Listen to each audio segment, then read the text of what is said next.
Dude, I want you to be as smart as I am. Motherfucker, give me a... Dude, I want you to be as smart as I am. Motherfucker, give me a... This nigga has a motherfucker, by the way. Let me go fast. I am that nigga, young dog. This high ass nigga. They don't dance no more. It's all about the lean. Back in the day, crack was jumping on the scene. Now they slumped on the sidewalk. Can't talk. Golden era fading, but we still feel the rock. They used to be kings, now they lost in the scheme. Popping them bottles, throwing money, living free. Now they zoned out and mumbling, fumbling. No rhythm in the city, the whole shit crumbling. They used to rock the house, they was riding through the streets. Remember there was dancing, sliding to the beat. Now it's poison in their veins, ain't no pulse on the street. Guess it's over now, they accepted defeat. Back in the day, the rock had them wild and free. Different story now, they got no energy. The new drugs got them slow with the head unload. Out close and they don't dance no more. Block used to be jumping, top shit they was on. Now it's lights out, guess the thrill is gone. I am that nigga, young dog. I bring it to you rough, rugged, and raw, nigga. They don't dance no more, it's all about the codeine. Back in the day, they was rocking on the scene. Even dancing in the rain. Now they nodding off. Shit just don't hit the same. I am that nigga, young dog.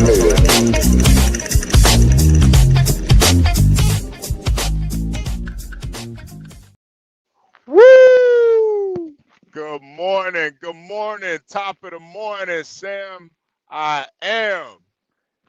You guys are here on this beautiful Monday morning. It is Monday, April 7th, 2025. It is another episode of the Morning Roast. Here we go.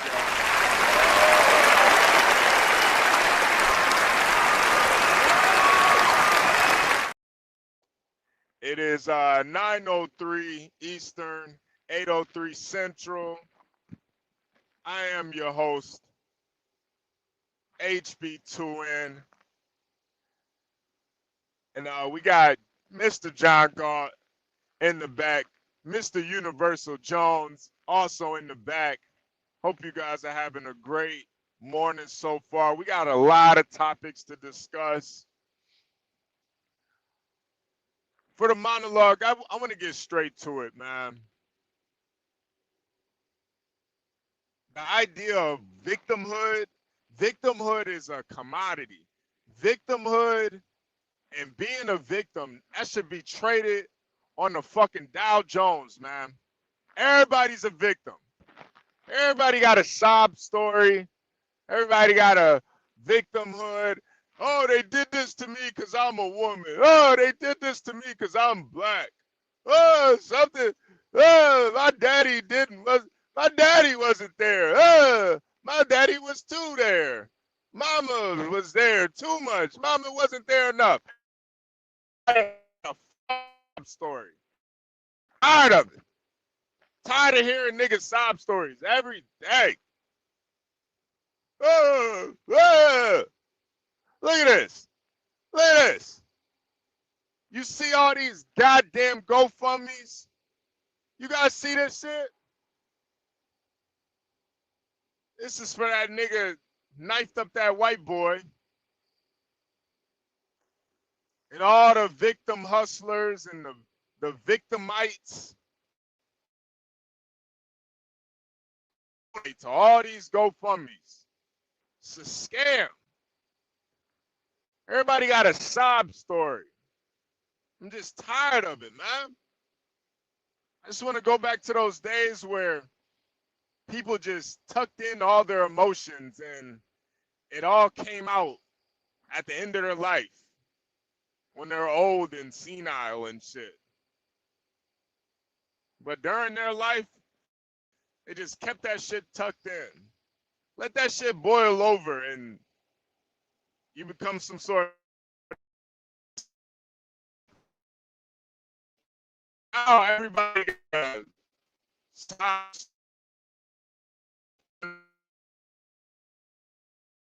A stab victim. Nigga, you killed somebody, man.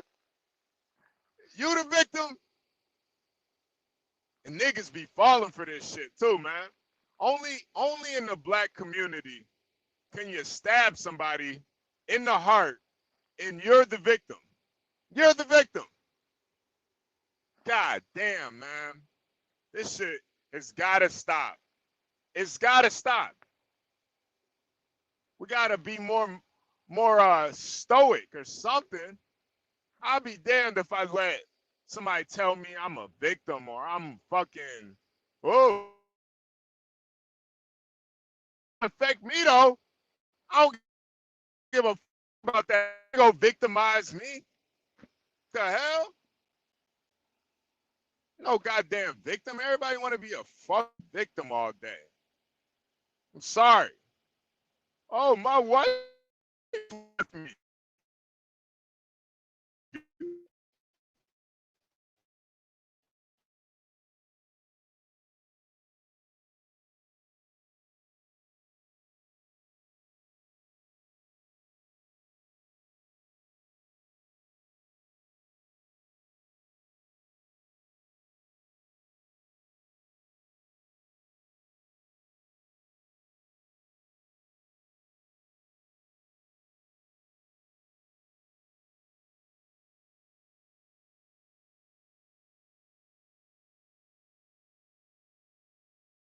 Yeah, no. I think I lost signal for a second. I lost signal for a second. There we go. There we go. There we go. Am I back, ladies and gentlemen? We back in the building? Are we back, ladies and gentlemen? What we doing? What we doing? Oh, we got Lindy Lou in the building. My boo, Lindy Lou. Oh, fuck. Oh, fuck. Ah, fuck. I'm losing signal, y'all. They got me. They got me. Ah. God damn it. God damn it. Yeah. Did you get vaccinated? All right.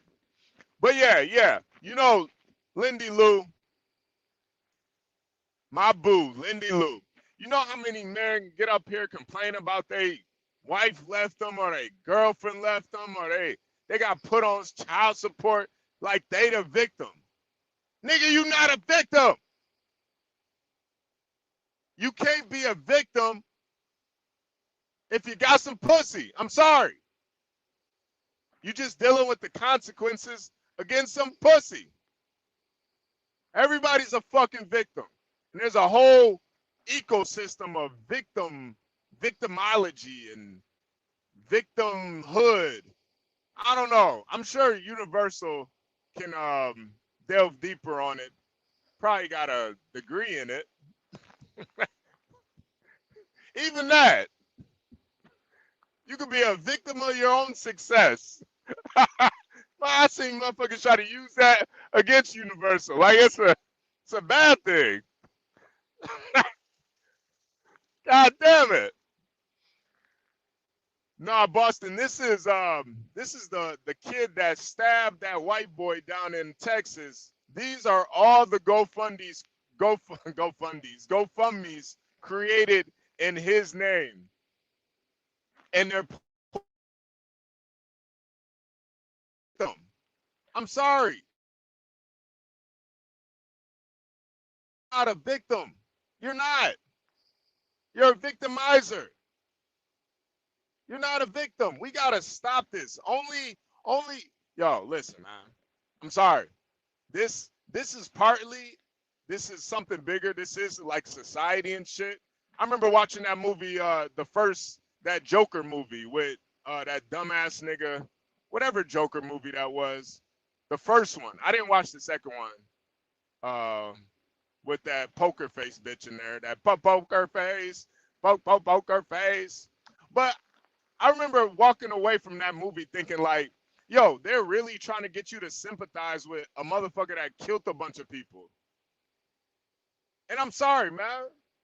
You can't use the shit that happened in your life to justify you hurting other people. I'm not trying to hear it. That's pussy shit. I'm sorry. I'm sorry. We gotta stop it. Anyway, no, not Heath Ledger. The other one. See, they did the Heath Ledger one right. Heath Ledger, that Joker, you weren't supposed to know his background. That's what made his character even better. He doesn't need a backstory. He's fucking evil. Evil doesn't need a backstory. But with the other Joker, I can't remember that white guy's name. They tried to show like his childhood and how he grew up, and his mother was overbearing, and it turned him, Joaquin Phoenix. Like, oh, all these things turned him into a bad guy, and he killed a bunch of people, and he's a victim of Man, fuck that. I ain't trying to hear that, man. Anyway, I really would appreciate it if everybody in here hit the fucking like button, subscribe if you're new here, and if you want to help sponsor this episode of the Morning Roast, hit the Cash App, $HB2N. I am your host, driving coast to coast. I'm currently in Indiana. I'm in Lake City, or Warsaw, Indiana. We moving around right now. We're going to play a quick song, and we're going to bring up the talented Mr. Laptop himself, Universal Jones. And then we're going to bring up the heartless man from Alabama, John Galt. We got these brothers coming up here. We got a lot of topics to discuss. So we're gonna play a quick song. You guys get ready. Hope you're having a great Monday morning. Let's get to it, man.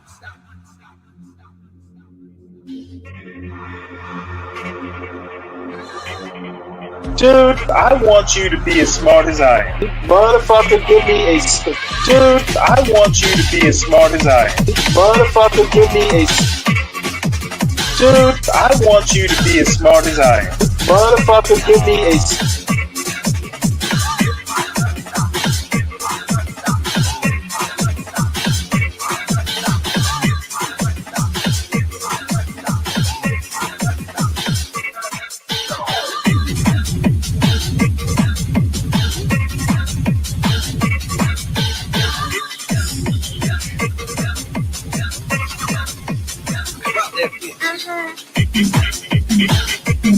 Dude, I want you to be as smart as I am.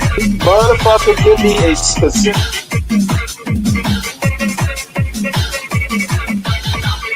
Dude, I want you to be as smart as I am.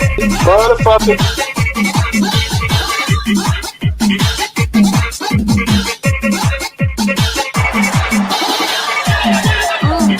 Come on out, you! There we go. Let me cut that off. Oh, man, I can't complain, man. Another day, another dollar, man. There you go. I can't Man, I've been complain seeing at so all. many truck videos, man. I guess it's shit in my algorithm now, bro. I mentioned one of them to you the other day about dude putting a fake sign on so he can keep driving and all that shit. Man. Yeah, you get down that rabbit hole, man. They got all different types of tips and tricks for the road, man. You could damn near drive Yo, I saw straight. this big black dude, bro. This dude moving about 400 pounds, bro. They were like, yo, man, how much you had a bag of Popeye, man, had his drink. They like, man, how much money you make a week? He said, man, you know, they asked him about being an owner operator. He like, on the low end, 1,500. On the high end, he like 3,000. I said, damn, that's some good money, bro. Just driving, right? Yeah, you know, I mean, I guess some things you got to do, you know, probably don't like doing, but once you're in that car driving, you know, ain't much else you doing but driving, man. It's a good money. You know what I mean? That's on the low end, man. That guy, he's not even pushing it. 3,000 as an owner operator, he not even pushing it, man. No, he wasn't owner operator. He was just a driver. You know what I'm saying? They were asking him owner operator. And he was like, yo, I'm doing this with driving. He like, it's better as a driver than an owner operator. He didn't expound into it. Yeah. Okay. Damn, 1,500 driving? Bro, that's some good money right there. Yeah. No, that's pretty much around where I'm at. Yeah, that's good money, bro. That ain't but an owner operator, you making way more than that. But yeah. Talk like that's a tough business right now. That's what he was saying. The owner operator. Yeah, it seems like that's been the talks, like it's a tough business right now for whatever reason. Yeah, man. I think they say it about everything though, man. Like before you get into it. Yeah. Man, it's so hard, man. You don't want to get into this right now. No, don't do that. Don't do that. You gotta do this. Nah. Bro, I saw a dude. Oh, just what I saw. So you know how they had those cars being hauled around on those little things. You know what I'm saying? Yeah. And so they were like they putting cars in the back of I guess they call it dry hauling. You familiar with that? Well, you can put a car in the back of a trailer and haul it across. You put 3 of them in there, right? Damn. And he was like, while this car hauler is waiting to get filled up, he like, I'm gone with 3, right? And he'll be waiting that much longer because I took 3 that he could have had on his truck, on the car hauler thing. I said, man, that's interesting. Yeah, I'm gonna have to see that. I don't know if you could fit a car in a dry van. I don't know. You probably could though. Yeah, people were saying that they do it. That they've transported cars like that. I said, wow, that's pretty interesting. That's pretty crazy. Universal, man, how you doing, man? What's up, man? Good morning. I'm doing well. I hope everybody else is doing well also. What's up, Universal? How was the weekend, man? The weekend was good, man. It was a good weekend. It's a kids-free weekend. It had some motion. I was moving and grooving, man.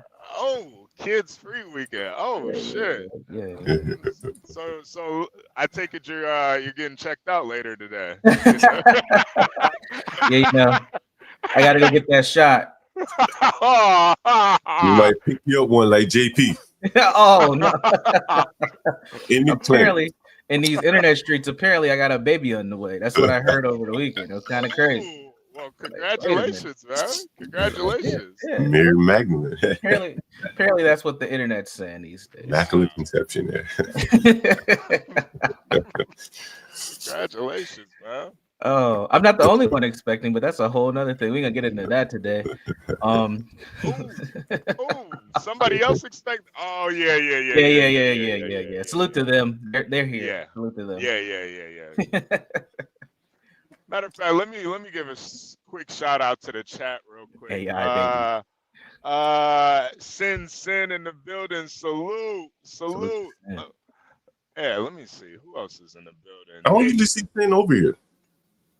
She be over here every morning, pretty much. Oh, is that right? Yeah. Somewhere else. Sin 7. I don't know.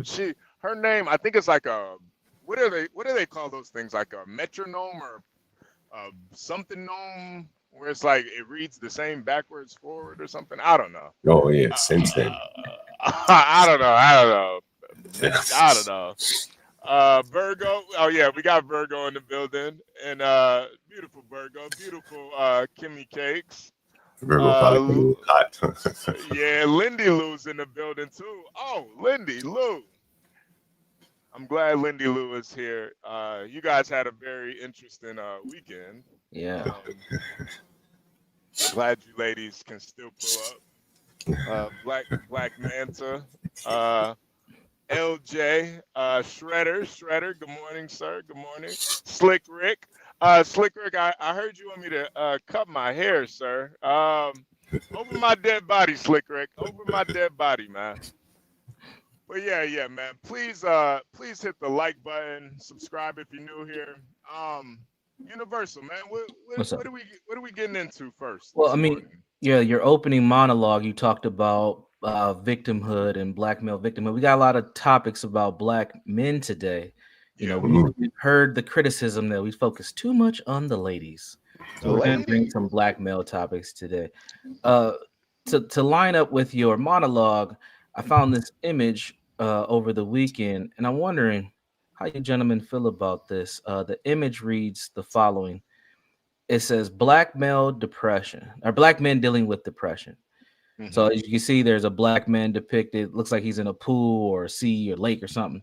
He says, I'm drowning. I can't get out of debt. No friends, no family. I need help. I need help. I need a helping hand, anybody. And society says to the black man, man up, stop complaining. You're too emotional. The black man coughs. He's about to drown, and he asks for help yet again. How do you gentlemen feel when you see this image here? Notice that society's hand is also black, by the way. Yeah. I think this is propaganda, man. Me personally, I don't really, and this may sound a little messed up, but I personally don't believe in depression. I think it really, all depression really is somebody that just kind of gave up, really. Like, because, waking up and thinking positively about things, to me, that's like it's like an act. Once you start letting negative thoughts get in your head and you start, not really believing in yourself, that's a choice. And I don't know. It's just kind of like a loser mentality that I don't think it's real. I don't think it's real. What do you think? What do you guys think? John? I don't know. This is kind of loaded here, I guess. You say he's drowning, needs some help. I mean, he could always try to swim on his own. That's a good point. He's out there just can't swim, John. Black folks can't swim. Yeah, that better figure something out. You waiting on a helping hand, and unlikely a helping hand is going to come, but you just better get to doing something. He's just going to die right there on the spot there.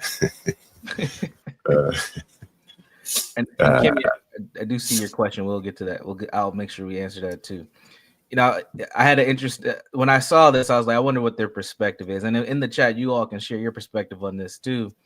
But for some strange reason, in the last, I would say maybe 2 or 3 weeks, black men have been the topic of conversation, well, at least in the black social media spaces. A lot about our achievement or lack thereof. And this so happened to pop up into my algorithm, and I thought it was interesting. And again, this made me actually think about your client, the lawyer, John, because he was drowning, man. He's probably still drowning now. Yeah. And like you said, he could swim. He could swim. Instead of asking for that helping hand, can you make it out of the situation? What tools do you have currently if there isn't society there to pull you up? And in society, the arm that's going to bring you out of the water in the first place. Like, that's the other thing, is why do we expect for society to be that pulling arm? It's a very interesting concept for a lot of black men. And I thought that it fits very well for what HB was talking about as far as victimhood. We did have a question from the chat. Let me pull that question up. Where'd it go? Kimmy had asked if we could all define black male victimhood, so we're all on the same page as understanding before we get into it a little further. So anybody want to take a stab? What's your perspective on black male victimhood?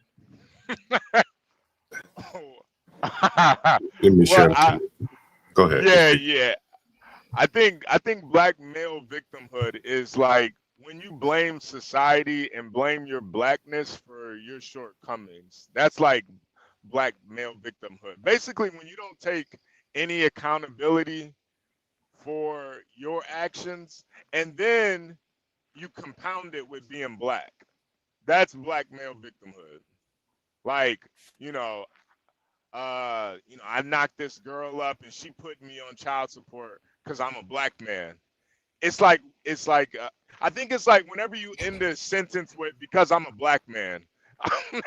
No, would you be doing this to me if I was a black man? Would you be talking to me like this if I was a black man? It goes deep, man. They wouldn't have did that if he was a black man. That's all that black male victimhood. It's like really fucking weak, man. It's really let me ask you this question, HB Universal. Yeah. Do you think blacks are judged based on their skin color alone? No. Nah. Okay, well, let me ask you. I should ask you this, but do you think blacks are judged on their skin color? I think to a certain extent, yeah, but I think it's more so they're judged more so on like like part of it is like cultural, like how black people are culturally, and then the other part is like the propaganda that you see in the news and Hollywood and shit. Well, So let me ask you a different way. Do you think black people, and I'm not just talking about white people, I see somebody saying white people in the chat. Do you think black people are in control of their image? In other words, could they flip the switch and be, when people see black people, they think something different than they totally think now? Is that possible? That's a good question. I think so. I think so. Yeah, I think so. I don't think so. Like let me say this. If every black man pulled up his pants, start talking proper English, stop committing crime, do you think blacks would still be complaining about the complexion, the color of their skin? If their behavior just changed, they could still be poor, but if their behavior just changed, do you think they would still say, "Man, I'm getting judged poorly because of the color of my skin"? Yes, you think so? Okay, I do. Yeah.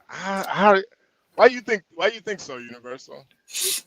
Because a lot of the blacks that I'm around, they're professionals, and they complain about racism, and they have their pants pulled up. They have a lot of degrees, as I get shit on about mine.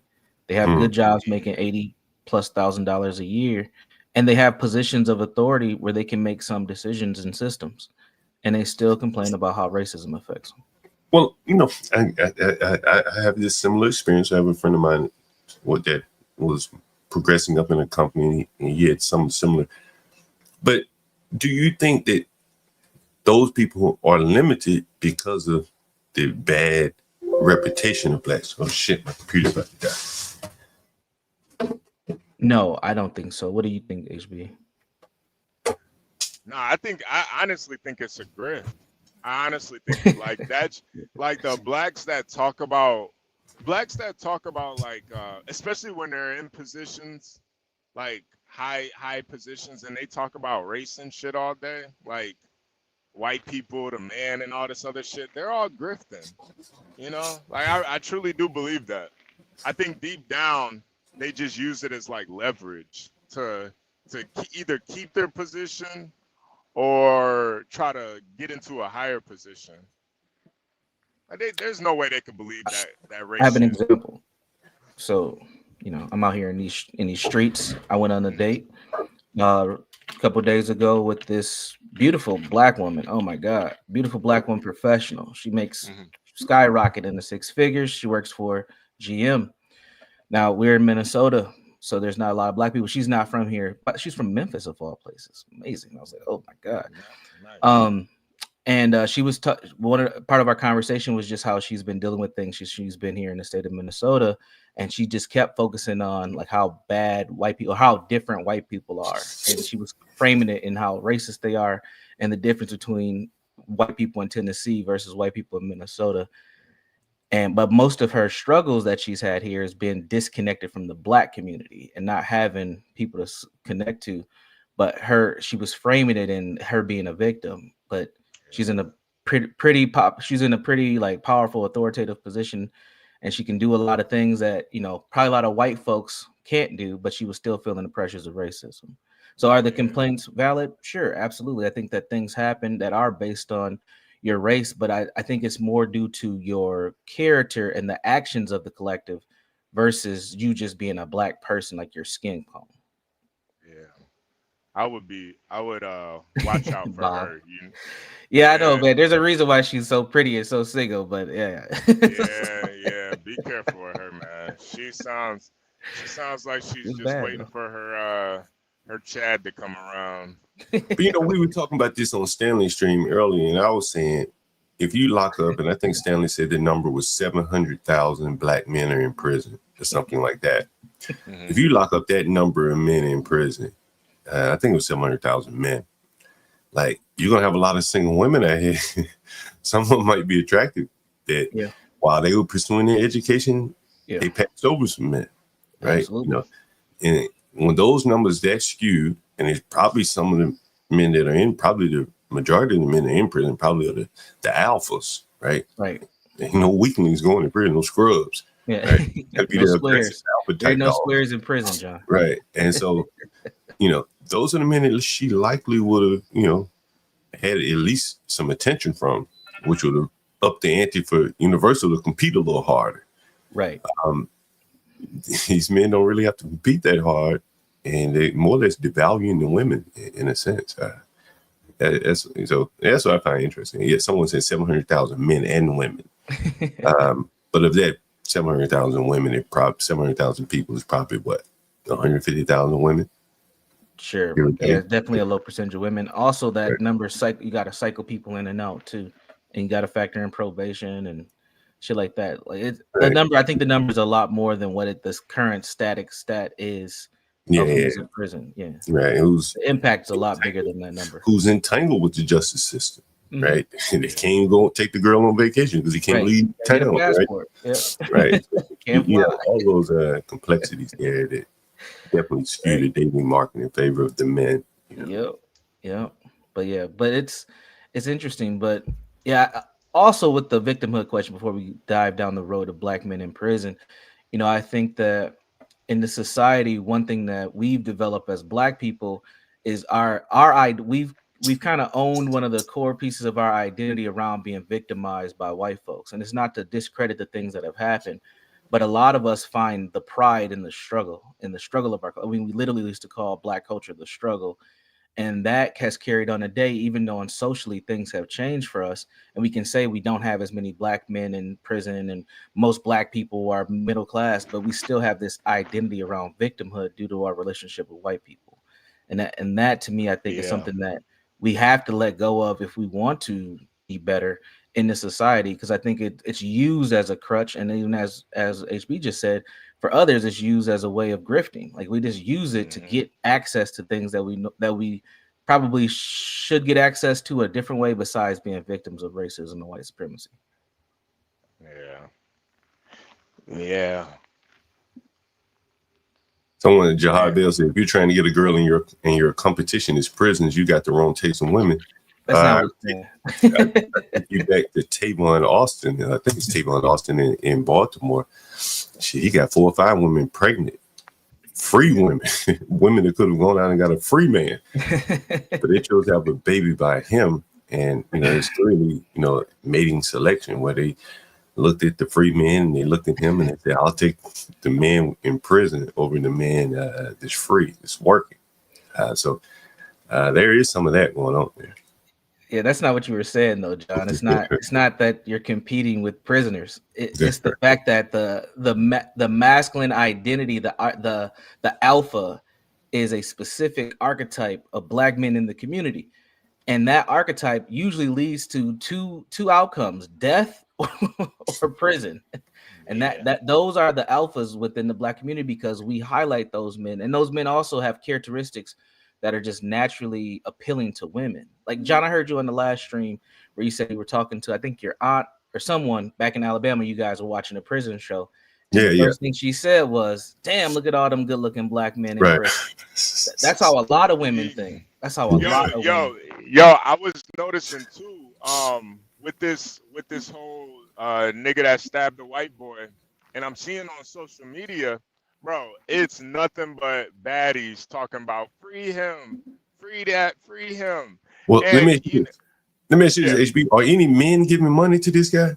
No, it's all women. All women. It's all women. And that's why even this idea of masculinity, like to women, he's masculine for stabbing that boy. But for us men, we just look at it for what it is. It's a nigga that couldn't control his emotions. That's all it is. It's a bitch made nigga in reality. Let me ask you this. Throw them hands. Let me ask you this, guys. Honestly, like they paint this guy as he's real smart, real intelligent, you know, work 2 jobs.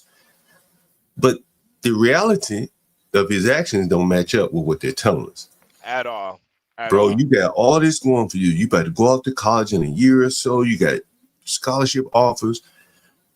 You know, you got a job, you got family, you got a nice house, and you that willing to go to the knife? Just kind of weird, bro. Like, don't make no I can sense. see It don't add up. most time when you pull the knife out, I pulled a knife on a nigga one time.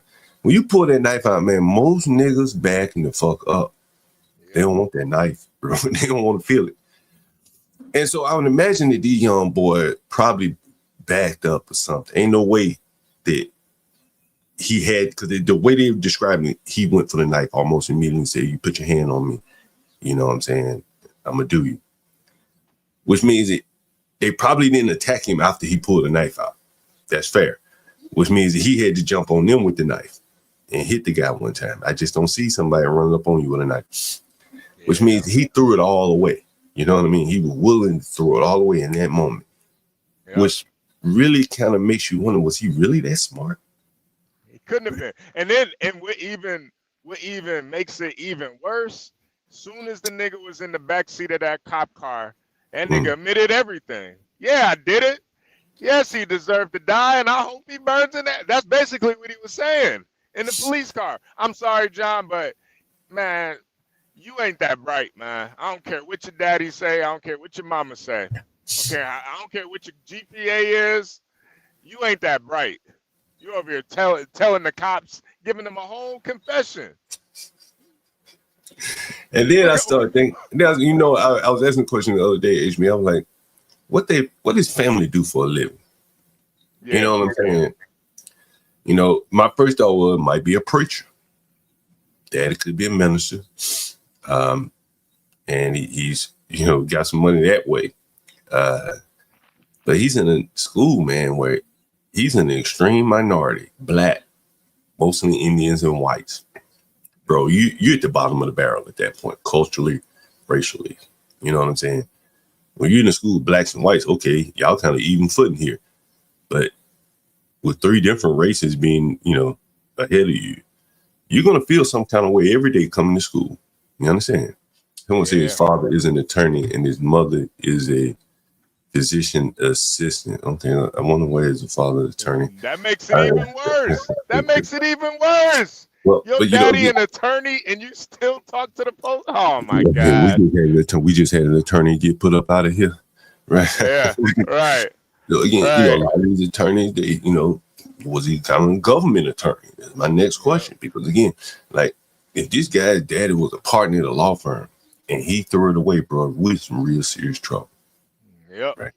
If he just a government monkey lawyer and his mama a physician assistant, they, you know, they doing like, okay, all right, maybe he can, you know, but if this guy's father was a real lawyer, right? Not like one of my tenant lawyers, not some ambulance chasing lawyer. And still, he threw it away, man. And it's just like a ghetto kid, right? Yeah. I mean, that's how he went out anyway. Imagine imagine the father, man, going back to his law firm, right? All the other kids in the law firm, they, you know, they ain't making the news by killing somebody. Hell, they probably go to the same school, right? And your son went in and stab somebody? Man, he won't be long for that law firm. Yeah. Speaking of people who have it good or have made it to some level of success and keep doing stupid things, I have a video for you all as well. Now, I don't know if you have been paying attention over the last week, but Ja Morant continues to do his gun salute. Yeah. Last week, he got in. Well, he I'll play this clip here for you. So he's doing this, right? Muted, or you can play that NBA shit. Yeah, I muted it. Oh yeah, I mean, I fined $75,000 over the weekend for using the gun gesture. Now, for those of you who don't know, Ja Morant got in trouble last year for having guns in the strip club and also having guns on social media, where he ended up being suspended for a good chunk of the season. He was fined then. He was supposed to go through counseling and a bunch of other things. He can show the highlights. You can't show that. Oh, Yeah, no, Yeah. they I definitely saw that though.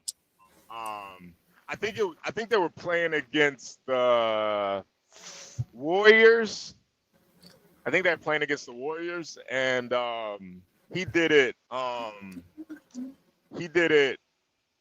I think somebody on the Warriors did it back to him too.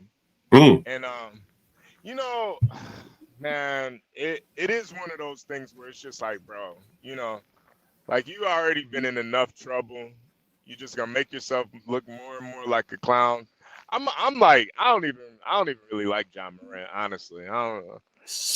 He's not somebody that I really watch like that. But apparently he's exciting, though, right? He slam dunks the balls. Yeah. He's good. He's good, but I don't know. He's just too stupid for me. Like, I don't know. I like the thinking man's basketball players, man. You know. He looks a little feminine acting. When I've seen him do that little diddy bop dance, feminine looking. is it the dreads too, John? Is it the dreads? Nah, I think it's just the way he moves. And he's thin. You know, you're relatively thin guy. Yeah. He is very like kind of flexible too, man. When he goes up in the air, he's a little flexible and stuff. So I don't know, man. I don't know. I'm not surprised at this though, but what'd you think about it, Universal? I think he doesn't care, man. I think that this is also part of the generation that he represents, where they just don't give a damn. They're just gonna do what they want to do. Highly emotional.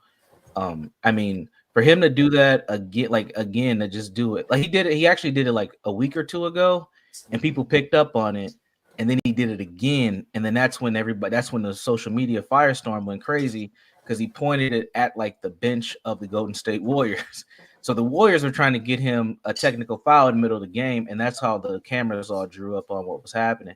And then up and did it again in Miami, which was just like he obviously doesn't care. They fined him $75,000. I wouldn't be surprised if he does it again, and he might end his career by just being stupid than actually doing something that would normally, sit somebody down.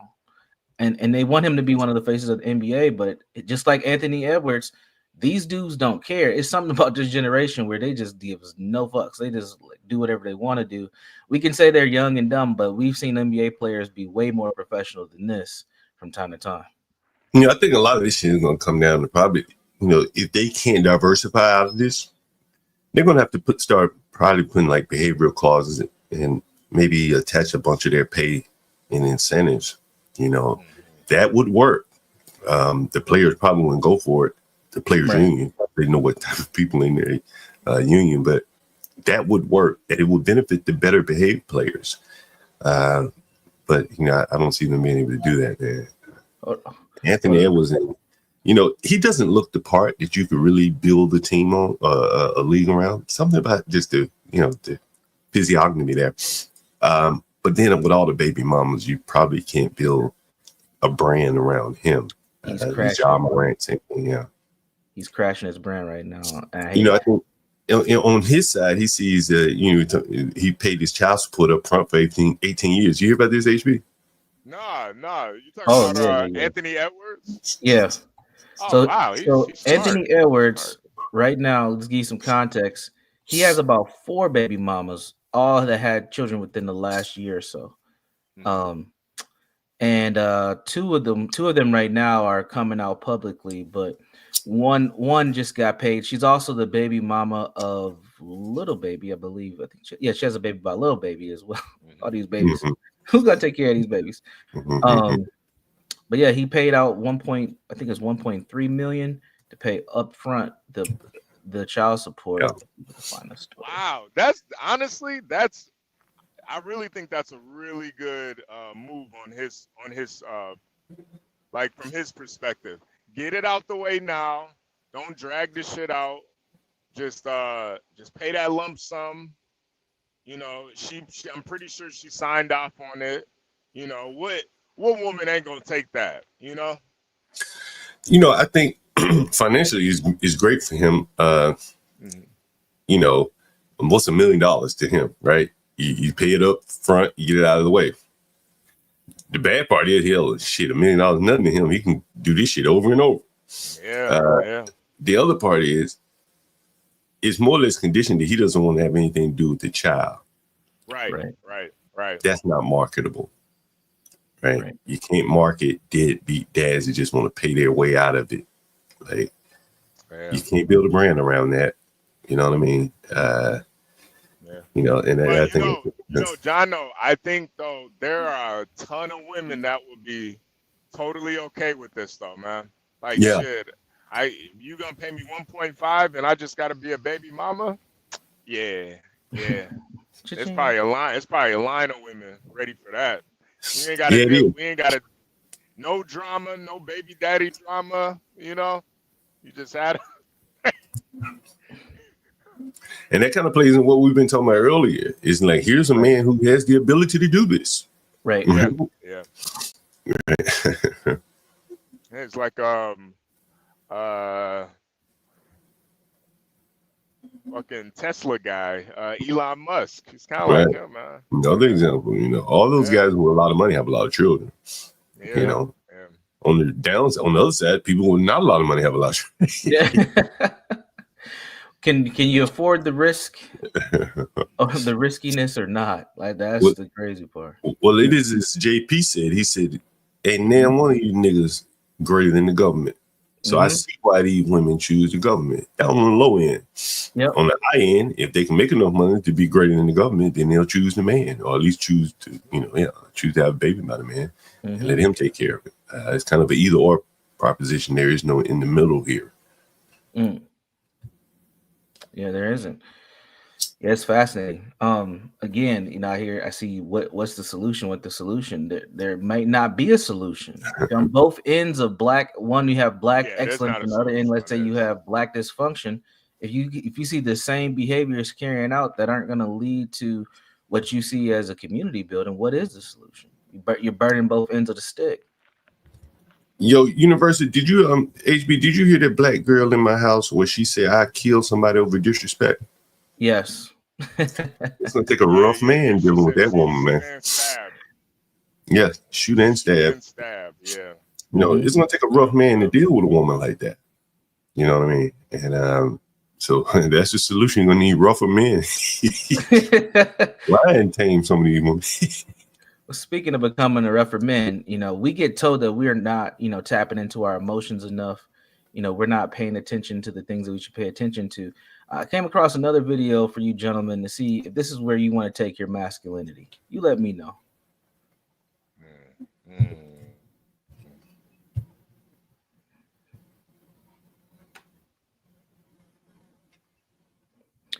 He kind of looks like, what's that dude's name? Eric. Eric. Yeah. Used to be another channel. Damn. What the fuck?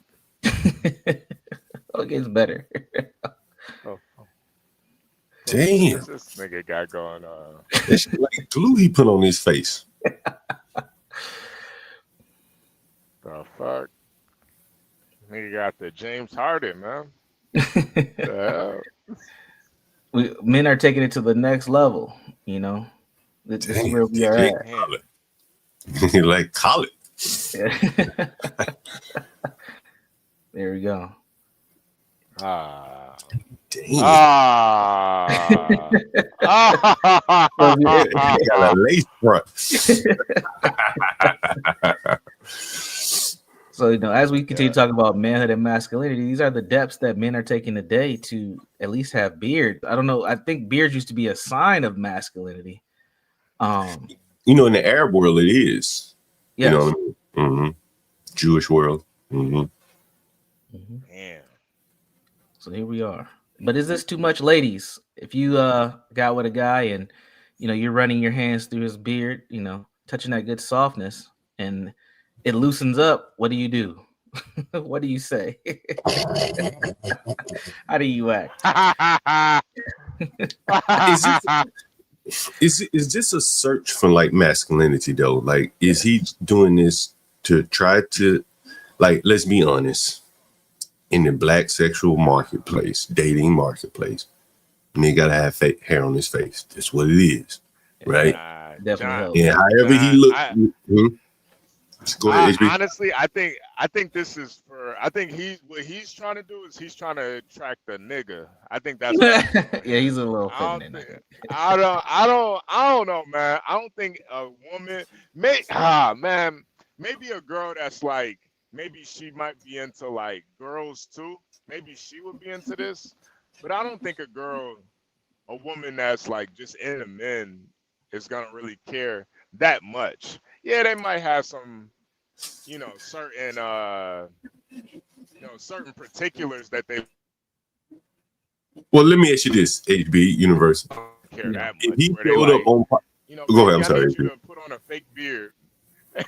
Yeah, I don't think women want men to put on a fake No, beard. no, I I'm don't saying think that. in the initial attraction, him with the beard versus him without the beard. Like, he on Pop the Balloon, he coming there with that empty face. The women looking at him like, I like men with little hair on my face. We've heard it on Pop the Balloon. Yes, we have. He is light skinned as well. It's my thought that their beard is somewhat used in the black community. It's my thoughts. It's like an intimidation factor. Oh yeah. That's what I think it is, right?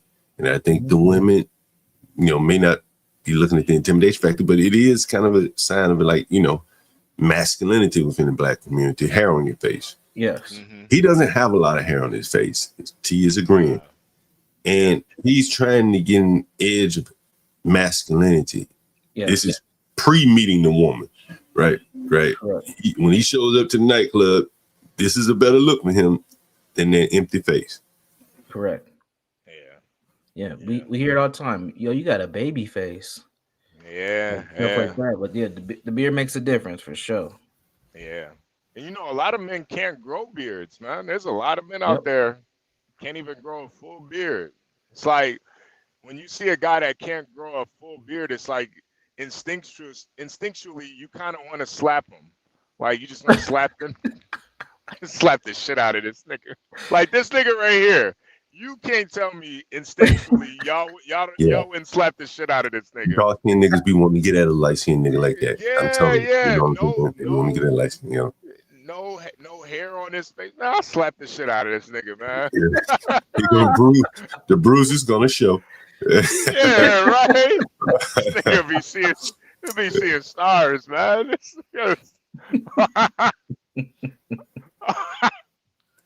Yeah, man. Nah. And I don't think it's just a black thing either. I think it's a white guy thing too, man. You see the white guys, the white guys with the remember your long beard, remember your the guy that came over, the guy that was helping you, one of the roofer guys. Oh yeah. Oh yeah, he had the long goatee. Yeah, he had the ZZ top beard, man. Like. But they're not doing this, right? No, right. They're not. And they don't have to do this. Like I said, like there's no complexion game being played where he's trying to be more masculine to fit into the market. But I think when you look at his job. Like, let's say he worked in like, some Fortune 500 company, or he was a lawyer. He would probably have to cut all that off. Correct. But because he does work in a masculine line of work, he could let his beard go. It is a sign of masculinity to me. Somebody said the ZZ top. Look, he had the ZZ top. Yeah, he did. But I think a lot of guys, they have to they kind of gotta tone their masculinity down, especially if you work around, a bunch of women and shit. You can't come in there with a full beard, And I think for this guy, he needs to come in with a beard. He can go to work looking like the final product, right? Yeah. And when the women see him at work, oh man, I like your beard. You look a little more edgy, right? Than this soft, pretty boy look. Someone said pretty boy, yeah. Like think about it like this too, John. Let's say you sending your kids off to school and one teacher is dark. This is fucked up. But one teacher is dark skinned with a thick ass Philly beard. And the other one is light skinned with a clean face. Who you gonna feel more comfortable with your kids around? you said the Philly beard. Yeah, the Philly beard. The Philly beard. Does anyone know what the Philly beard is? Who you gonna feel more comfortable? Anyone know what the Philly beard? Yeah, I know. I heard that shit a bit Bing signal. Some Muslims and shit are there. 5%. Who wear the beards? Is that the 5%ers or who? HB. POV. I came to Turkey. No, that's the Muslim. That's that Muslim beard shit. Yeah. Yeah. They grow the beard out. Yeah. So these are the lengths that men are going to. So speaking of masculinity and enhancing your beauty, or quote unquote, your masculine beauty, folks are getting beard transplants. They're flying to Turkey, getting beard transplants. So if you're struggling to get that beard growth, there's an opportunity for you. Man. What? Oh yeah, it's like the BBL for men. Yeah. His boyfriend's gonna really love it though. His boyfriend got a field day. That's just a little too vain for me, man. I just think that's too vain for men. To me, you know what I'm saying? Yeah. I don't know. Hey, I'm not gonna lie, it does. The finished product does look nice though, but he looks like now he doesn't even look like a white man. He looks like a nigga now. Like he got some edge to him. But this is what I'm saying. Yeah, he got the edge to him now. The beard, even in a professional setting, that beard gives you a little bit more of that like street, if you're white biker type of edge to you, even in that professional setting. You just have to keep it trimmed nicely. That's the thing. And like even with his haircut decisions, all that plays a role into how his beard looks. This white guy here specifically. Yeah, I've worked with guys that look like this, marketing guys, stuff like that. This is not out of the realm of acceptable. Same for the last guy. Either one would be acceptable in corporate America. Yep. So the men are enhancing themselves in order to get to this new standard of beauty. Is it for rank amongst other men? Is it for rank amongst ladies? It could be a combination of a lot of different things, but definitely something to keep your eye on. Yeah, I honestly think it's for niggas, man. I'm not gonna lie. Like I really just don't think women are this. Yeah, women do like, women do like certain things, but I just don't think women are as vain as men try to give them credit for. Mm-hmm. Like a lot of guys just suck as people. That's really what the problem is. Like it just say more about that. Why do you think a lot of men suck today? Because we talk about today's generation. We talk about a lot of it in the dating marketplace, some of it in business. But what are your thoughts on just men sucking today? I think the main reason why they suck so much is because they think about women so much. Like they think about women more than thinking about getting pussy. And I think that's what makes them kind of suck. You might have to break that down for some people. well, I think when you focus more on like getting pussy instead of like a woman's nature and shit, you become, I don't know, it's just kind of lame when you just sit and discuss women all day. But when you do things to like make yourself more appealing to getting pussy, that actually makes you more interesting. Like I don't know. I just think when guys like they want to be super successful or super like athletic, or they want to do things to stand out to women. That makes them more it makes them more like attractive, I guess. But nowadays guys would rather just talk about women all day and what women ain't and what women got to work on, and it's like guys are a lot more, they're a little bit sassier nowadays, man. Yeah. Like, just having conversations with women about why they relationships and shit didn't work out. Like, I don't give a fuck, man. Are we fucking or not? Like, what are we even talking about? What are we talking about? But I think it, trying to get like too analytical about it makes them like more boring. So they kind of got to do all this extra shit. Right. Stephen Hawking, that motherfucker Not only did he have a wife, but he had side bitches too, man. Yeah. Stephen Hawking had side bitches. Nigga can't even Can't move or do nothing. talk. Can't do nothing. Nigga had side bitches. How you think he was able to do that? Like, bro, it ain't. There was something else going on, man. He wasn't talking about, oh, black women don't like me because I'm in a wheelchair. Nah, this nigga was pulling up, man. Nigga was pulling up on bitches. Shoot. Yeah, he was Literally shooting Hot shots. Wheels. Hot Wheels. Right. Hot Wheels. Eddie wanted all the things. He said, "Hey, this ain't gonna stop me. Let's go." Yeah, nah. I just think to a certain extent, like, women prefer a guy like Stephen Hawking than a guy that's, that's gonna just complain about women all day. Yeah. Hey, I gotta. Motherfucker. I'm gonna swing out real quick. I'll be right back. Okay. Yeah. Stephen Go Hawking ahead, over there. Yeah, no, Stephen Hawking, he's interesting. He'll tell you about black holes and all types of shit, man. Like, that shit is interesting, man. I don't know, man. These niggas nowadays, they talk about dumbass shit, like racism and fucking the white man. That shit's boring, man. Now, I don't think any woman want to be hearing a damn whine fest from a man. Hell, usually they want to whine to you, right?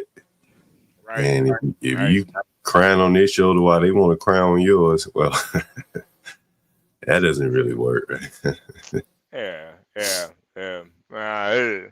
I don't know, man. It's like, go ahead, HB. No. Go ahead.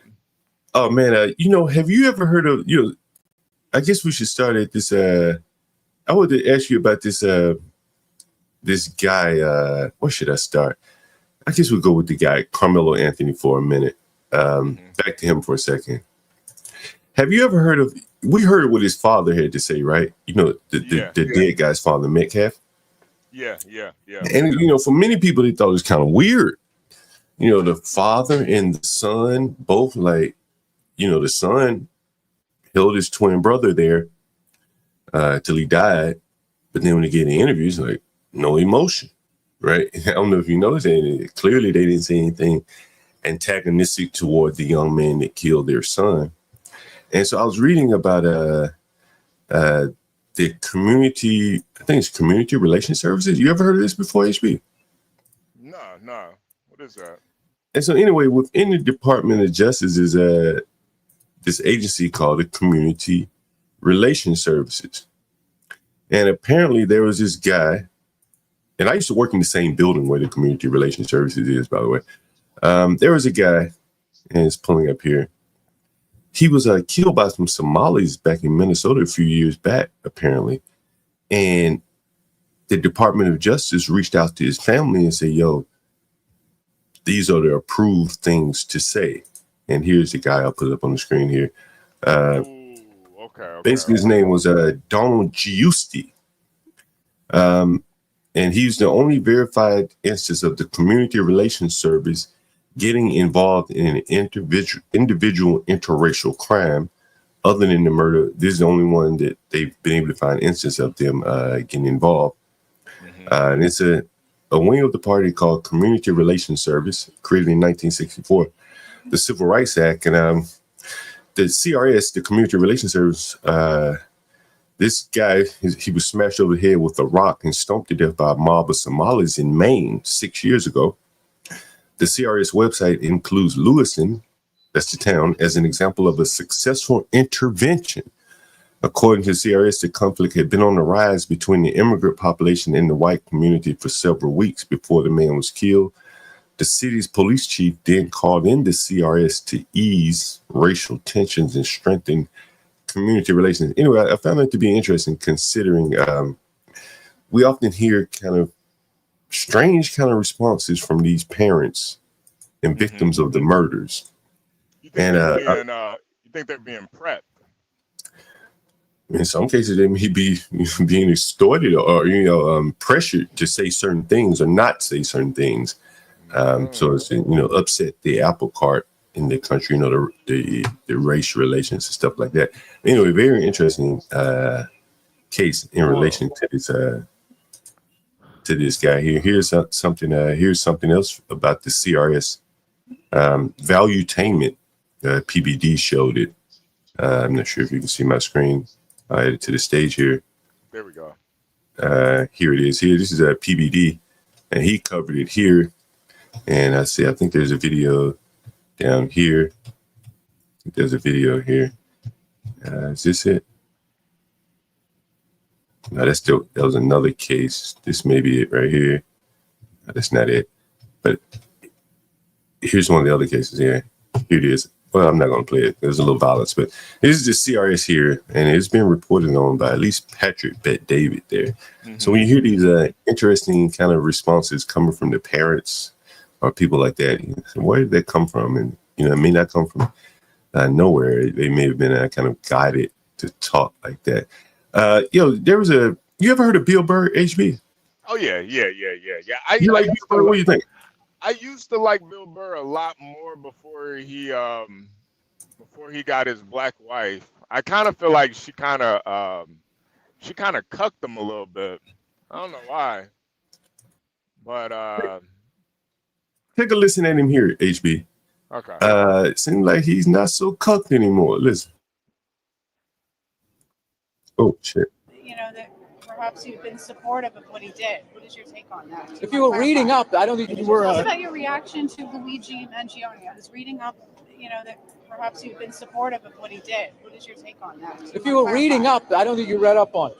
Because I said what I felt about it, and I said what a lot of people said. Some people took it that way. So could you clarify what you think? No, I'm not going to just have some controversial moment so you can get clicks. I'm not doing that. I'm here for Conan. I'm not doing all of this. What are you going to bring up next? The Middle East? I went to summer school 3 out of 4 years in high school. I'm not qualified to talk about this. I was just what do you think about global warming? You said about Elon that he was ruining Earth, I saw on The View. You're critical of him. What do you think of all the boycotts, like even the violence? I don't watch the news. I don't watch the news. I have no idea what's going on. I watch Instagram. I watch people wipe out on motorcycles. I watch lions and hyenas fight each other. This is the things that I do. And I don't think you should be asking a comedian. You're a journalist. Comedians are on top of current events. No. That's weak. That's you guys passing the buck. You guys need to have balls again, which you don't. You guys always goes, should we be thinking this? Duh. You guys present stuff like that. You guys used to have balls. You need to get your balls back. And it's not my job. I am a dancing clown. Man. I think that's Bill Burr saying, man, hey, man, don't involve me in politics, man. Let me do my job without you being, critical of whatever I say. Don't involve me. It's not my place to be setting policy and the tone of things in this country. You using my words to ridicule other people. I'm a comedian. And I think that's the way it always should have been. And, for the last few years, they've been more or less being used as like political, hammers, to enforce the political agenda, And that was him kind of stepping away from that. Very interesting. Bill Burr. Yeah. I mean, that's what comedians are supposed to be for. That's why I think somebody like D.L. Hughley, he's just not funny anymore. Yeah. Because he's like too political now. Yeah. But comedians are supposed to like stand outside of all of that. You don't ask a comedian a real serious question. Right. What kind of that's just ridiculous, right? You ask them comedian questions, who do you think's funnier, Dave Chappelle or Carrot Top? That's the type of ask him. Did he really ask him about global warming? That was the joke right there. Asking Bill Burr about global warming. Someone said Dave Chappelle needs to be next. Yeah, they need to be funny again. And the only way they can get funny again is to get out of politics and being used in politics by one group or the other. Man, I got a picture to show you, HP. Check this out. This is downtown ATL, shouted. Oh, shit. What the hell is that?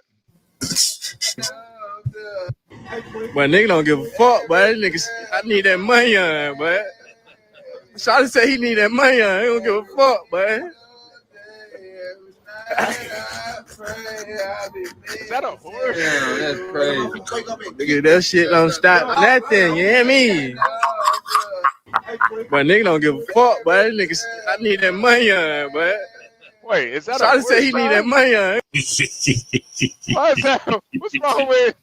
What's wrong with that thoroughbred, man? What's going on? Hot level. Shout it. Don't give a fuck, man. That motherfucker dead. That ain't AB, that nigga got flip flop, yo.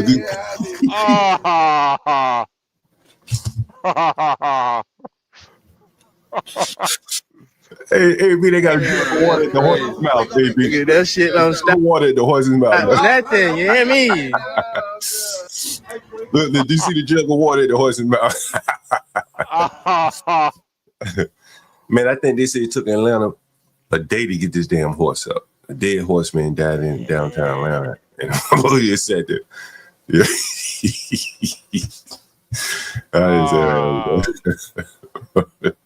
Damn, man. Yo, so niggas was just stepping over the horse. What the fuck? Oh man. I'm just thinking about now I'm just thinking about fucking Ralph Cifaretto, man. That fucking piece of shit. Killed that damn horse. Ralphie. Ralphie.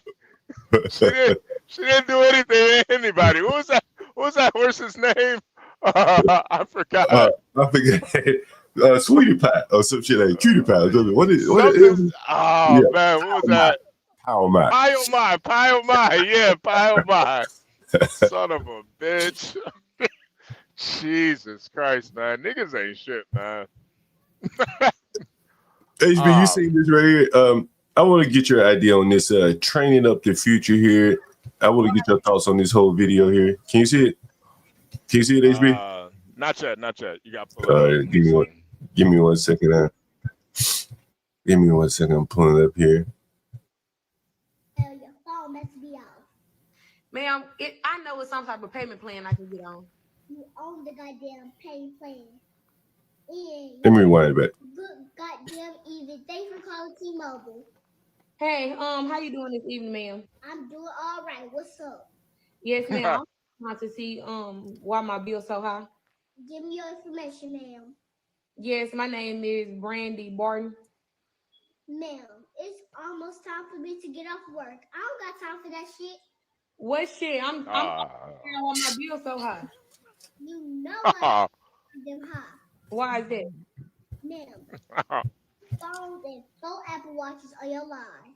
Okay, y'all tell me my bill was gonna be $60 a month. Ain't nobody told you no shit like that. Ain't no goddamn way. That's what I was told. And now I'm looking and my bill is $700. That's not about right. No, ma'am, I can't pay $700.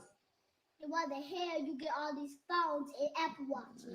Because y'all told me y'all had a deal going on. Y'all always tricking people. I ain't trick shit. All I do is phones. Okay, well, ma'am, what can you do about my bill? Not a goddamn thing, but you can pay it.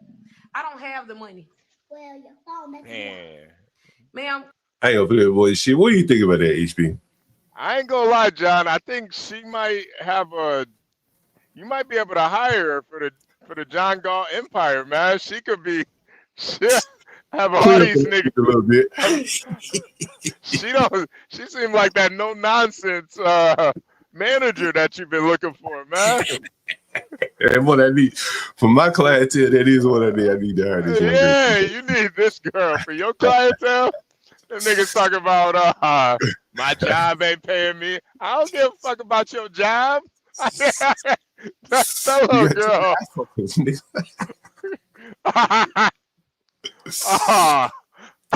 Oh man. You know, I think the spirit of it was good. You know what I'm saying? Yeah. Like she probably trying the only way she know how. You know what I'm saying? Maybe trying to make a little comedy out of it. But man, it's just, you can't teach a child by having them cursing. You know what I'm saying? And I think the white woman sitting there laughing, is kind of, she's laughing, but I doubt she would have her daughter doing that shit. Ah, hell You know no. what I mean? Hell no. You know what I'm saying? Hell no. Nah, her daughter would never.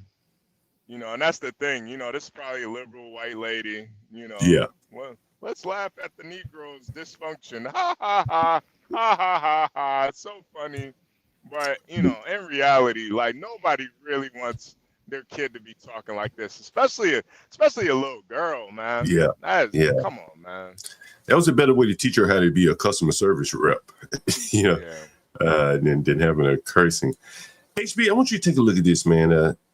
And we may have to show it again when Universal's here. I really want to get your opinion on this. Take a look at this, and I want you, without me leading you, I want you to just tell me what you think. You can see my screen, right? Yeah, yep. All right, listen. This is in Alabama, apparently. Hey, you're a very personable guy. I can tell, like, talking to you right now, you're a good dude. Thank you, bro. And like, just like you're no matter what you do, even if God forbid this doesn't work out, you're gonna be fine. You're gonna be a good dude. Thank you, bro. Yeah, that means a lot. Alright, so like, let's say we are gonna watch one of your videos tonight. What would it be? Like, give me one. What you say, bro? Yeah. What's your favorite one? Right, maybe. Is it a little more to the right? See the TV at least. Nah. Yeah, this is our tailgate, so we'll go to the right so I can see the fucking TV. Oh shit! Hey, bro, you don't gotta talk to him like that, bro. He didn't. I'm just saying, maybe. Hey, can you just move, please? No, hey, bro, it's okay. Just move. He doesn't mean like. It's okay, move, but I don't mean to be a. no, but I know, but you have to talk to him like that. No, I'm saying this is my guy though, bro. Like, no, bro. Hey, no, bro. You cursed at him and stuff, bro. All you had to say was, hey, bro, can you please move? It's just respect, bro. You know what I'm saying? Hey, no. He don't mean it like that. Is he drunk? Is he drunk? I don't know, but maybe. I just don't like disrespect, bro. He can talk to me like that. Don't talk to him like that. He's just doing his job. Hey, we're good. Hey, let's just respect each other, bro. For sure. I'm not trying to be. No, yeah. You cussed at him, bro. Bro, he's in the fucking way the TV is my tailgate. I can see you didn't have to cuss at him though, bro. He's not a child, bro. What's wrong? No, he just, hey, back up. What's the problem? No, he just cussed at my bro, and I was like, he said y'all get up. He asked you to get up. Hey, what's the problem? Is he drunk? Because if he's drunk, then it's okay. I'm not. Okay. Yeah, we're good. No, nobody was arguing with him or nothing. He just cursed at him like he was a child. And I was like, hey, bro, you don't disrespect everybody, you know? No, I'm just explaining to you. Yeah, John. Have a good day. Hold on. Yeah. But watch this, HB. Don't walk up to I'm not walking towards him. I'm walking that way. Yeah. What do you think, HB? Yeah, it's that victim mentality, man. That victim mentality. In what way? What do you mean? Well, just that whole, you talking to him like a kid. You doing this and doing that. It's just that always searching for the victim. Somebody got to be a victim. Somebody's got to be victimized, and you got to be like the arbiter of justice or something. You see, all the white people just left. They just left. They were like, all right, I ain't dealing with this. He's still sitting there arguing. That's why I don't like arguing with niggas, man. It's fucking feminine. Like, what are we arguing for what? Well, the thing is, HB, the man said, this is my tailgate, right? Right. I'm asking you, your man, to get the hell out in front of the TV, right? And you clearly can see, let me see if I can put it back up on the screen again, because it took me a second to catch this. Remember I said this is Alabama, and where is it? It's here. This is Alabama again, right? And damn, that put it down. Is this them hanging out before all of this shit happened? Well, this is like a tailgate, right? And so at the tailgate, damn, what I thought I had it up. At the tailgate, basically, this guy had on an Auburn jersey. I don't know if you noticed it, right?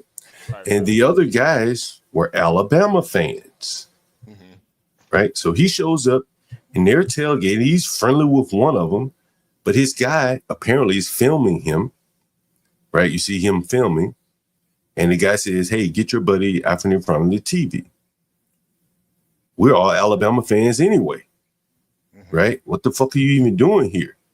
And let me go back up on the screen. So if you can see my screen here, you see that he has on an Auburn jersey, right? Right. And then the guy comes up here. I don't know, but maybe. I just don't like disrespect, bro. He can talk to me like that. See, he drunk. The white guy comes up. He don't mean all you have to say was, "Hey, bro, can you please move?" This is my guy, though, bro. Like, no, hey, bro, it's okay. Just move. He doesn't mean like it's okay, move, but I don't mean to be a but I know, but you have to talk to like that. No. I'm saying this is my guy, though, bro. Like, no, bro. You cursed at him and stuff, bro. Now, they're in this man's tailgate, and he has an Alabama shirt on. Understand? Mm-hmm. He said, dude, you're from the opposition. You're over here in my fucking tailgate and your guy's blocking the TV to film your black ass, right? Get the fuck out of my tailgate, right? You blocking my TV and shit, get the fuck out of here. Hey, we're good. All you had to say was, "Hey, bro, can you please move?" It's just respect, bro. You know what I'm saying? And he said, man, you know, you need to talk to me a certain way in my tent, in my tailgate, right? Even though the white guy paid for the tailgate, the black guy's telling him, hey, man, you need to talk to me a certain way under your tent. It don't work that way, bro. Like, that's his tent. You, from the opposing team, you're coming over here in his tent. He tell you to get the fuck out, however he tell you to get the fuck out. He don't mean it like that. Is he drunk? I don't know, but maybe. I just don't like disrespect, bro. He can talk to me like that. Don't talk to him like that. He's just doing his job. Hey, we're good. No, hey, let's just respect each other, bro. So John, wait, pause it, bro. So I'm guessing the guy holding the camera also has a Auburn jersey on. It's probably one of his buddies or something. Right. It's filming for him. Maybe an Auburn jersey, I don't know. But the guy who's being filmed, who's the star of the film here, has an Auburn jersey. Is an Auburn fan. Right. In Alabama, bro, you one or the other. Ain't no. I root for both of them. If you're all man, people have gotten killed over shit like this, right? Yeah. And here is this black guy of the opposing team gonna wear the jersey and they don't know these people. And you hear the white guy, man, I can tell you're a cool dude, man. He's trying to swatch this dude. Like, hey, man, I really want you to get the fuck out of here. I don't want to tell you to get the fuck out of here. So I'm going to say, hey, you're cool dude, man. You're cool, right? They don't want him there. Just like in Dallas, Texas, he's marched himself into their tailgate, their tent, and they're telling me, get the hell out. Yeah. And instead of him leaving peacefully, he's saying, man, but my respect and all. And it's that same kind of mentality that you saw in Texas, I would imagine, that you see here. Is this the same kid too? No, it's not the same kid. It's not Carmelo Anthony. No, So it's the example. It's showing you the mindset, right? Okay. Yeah. This shit turned into a conflict, right? Yeah. You walked into the opposing team like Carmelo did, right? He walked over to the opposing team's tent, which this guy did. And apparently, conflict was quick to jump off. And then you can see the white man come over and say, hey, nigga, I'm not trying to be. No, yeah. You cussed at him, bro. Bro, he's in the fucking way the TV is my tailgate. I can tell you. He didn't have to cuss at him, though, bro. He's not a child, bro. What's wrong? Hey, white man, nigga, shut the fuck up. Yeah. Fuck you talking about, nigga. Shut the fuck. You under my tent, nigga. Is that why everybody's picking up and leaving now? Yeah. Nigga done destroyed the whole shit. Yeah. Right? They done pay for this fucking tailgate, but they don't want to see no bullshit pop off. So they're like, you know what? Let's just pack up and get the fuck out. Yeah. You understand? Like, this man paid money for this shit. He probably got a whole spread out there, bro. You can tell these are kind of, middle class, working class white men. This shit ain't cheap, at an Alabama Auburn game or wherever game this is. It's not cheap, to set up this kind of environment. And then this black guy just come there and impose himself, with his camera team, no less. Anyway, I thought that was kind of interesting there. Yeah, no. I definitely, and that's kind of how I looked at that whole situation anyway, with the Carmelo Anthony. Like, bro, you could have avoided a lot of that. A lot of times you avoid jail and getting murdered by just not engaging with shit. There's certain shit you just don't engage with. And this is another example where, bro, you just didn't have to engage, man. You didn't have to go over there and sit on the opposing team's tailgate. Like, who does that? Nobody does that. You get the hell out of there. You should have just left. You know what I'm saying? You should have just left. You know, you had to pull the knife. That's kind of my take on it. I don't know exactly what happened, but it didn't have to end like that. HB, you mentioned some of your monologue, and you talking about the old victimhood shit, taking up for a murderer. Take a listen to this. For this young man to take somebody's life, that wasn't the first altercation. It wasn't the second altercation. It wasn't the third altercation. It wasn't the fourth altercation. I promise you that this young man has had multiple altercations with these twin boys. One of them is definitely taking steroids. Most likely what happened, in my opinion, what happened was they tried to beat him up. They got beat up. Didn't like the fact that only one person beat both of their butts, and considering one of them is taking steroids, he thought he should have been the big dominant man. Didn't like it and went back to try to do it again, and he ended up doing what he did. When kids are getting bullied, I personally feel like it's the parents' fault. And so there's this guy, he's posting like, I guess, a clubhouse or whatever, spaces or whatever. Yeah. Where all these blacks are seemingly coming to this guy's defense. Again, he murdered someone or, killed someone. And, why are they coming to his defense like that? At best, they should be neutral, right? One would think. But these people are clearly on the side of the black guy. Yeah, that's interesting. Why do you think they're all on the side of the black guy, HB? Because usually blacks do whatever the right thing to do, the blacks do the complete opposite of that shit. Instead of talking about conflict resolution, how to deal with adversity, how to just walk away from situations that, I mean, it's not like you out in the hood somewhere. You're at a fucking a track meet in a safe space. So instead of like coming to like thinking of solutions and how to avoid these types of situations, black folks are just gonna play the victim. And that's it. That's like their program to just go straight to victimhood. And like, if you saw those white boys' mamas, they wasn't on no damn steroids. They mama about as big as them. That's a big ass corn-fed white woman, man. That white woman, and that's a big ass white woman, man. That white woman about a good 326, 5'11", 6. Them boys ain't on no damn steroids. They mama just big as hell, man. That's all it was. I think that it's very interesting. I was talking on the earlier panel, and Stanley was saying he went to school in I guess in a school very affluent or whatever, mildly affluent. I'm not sure. I don't remember. But this was a very affluent school apparently. And the rival school would have been very affluent, right? Yep. And on the outside looking in, they say his dad was a lawyer, his mother physician assistant. That ain't rich, unless he's like one of a real high-powered lawyer. That ain't rich, right? Now, those Indians at the same school are going to be business owners, right? I've worked with Indians before, and they're kind of insular culture, right? They're not about to be having this black guy over at their house, more than likely, probably more not. More than likely. They're going to have their own.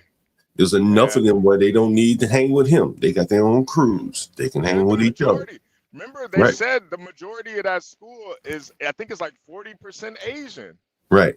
That ain't a bunch of ching chongs. That's Indians. They're talking about Indian people. They didn't even get cracks, right? That's Indian, right? Indians, what I'm saying? Yeah. Right.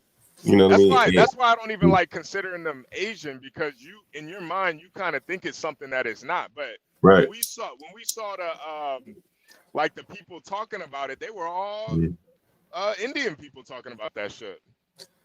And I think it was less than 10% black. Man, he had to feel like really out of place. I would imagine he had to feel really out of place. And, you know, that kind of like feeling out of place has to hurt, man. You know what I'm saying? Like, you just don't feel like it's a place for you. You know, like that shit has to hurt. You know, that's why I said he would have been better off at a black school. No, he would have been. And I think when like I grew up where, you know, white people were always the minority in all the schools I went to as a kid. There may have been one or two white people. So it was like, you know, going off to college was like, you know, I was mature enough then to deal with the adversity. But I don't think I could have dealt with all that, being around a bunch of white kids when I was younger like that. Not like that, you know. It's just a different. It's just like a different culture, you know. Like I don't know. I think, you know, it just depends. It really does depend. I think that sports does help and kind of bridging that gap a little bit. But you know, he obviously felt like he was a victim. And to me, like, I feel like there's just it's just hard for me to really wrap in my mind that I could be a victim to a bunch of white people. You know, like the way I grew up, niggas was victimizing white people. It wasn't the other way around. Like I can't even look at a white person and think of them as a victimizer. You know, like it just don't comprehend to me. So the fact that he even thought like that is like, damn, man, you were really drinking the Kool-Aid. You scared of these white people like that? Damn. Yeah. I think, boy, you know, he really threw his life away. Even if he gets off, man, the trauma, sitting in jail, you know, not knowing, bro, like that's the worst part. And it's probably an ad seg where, you know, no one can put their hands on him. So, you know, he's gonna be in isolation, bro. That's rough, bro. I've been in isolation, man. That shit ain't nothing nice. It does something to your mind. And you know, I bet he's really thinking like, damn, was it really worth doing all this? You know, did I have to like really stab the guy? He probably could have. Pulling the knife out, as I said, will make most people back down. And I can't see them advancing on him with the knife drawn, you know. Anyway, very sad story. Man. You never know, though. White people are crazy, though, man. You never know. Yeah. White folks will, you know. Usually that knife will back your ass up, though. Yeah, for niggas, I don't know about white people. That knife will usually back your ass up, HB. I tell you what. But that's interesting. White guys are a little different. White guys are a little different, man. White guys will be like, well, fucking stab me then. Yeah, put it right there in my fucking heart, man. Yeah, put it right there. White guys are different, man. Hey, here's a white guy that's definitely different, HB. Very different. Look at this. So I'm an Asian faggot. And I'm a fucking faggot. Oh, he ain't even white. I stand corrected. And I'm a fucking faggot. What are you gonna do about it? Yeah. So what? I'm a faggot. So what? So what? I'm an Asian faggot and you're a black woman. What are we gonna do about it? I'm the train first thing in the morning. I am the Asian faggot. What are you gonna do Okay, about well, it? go on, faggot. I am. Okay. What are you gonna do about it, huh? You're mad. You're mad too, bitch. Who's a mad faggot? You're mad too, bitch. Ooh, that's a dumbass bitch and you know it. And that's why you're mad on them. You're still going. You're mad. Yeah, I am mad. You're mad too, bitch. Okay. Oh, now you harass me because you spit on me. Because you called him a faggot, bitch. Me because you spit on Oof. me. Oh, so white men ganging up on a black woman. See, pause it real quick. You see the victim mentality right again. Again. You want to play the victim, you want to be able to call everybody in the world faggots, but as soon as they say something back, now they're ganging up on them. Man. There's something else going on here too, HB. Listen to this. How about a straight person calling gay people faggots? Yeah, that's right. How about that? That's right. Oh, a straight person called me a slur. So what I see here, HB, again, you know, this is New York City, somewhere I don't know exactly where. I can tell what train this was. Anyone that can identify that train. But what you're seeing here, HB, let me see if I can. Can I blow it up? I can't. There aren't a lot of black people on that train. You see that? And there are even fewer black men on that train. This is not the. This is not the train up in Harlem. Yeah, this isn't a train to Brooklyn. Yeah, Harlem, Right. Harlem. Yeah, this ain't to the Bronx or something. Right. Right. These are people going to work and going to school. Right. Right. And here's a black woman going to work, more than likely, with no other black men on that motherfucker. And here's an Asian man. He getting all up in her face. And he using his victim card too to cancel her victim card out. Bitch, you black, I'm gay. Shit, we even now. Right? Yep. You using the words faggots and shit, then the white man jump in. Yep. Normally the white man would be on the black woman's side, sister gal. But the white man jumped on the Asian gay man's side. Yeah. That is where the lines kind of are coalescing here. Sister gal out on the train by herself headed to work. Ain't no one coming to her defense. Nope. Everyone's siding with the Asian. And all she can do is just run her mouth. The only people they can fight with now effectively are each other, like you saw in my house, where they were all fighting each other. Anybody give a fuck if she was a woman, they black, whatever, they all fighting each other. But here, she better not jump up and fight. That whole train may hold her ass down. She has no allies. A train full of people, no allies. And here's this Asian man, all on her ass. Right? It's an environment that they've never really experienced before on the train. The blacks used to get on the train, raise hell, and make everybody else cower. But now you got an Asian fucking man jumping in her ass. And she better not jump up and say shit, because he's still a man at the end of the day. And there are no black men on there that will come to her aid. It's very interesting. You see that, you understand kind of the dynamics on the trains here in New York. Yeah. Yeah, John. Yeah, no, the times have changed, man. Times have definitely changed. I wouldn't be surprised if this queer was a MAGA supporter. Times have changed, man. People, that whole victimizing and being a victim, people are tired of it. Even gay guys are tired of being the victims. Yeah. Like, fuck this shit, man. You want to call me a fucking faggot? Well, do something about it then, bitch. That's what he on right now. Right. And the LGBT is above the blacks in the hierarchy. You understand? You've been saying this. Right. And when she called him a faggot, that white man said, what the fuck did you call? Did you call him the equivalent of a nigga? Yeah. Right?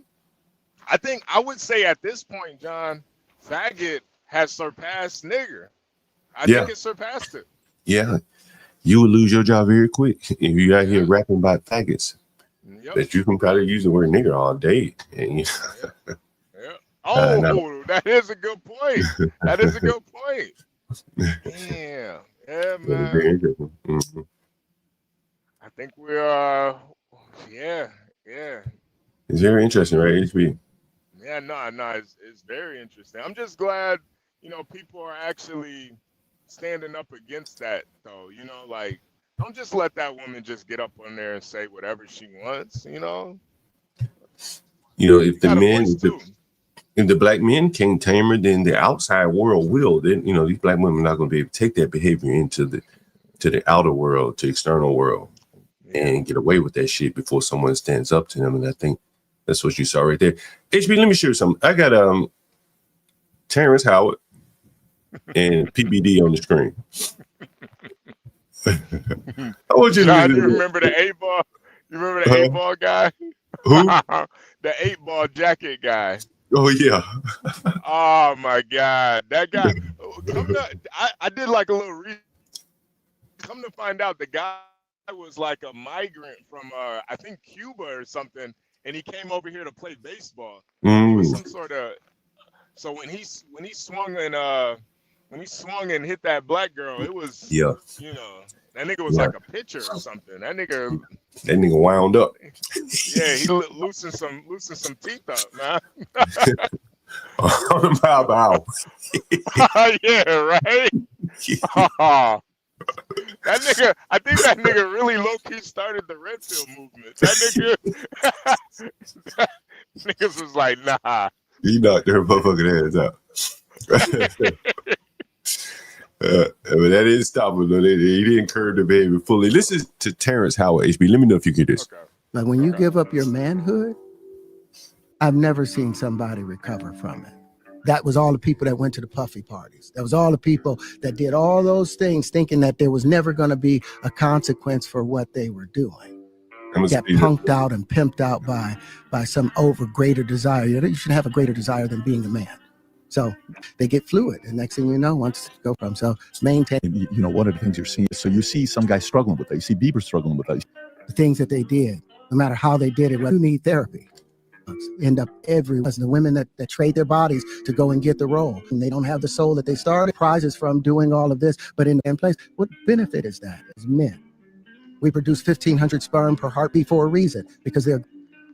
Did you ever have the opportunity where you got invited and you said no to it? Hell yeah. What was the consequence when you said no? Puffy invited me for weeks, asking me to come and teach him how to, wanted me to be his acting coach for a while. Go there and he's sitting around just looking. Hey, will you help me? I want to hear your music. So I come over there and I play the music. And he's sitting there just looking at me. He wants to hang out with you next week. And I was like, for what? He's like, I think he's trying to fuck you. Damn. Whoop that trick. Whoop that trick. Damn. Man, these people letting it all out now that Puffy's in prison. You know what I'm saying? It really makes you wonder why they weren't letting this shit out, long time ago. They were all kind of. Go ahead. It was definitely out there. I think the thing is, though, everybody was with it. See, now that Puffy went to jail, now niggas can try to demonize Puffy. But man, fuck that. All y'all was there. I'm sorry, John. If I'm at a party and one nigga starts fucking another nigga, I'm just as culpable. I'm a part of it now. Even if I'm just sitting in the corner watching. I'm just as fucking gay. Yeah. Y'all niggas, just because you wasn't fucking and sucking, you sat there and watched niggas get fucked and sucked. Y'all was all with it, man. Hey, we got MFB calling. I ain't hook up the roadcast yet. MFB, if you want to come up, I'll put the link in the chat for you. Yeah. Yeah, we can let Boston up. Yeah, Boston is actually he's a content creator anyway. Yeah, Boston's he's pretty huge on TikTok too, man. Boston's pretty huge on TikTok. Is that right? Boston's huge on TikTok? Yeah, Boston's huge on TikTok. But yeah, man. I honestly, John, man, I really do think these people are full of shit, man. They was all with it, man. They was all with it. All cool. Like if Diddy could do anything for them, financially or business wise, man, they was letting Diddy touch them, and even Cassie, man. Like I'm sorry, but Cassie knew exactly what she was doing when she got with Diddy. HB, you heard what academics said about Cassie, bro? No, what do you say about it? Shit. Oh shit, HB. So some of the evidence apparently, this is according to DJ Academics. Yeah. Is it they got tapes of like basically gangbang sessions of random men having sex with Cassie while Puffy just sitting there watching it. Yep. And apparently Cassie was enjoying it. Yep. Right? Like, bro, like, can you imagine being married to her now? And she's gonna have to testify? Oh my God. Yeah, luckily Cassie is, I'm pretty sure, and this, I don't know if this is a race thing, but Cassie is married to a white guy now. So unfortunately, he's probably gonna be okay with that. You mean like, that's all right. Yeah, that's all right. That's okay. That's okay. You doing what you had to do. He's right. How many black guys was it? Oh, somebody said she was drugged. I don't know. Nah. She was on drugs. She wasn't drugged. T. That's a difference. Yeah. When you're drugged, it means you didn't have any consent. She took the drugs. Yeah, I think she consented. Yeah, I think that's what it is. That's what Academics is intimating, that she was basically consensual, and that it's just going to be Puffy's defense. Man, said, ooh, I couldn't be married to a woman like that, bro. Oof. What if she was in charge of the baby oil? Still the same. It probably was her idea, man. That's probably her Right. idea. Somebody's got to put the drugs in the baby oil. They don't just come like that. You cannot buy pre-spiked baby oil. Somebody has to do the mixing.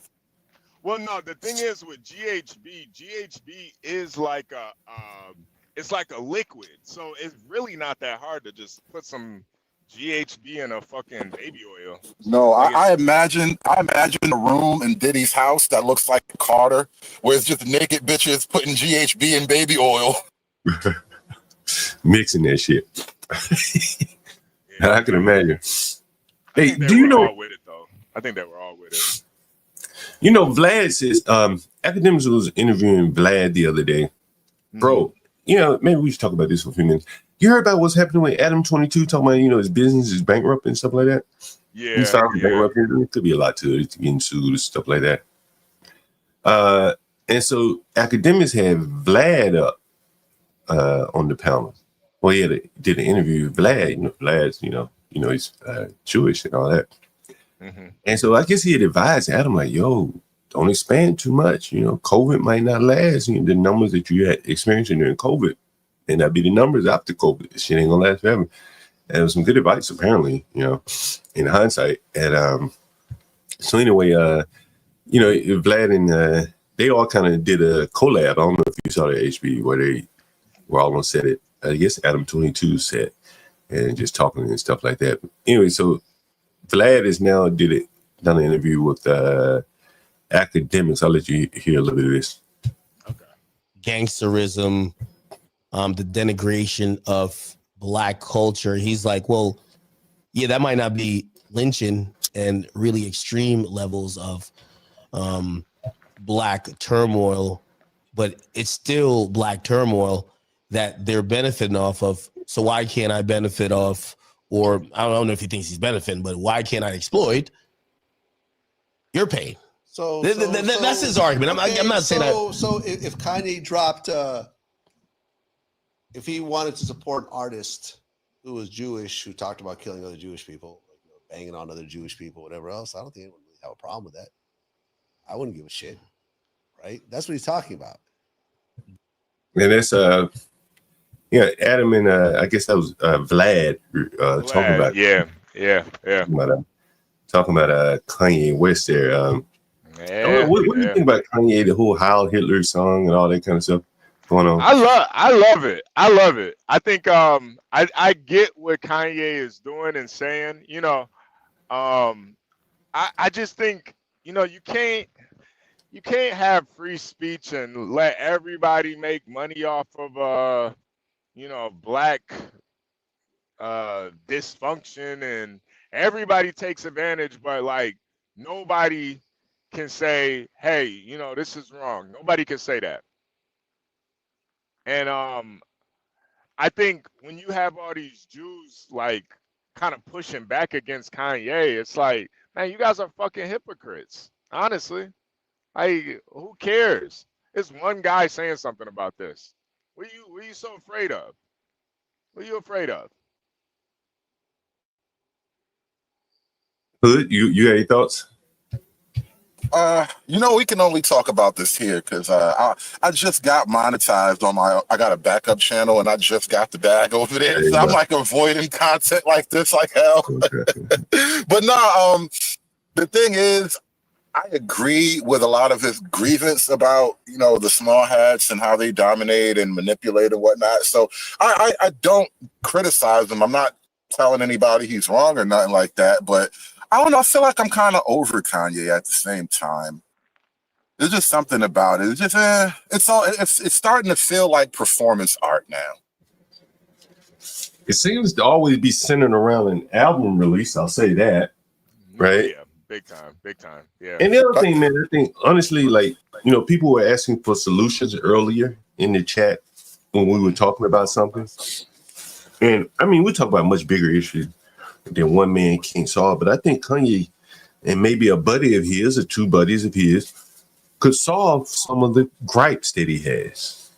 Right? You got millions of dollars, access to probably billions, and you still have these same gripes for the last 20 years. And I think that video of him And Jim Jones is really where he should direct his anger. Yeah. Because that kind of bullshit doesn't happen in many other communities in the same way that it's happening here. Are you familiar with what I'm talking about, Hood? No, what happened with Kanye and Jim Jones? HB, you know what I'm talking about, right? Yeah. Basically, they Jim Jones got a deal with some fucking crypto coin, used Kanye's name, and got $200 million or $2 million from it. Kanye wanted Jim Jones to send him a PDF. Didn't even really want any money or anything. And then Jim Jones basically told Kanye, I don't know how to make a PDF file. Let me play the video for Hood. Go ahead. Let me let Hood hear it. And I know this shit sound like a Tarantino. About that shit? This is my issue with Jim Jones, right? So he says he's gonna get a dib or a dib. I don't know what the fuck the word is, but basically. Well, shit, I just remembered this motherfucker will copyright your ass. I hope he didn't get this. Let me do it like this. Did it get copyrighted last time? Yeah. Oh, okay. Wow. Imagine copyrighting a nigga in a Hitler KKK outfit. Get a percentage. You know what's ironic about that? Hold on. You know who's getting that copyright money at the top of the pyramid for Kanye and his black outfit, right? That's the most ironic thing about it all. I think this is academics actually doing the copywriting here. This is academics doing the copywriting here. Let me just jump to the meat of the matter here.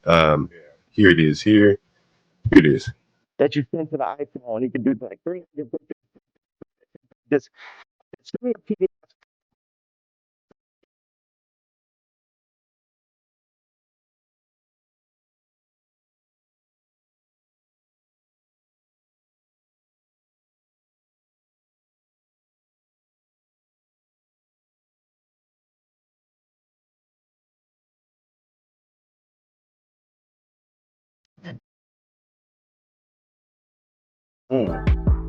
You gonna lie to me about a fucking PDF, you faggot ass nigga?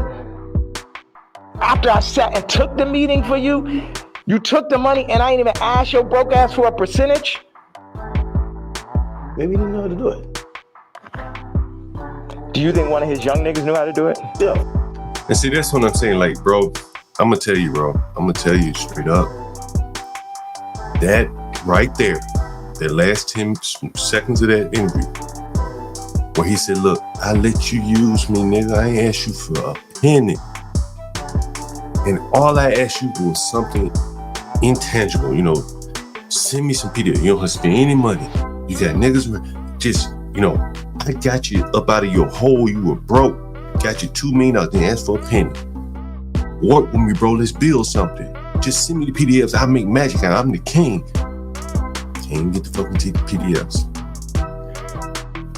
That's why they haven't been able to do anything, and they still got the gripes. These guys can't even put their heads together to get $2 million and some PDFs. One side got the $2 million, but the other side got absolutely shit on. That is the gripe, in my opinion, that the blacks take out here into the communities. I showed you the incident at my house where these blacks were arguing over recycled bottles of water. Mm-hmm. And it escalated. Go ahead, HB. No, and that's why, for people outside looking in that are like, yo, Kanye, why are you complaining? Why can't you just, figure it out? You got all this money. But us as black people understand he can't work with other black people. And that's the problem. That's what he's saying about. And he knows that if he go to work with the Jews or he go to work with the Indians, shit, they gonna want the biggest cut. Master Kim has explained that game, right? Bro, I was watching some guy, I can't remember who his name was. And he was like, they had Aiden Ross on it. He was like, yo, I own 20% of you. He said, what? You own 20% of me? Like, he said, well, how the hell that happened? I'm gonna see if I can find. And I can't remember who the streamer was, but apparently the company that owns Playboy Max or Playboy Max, whatever else, like Aiden Ross bought into that company and has like 20%. And the guy sitting here on the couch next to Aiden, like, how the hell I'm streaming from my boss? You know what I mean? It blew his mind. But the people that Aiden probably cut the deal with, probably people like him. Yep. Playboy Cardi and who else? The other guy, Playboy Max, and all those other guys. They never said, well, why don't we just do this and own this shit? And they got figured. Did I cover Slutty Vegan? We covered Slutty Vegan here. Yeah. We talked about it. Yeah. She's going bankrupt. Yeah. Didn't they close down? Man, you know what's interesting, bro? How many of you have heard of Shake Shack? Yeah, I've heard of Shake Shack. Oh yeah. So Shake Shack is a big magic. Let's just call them magics, right? Small hats, magics. I call them magic. Most of the magicians, most of the magicians are small hats. Yeah. And so the magic, she had the Shake Shack magic to basically expand her. And I said, that's interesting. Shake Shack magic took a liking to this lesbian woman that's putting out this kind of lesbianish type vibe, slutty vegan. And he expanded her very rapidly. And she had restaurants on Spelman's campus. We talked about this. The students voted that shit off the campus. She expanded to Birmingham. That clearly didn't work. Them country niggas eat ribs down there. Not no vegan. Bring that swine. She went to, Brooklyn and Manhattan. It just didn't work. Vegan restaurants all over the country are not working. And hers clearly, is no exception.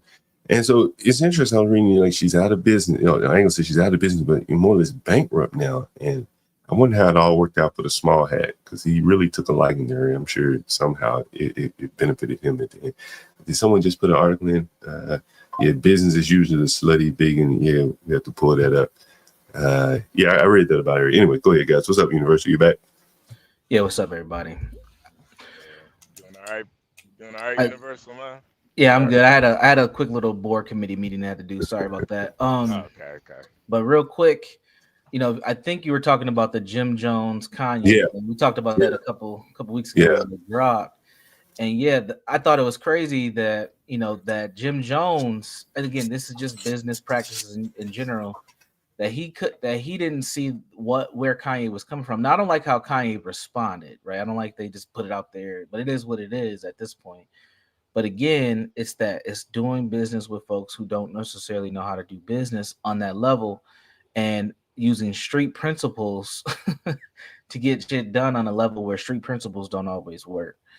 And Universal, man, I'm gonna push back a little bit. I'll say this, bro. Like, if I cut you in on a deal with 22 million, bro, and I've never met you in person, but I feel like if I said, bro, can you send me some PDFs? I think I would get the PDFs. Yes. You figure out a way to get me the PDF. Yeah. Hell, you the laptop guy. You might give me a laptop. I send you a zip file, a whole bunch of PDFs. But here's a guy with $2 million. Yeah. And the words came out of his mouth. I don't know how to do it. You got $2 million to figure it out. Yeah. You could spend $250,000 figuring it out and still got 1.75 that you made a playoff the guy. It's that lack of willingness to go a step beyond when someone did it for you. It's very transactional. And I've described a lot of times Black relationships are very transactional. Yeah. And this is a very good case in point. You do something for me, maybe or maybe not I do something for you, but there's nothing Jim Jones can do for Kanye. Right. Measure up to $2 million. So Kanye's just a very low bar and can't even get that. Man, that has to be frustrating. That has to be so frustrating because he knows there's really no one else around here I can do business with except for the small hats. Yep. And I don't want to do it. I want to do it with my own people, and it's not working out. Let me point something else out. And you guys are all right. I'm not disagreeing, but I want to add something else to it. Kanye is growing more and more, intentionally growing more and more radioactive. And I think Jimmy just said, I'm going to take the bag and run. And that's not necessarily a good thing. I'm just pointing it out. Like, do I continue ties with this person who's going to pull me down with him? Because he's a black hole at this point. You get too close to Kanye, you're going to get sucked into the whole take his money problem. And you don't want that. And so Jimmy was like, you know what? I'm going to take this $2 million for the hats notice that we a little too friendly. And that's the game, bro. It's cold as it is, but that's the game. Kanye complaining too much, bro. You know what's going on. Look, I can understand, Jim Jones' point of view, but look, to say I can't do it, that's what hurt, bro. Give me the real reason. Give me a better reason than that. Kanye, I'm busy right now. I'll get around to it. Just don't do it. But to say I would have respected that. I would have respected that better. Yeah. Like if Jim Jones just said, "Hey man, I gotta suck Jew dick. I can't do business with you." I would have respected that more. Yeah, I respect it. Instead of pretending like you can't do a PDF file, like, bro, what the fuck is wrong with you? Yeah, MLB, you want to come up, man? We put the link in the chat for you. That's what I think hurts, bro. Like, you remember when Jay-Z launched Tidal? Yeah. And then, he launched it under the veil, I'm doing this for the artist. He was doing it more or less for himself. Correct. That kind of shit hurts, man. You know what I'm saying? He's trying to get away from dealing with these the magics. And then, boom, it's like, but he can't make any headway with his own people. You think it would be easiest to do it with them versus some foreign people to you, and that's not working out. He's become a billionaire off of the backs of the Jewish, working with the Jewish people, and he probably needs to continue doing that. Right. Very interesting. Well, wouldn't that bring up the whole point of one ship doesn't lift all ships? Because on one end we hear, well, he should be reaching back in the community and bringing us along, but if he's attempting to do that and he's running into failure over and over and over again, it might prove why a lot of people don't do that. I think that reach back to the community thing is something that got sold to black people along the way, and it's almost a part of black culture, this whole concept. And I think it's a bunch of bull. Yeah. The reach back doesn't really help. You can reach back and do things for people on an individual level, but the broad concept of a reach back and do for the community. I mean, what are you going to give out turkeys forever? It doesn't change the name of the game, right? That's not the rising tide. And I think what black people are looking for, they'll never accept, which is really a strong hand. That's the only way to actually rise the tide of black people's hopes in this country is with a strong guiding hand. Black people desperately need a king, but we can't really do that. And so we just settle for charity that is just indefinite poverty. Well, you can't be kings in corporate America. And that is the thing. You end up fitting in silos. And this is what I talk about all the time. What they need are like small mom and pop business owners. You know what I'm saying? The motherfuckers that can, if their children can't go out and get a job, they can work there in the grocery store, right? Work there in the bodega, right? And in a generation from now, remember when we covered that store, Master Kim and I would call them, and it was a Korean man selling the store. The first generation owned the store, the next generation became a lawyer and wanted to sell the store. Right. The blacks have skipped owning the store and went straight to being a lawyer. And as we can see, they're not very good fucking lawyers. On the high end or the low end, because their kids killing people or they ain't got $5. And I keep making the example about the cell phones, right? And, for people that didn't catch it, those cell phones represent the criminality in their neighborhood. Right. Because there are no businesses run by blacks. And bringing in other people, criminality festers because there's a marketplace for a lot of that criminality. Right. None of us probably would go and buy stolen shit from kids and create a market for that. But other people will come into your neighborhoods and do that. And I think that's what has happened. Correct. And that's where Kanye and all these other guys could really find their salvation, in my opinion. They bought up these buildings and rented them out. At least black people know that Kanye owned these buildings. Right? Somebody that they really revere as opposed to Martin Luther King Avenue. These people don't even know the hell Martin Luther King was.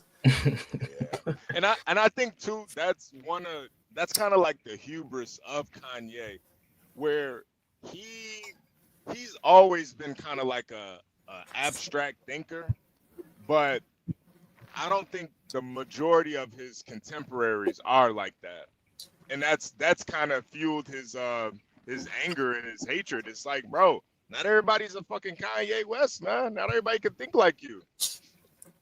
Yeah, and not many people are gonna be like Tony Yayo to 50 Cent. Right. You understand? That nigga hey, John, there's not a lot of Tony Yayos either. Yo, bro. You know that's a great point. Yo, bro, I would take 100 Tony Yayos over one Kanye, man, every day. I think this is why I stopped listening to a lot of rap.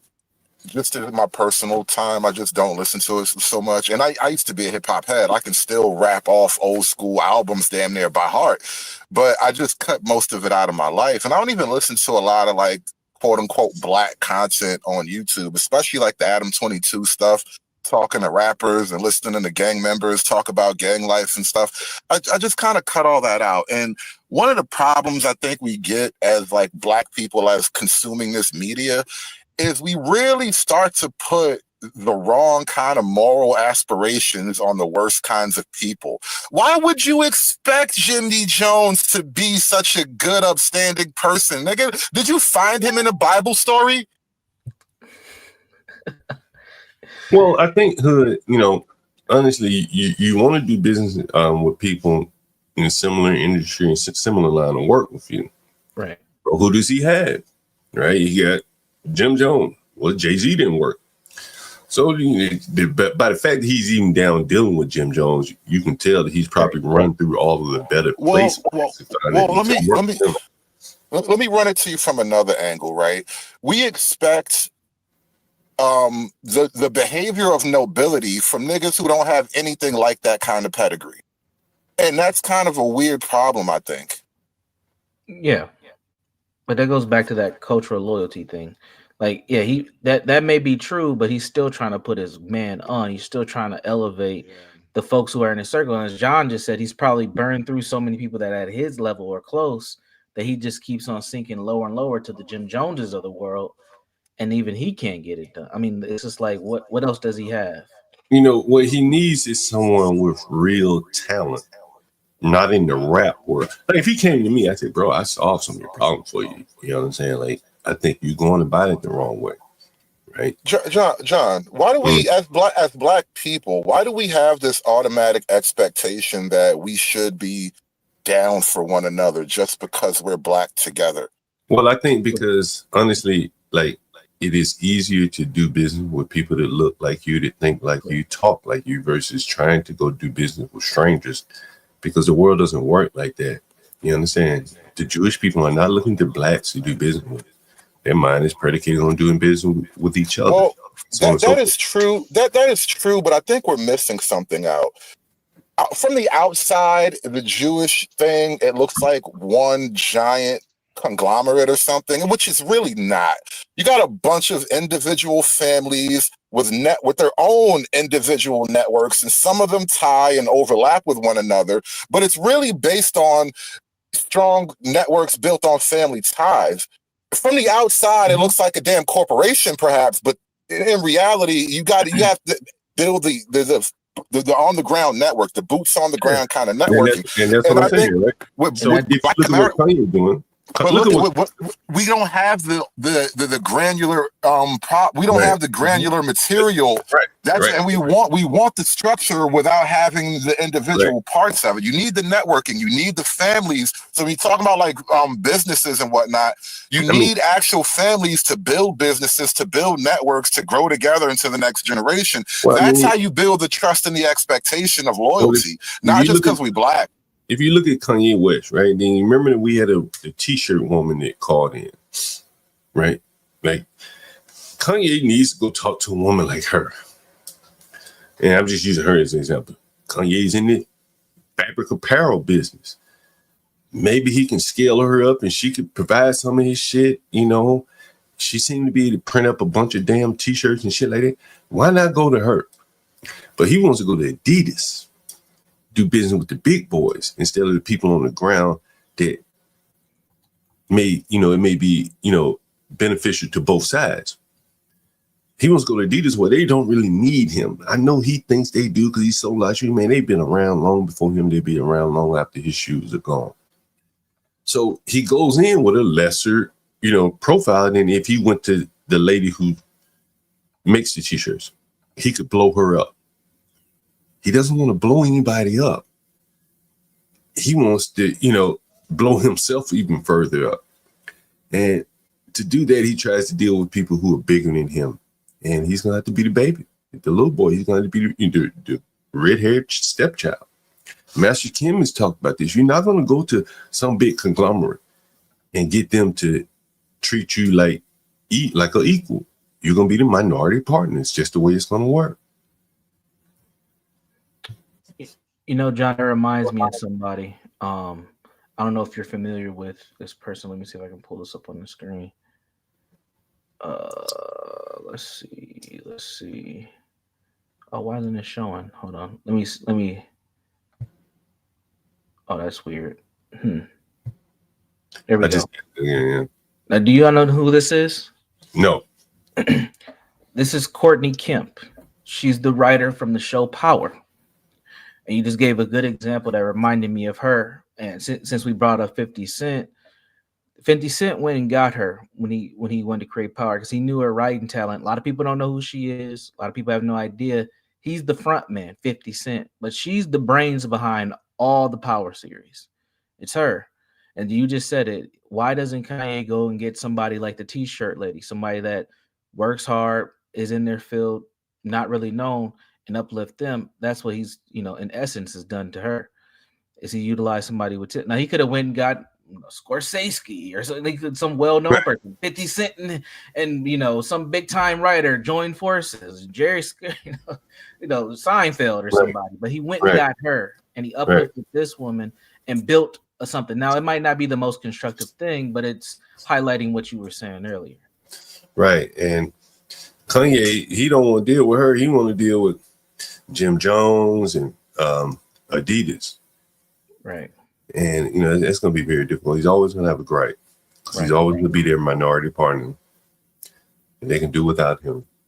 But in this case, with 50 Cent and this woman, they're kind of indispensable to each other. Right. He needs her and she needs him. Yep. I think 50's building an entire production studio down in Atlanta. Or in Louisiana. Georgia somewhere. Shreveport. Oh, Louisiana or Shreveport. Okay, yeah. There's like an old Navy base or Air Force base or something like that. Yes, I think I think he's trying to get a play on casinos. That's my take on it. Oh, absolutely. Especially in yeah. But again, I mean, this all gets back down to business at the end of the day, man, and how, in this country, you got to find your way. You use the cell phone examples. Now, it may be a criminal element to it, but shit, it's one of the ways people are figuring out how to survive in this United States. And as you always say, John, this is a gangster country. And sometimes the way people get it, how they live, it ain't the most honest work, but it's something, and it's an industry. And what people have figured out is that you can utilize the dysfunction within Black people and make industry. It's just, at some point, we have to realize it. Yeah, and that's what I think Kanye and all these people should do. Yeah.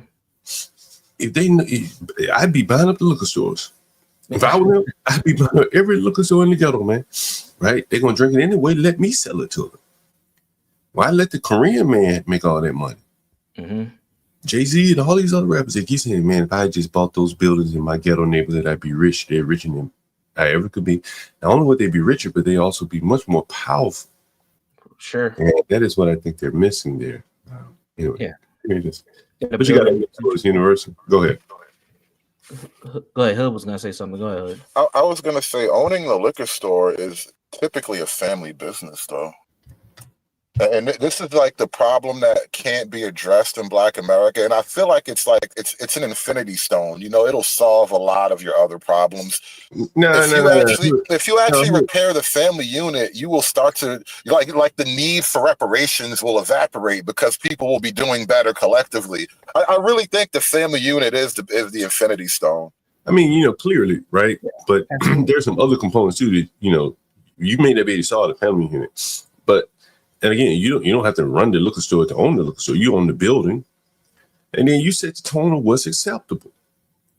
Like, hey man, don't be conducting no criminal enterprise in my business. How do you maintain that? Well, it's just like any lease prevent, just say, hey, no criminal enterprise on my property. If I catch you buying, selling stolen shit, that's grounds for the lease revocation. It's easy to do, man. You can open a business where you just don't allow criminal element. Clubs owners do it all the time. The owners of a club building, if they catch you committing crime in their club and shit like that in their building, they get you up out of there, put somebody else, new management. And I think, that, would solve a lot of problems. A lot of these people are paying, 30-40% on top of what it should be, what it would be in another neighborhood, because you got someone coming into their neighborhood who begrudgingly are taking advantage of these people. Some of that could be changed. Even the look of the neighborhood, Kanye West could put his architectural design to making the neighborhood look a little better. The Arabs and the Indians, they don't care. They're just there to make money. So there are a lot of things that the people could do, that would be easy and wouldn't face the resistance of big corporations, in my opinion.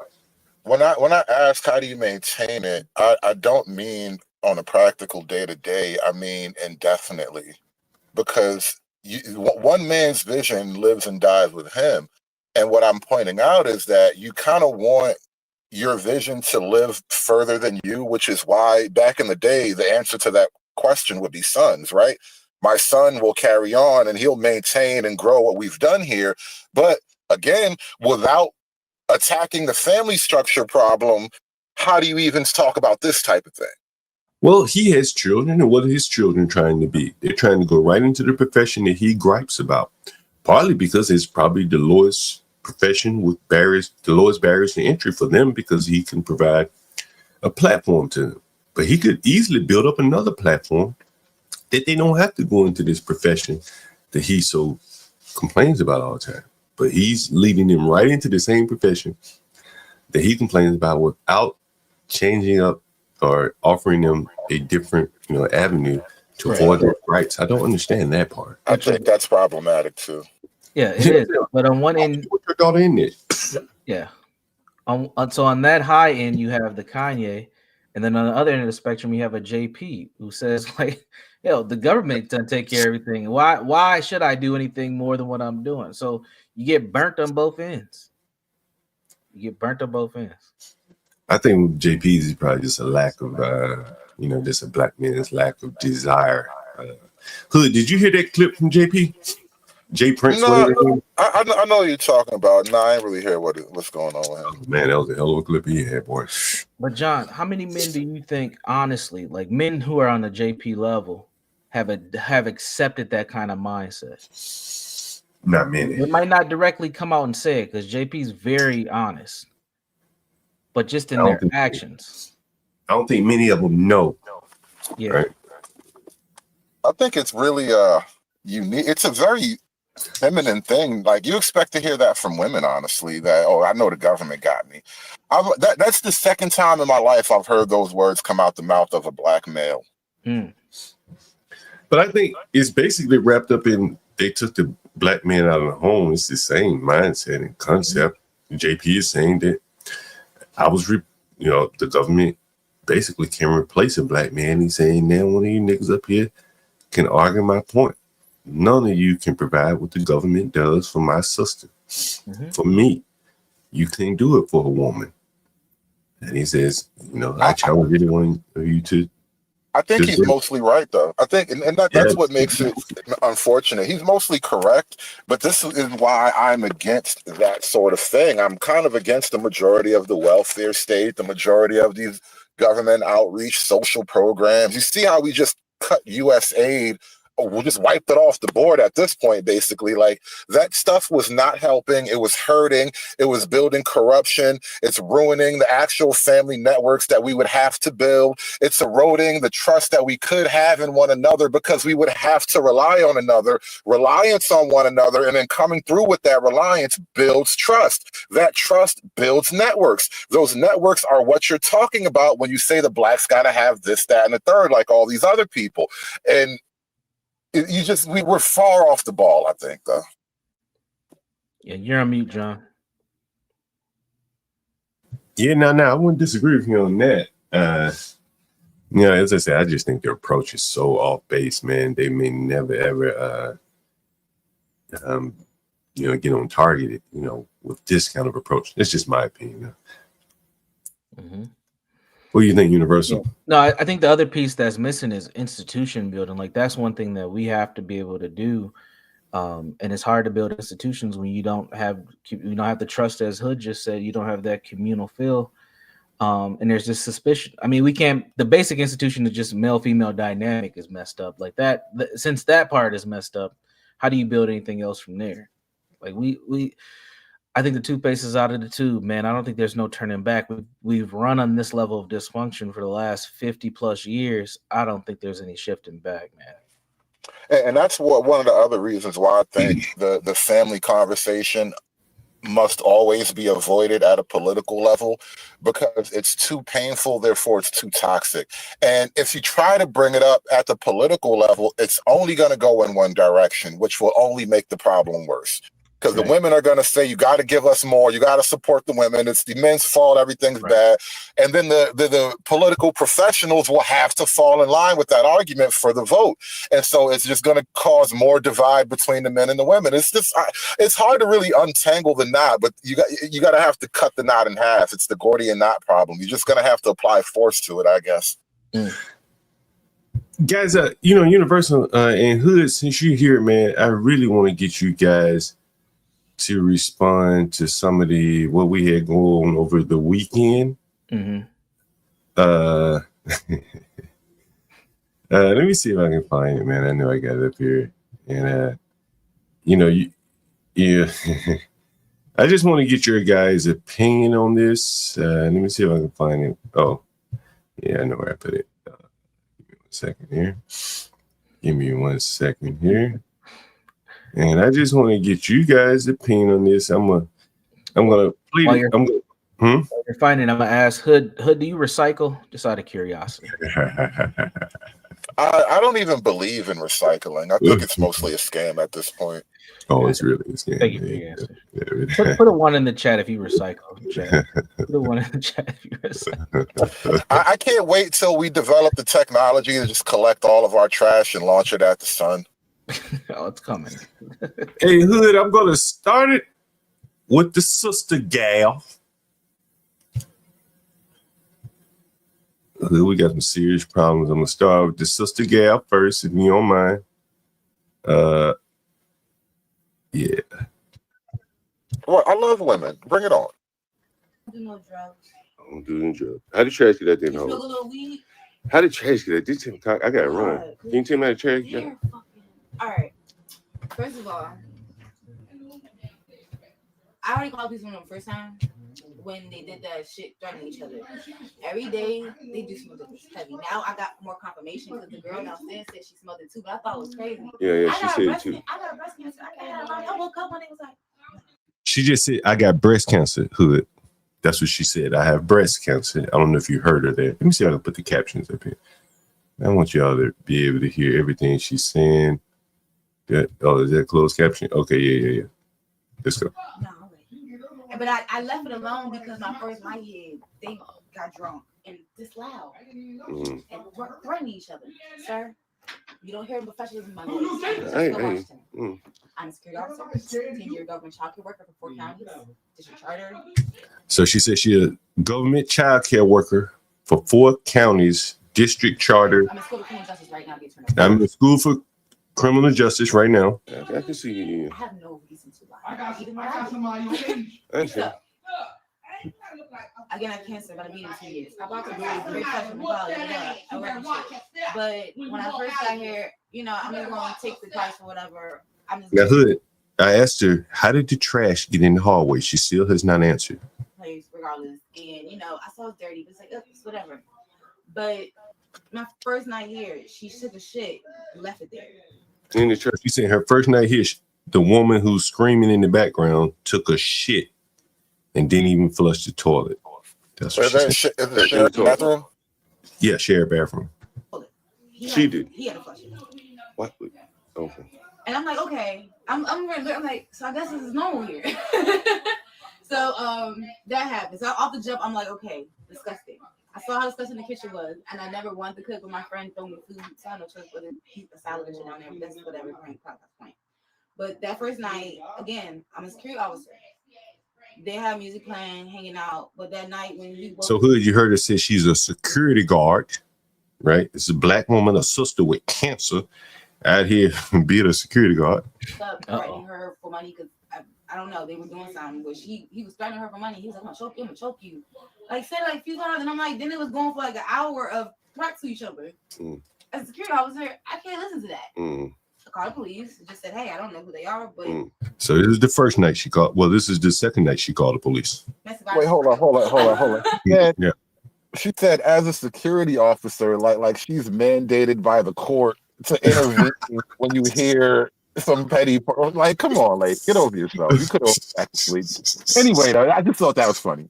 Yeah, man, you know these blacks, man. They really want to make themselves, you know, higher than that little paltry ass peon job is.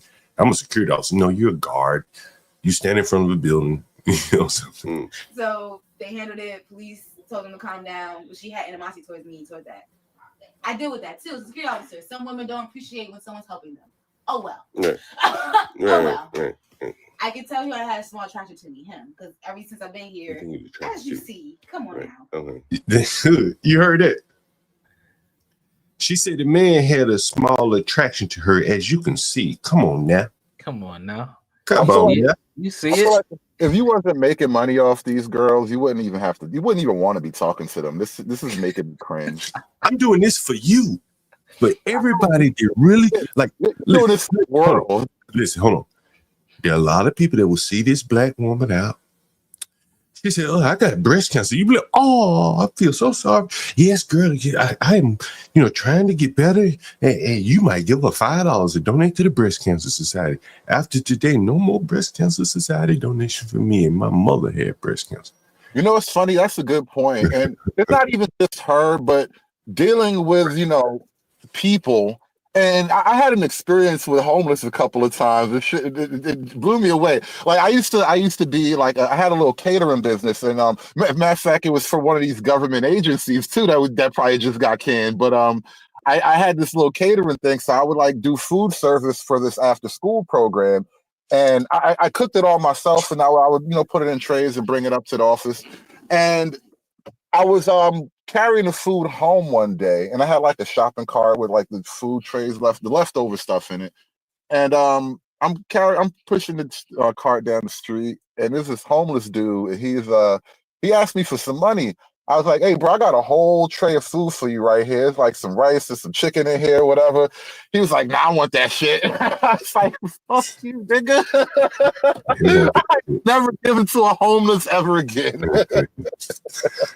And so here's this woman with breast cancer, man. And now I want you to think about this stressful ass environment this black is in, undergoing chemotherapy. And the first thought that came to my mind was, damn, this is the health disparities being highlighted here. I had a small attraction to him because ever since I've been here, as you see, come on now. Come on now. You're not stupid. Right. He has a small attraction to me where he always try to like hover towards me a little bit or try to get me to get, trying to talk to you. He will charge his phone out here and just have a TV in the hallway. He charged his phone outside. Right here, at the window. Why did he do that? Hovering by my door. And it'll have me. Anyway, so this bitch is going on talking about how cute she is and shit. Because he can't knock my door about it while I'm on. I know you just. Hey, John. Yeah. I got a secret about recycling too, man. What's that? I go to a lot of recycling plants, man, all over America. Yeah. And one of the secrets is that all the recycle items that you just put in your trash, yeah, they pick that shit out of your trash. You mean the recyclables? Yeah, they will pick the stuff that can be recycled. They pick it out of your trash. So I'm not saying that you don't have to recycle because that helps in the whole process. But that's basically like something that's extra. Like the whole recycling thing, they're gonna get all the recycles out of your trash regardless. And then they recycle it, but shit does get recycled though. Like shit does. I heard shit that like with grease in it can't be recycled. Like a piece of no, it can't. A lot of stuff, it can't be recycled. But like, you know, bottles and shit and paper. Yeah, they can. All that shit, is gonna get recycled. So they'll pick it out of your trash anyway. So it is kind of like I don't know, the whole recycling thing is kind of like I'm not gonna say it's a grift, but it's like some extra shit, man, to make people feel good about themselves. Partly a grip. Yeah, it's a courtesy. It's the we sort our shit out for us, which I still do it anyway. No, you definitely should. I hope you feel better. I hope you all feel It better. makes me feel a little bit better. You know, Oh, I just give me some discipline to teach my children. Don't put that in there. Put it up. But check this out. I want you to hear her on recycling. I said it 2 times. I said it again. Let's see, we're going to be my favorite. Oh, I got to read for the moment. Even gay women say that to children. Very straight. Look. Only gay women say to me. Only gay women say that to me. Only gay women say that to me. Oh, she told it to you. Only gay women. I'm a time. Is this womanhood attractive to you guys? Nah. She looks like she looks like a woman that I could like spar with, you know, like if I want to do some boxing, like I would. He said spar with. That's awful. Nah, she looked like Bobby Shmurda though. No, okay. So here's the first question I want to ask you. She said, "Look at me. Who want this thing? This tail." Ah, man. You heard her say it. Y'all heard her say it. And she like, look, I got these big ass titties, these thighs. But in reality, in the real world, not in her head, she know that shit ain't true. Yeah, nah. She know it. Niggas not gonna convince me that she up here telling the truth. Does she really believe that? She done had a life. She spent her life getting her head gassed up by all these horny ass broke niggas and shit. And I was just thinking about something like, you know, when you get outside of the culture. Well, hold on, let me just point something out. When you get outside of the black culture, you realize people are a lot harsher on women. So like in Asia, like in China, they openly call you fat. They don't tolerate certain things. Like with white guys, they have this thing like they call the skinniest white girls fat. And I think it's just a mind game to make sure these bitches don't eat nothing extra while they not looking.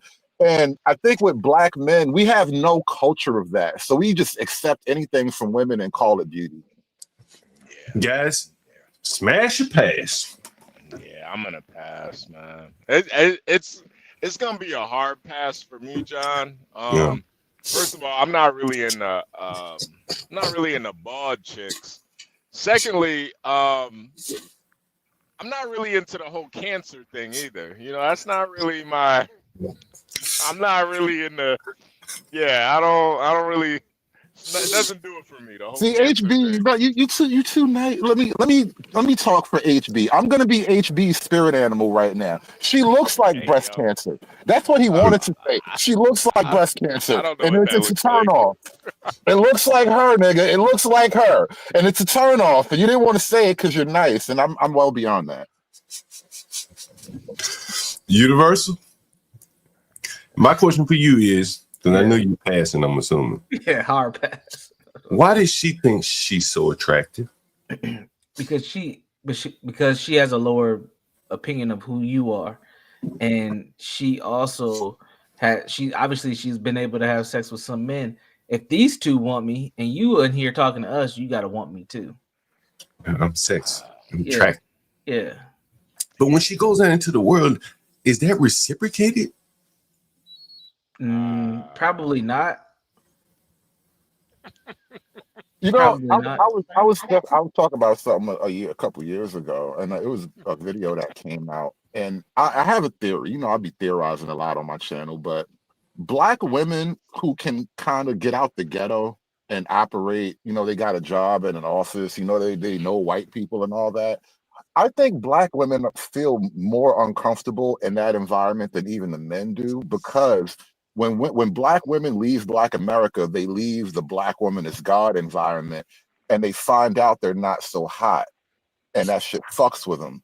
And I think a lot of black black feminism is really a sexual game playing out. Like they're just really sexually resentful, and they mask their politics. They mask that with their politics, basically.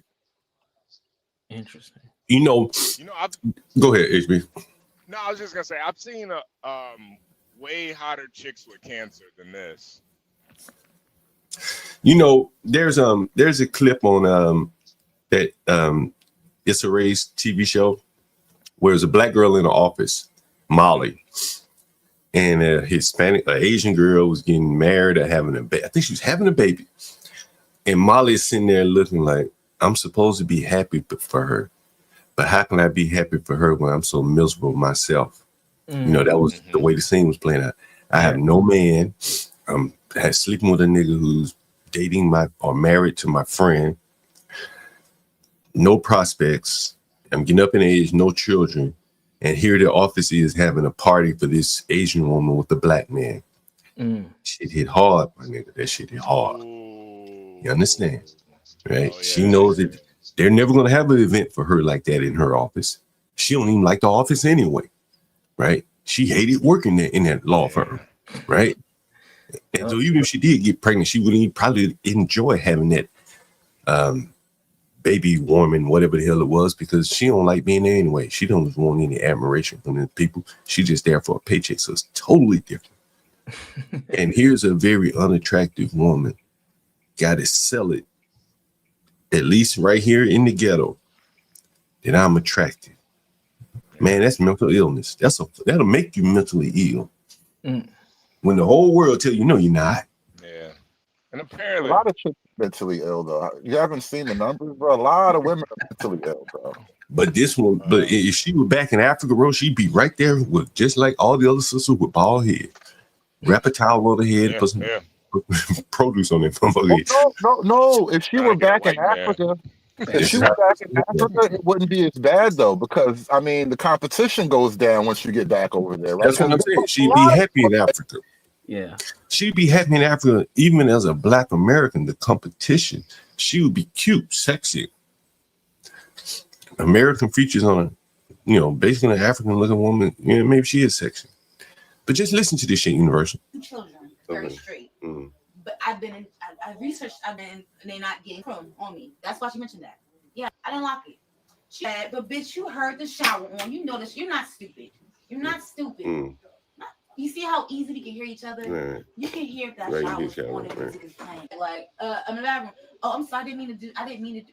She's hovering for seconds. What the fuck? Until I got aggressive, close the fucking door. That's how I know she's gay. So what happened today?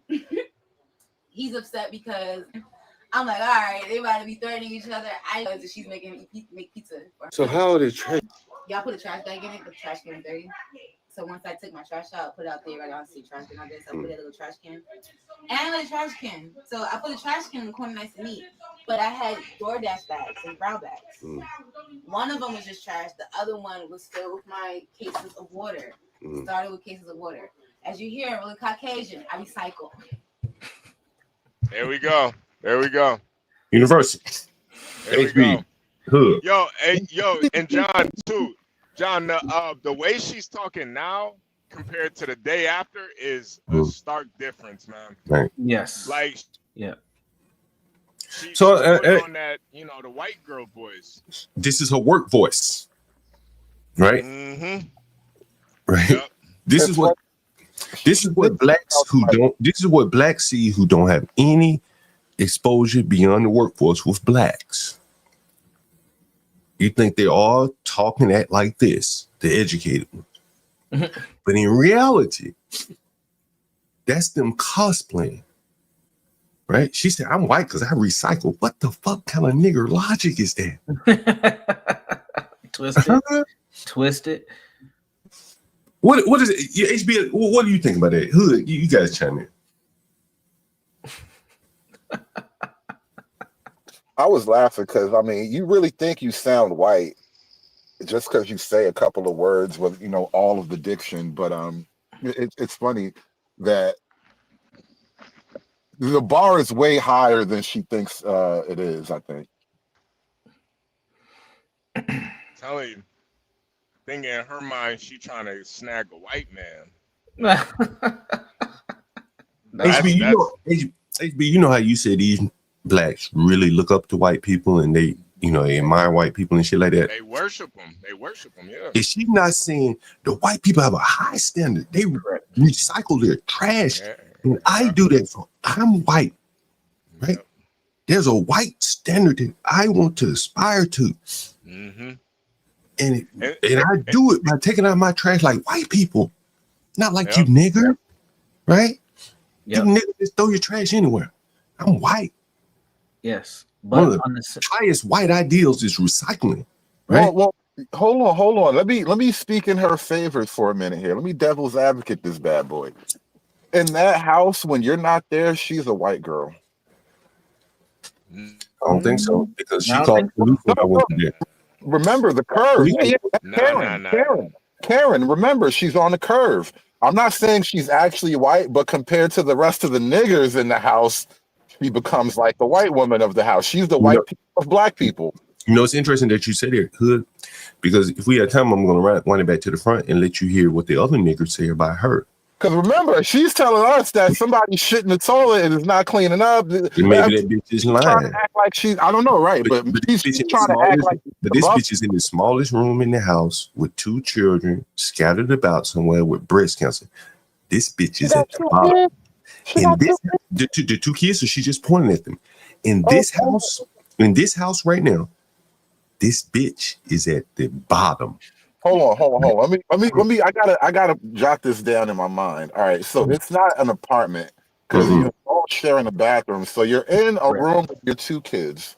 No. Her kids are not with her. Okay. She has a little bitty ass room. That's a giant red flag. Honestly, listen. When I encounter women who have children, it's relatively an expectation at a certain point in life anyway, right? But when you're a younger woman who does not have custody of your kids, knowing how difficult it is to lose custody, most women are just she lost custody. Don't assume she lost custody. She could have just left him with the baby dad, left him with her grandma for a minute. I'm doing this by the numbers. I'm not doing this by my heart. But Hood, there are 2 but hold on, there are 2 women in the house. Both of them have children. One is a very young girl. You'll see her on the video later. Her parents have her child, right? Bro, all I'm saying is that's another red flag. Look. When a woman don't have her own goddamn kids, it's a red flag. Tell me why it's not. Well, what I'm saying to you, you're missing the point, Hood. Bitch is bald, man. Ain't nobody. There's something going on here that we don't know. That's all I'm saying. Clearly, Hood, like that's clearly. It's baked into the cake, Hood. Yeah, she's written from John. Clearly, there's something going on, man. She got 2 children, no custody of either one of them. Talking about she's white. Clearly, something's fucking wrong. And Kimika's here, coming in with the black folk bailout card, the big joker. They're all mentally. Kimmy K, I'm gonna tell you, you're going down a slippery slope with that. Yeah. You're calling all these niggas that look normal in the real world and say, well, that was mentally ill. That was mentally ill. Yeah, I guarantee you, if you saw her out in the street, she's probably a security guard at a school like where you work. Mm-hmm. You don't think she's mentally ill at that school? Yeah, Miss Anderson. You see her when she come. I see her when she come back home, and she act like this. This is one of the security guards at your school. Understand that. So if she's mentally ill, then probably the security guard at your school is mentally ill. Right. And a lot of other blacks are mentally ill that you see walk around. Keep going on with this mentally ill line if you want to. You have to diagnose. I want you niggas to keep on going with that mentally ill, right? Yeah. And we're going to end up with about 50-60% of them being classified as mentally ill. Yep. You got to diagnose. Let's go with it. Yep. We just need to bring back the insane asylums, bro. It'll help. Well, you know, like then they complain about. Then we're gonna hear the complaint about them. They're being racist. If she mentally ill, you know what the illness coming from? Trying to aspire to something that she can't be. You can't be white, baby. I don't give a damn how well you recycle. Yep, can't be missing. You can't make that jawbone not protrude, baby. You can't do it. Damn. Ain't nothing you can do about your physiognomy, baby. Right? Damn. So you got to live with it. And this mental illness, that she think that she can just adopt the fucking recycling that the white man created. Come on, baby, tell us. You white. One of them was just trash. The other one was filled with my cases of water. Started with cases of water. As you hear, I'm really Caucasian. I recycle. Man, these niggas are mentally ill, bro. Wait, John, you just said we can't go down. You said we can't do that, John. Wait a minute. Man, I'm willing to go. I'm willing to go with them, right? See, T saying that most people are mentally ill, right? I'm assuming mostly black people. He's saying most people are mentally ill. Like that, like if we're going down that road, then shit, is Kamala Harris mentally ill? If you're willing to say you're something you're not, kind of like Terrence Howard was saying. Right, if you know you black, I'm white. You're mentally ill. If you know you Indian and you start saying I cook my collard green in the bathtub, you've lost your sane. You've gone insane. Right, and then now we gotta ask like what. That's why this whole mental illness thing, man. I'm telling y'all want to go down that route. Unfortunately, a lot of women would be classified as mentally ill. You know what? I'm glad you said that, and I'm gonna take this moment. I'm gonna let my misogyny guide me in this next comment.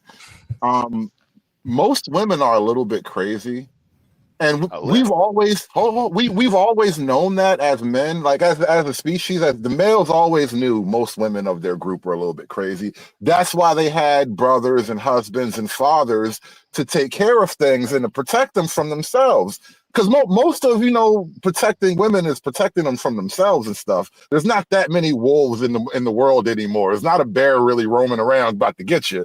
And so because, most women are mentally ill, but we used to have that male cover over them to kind of keep it bottled up.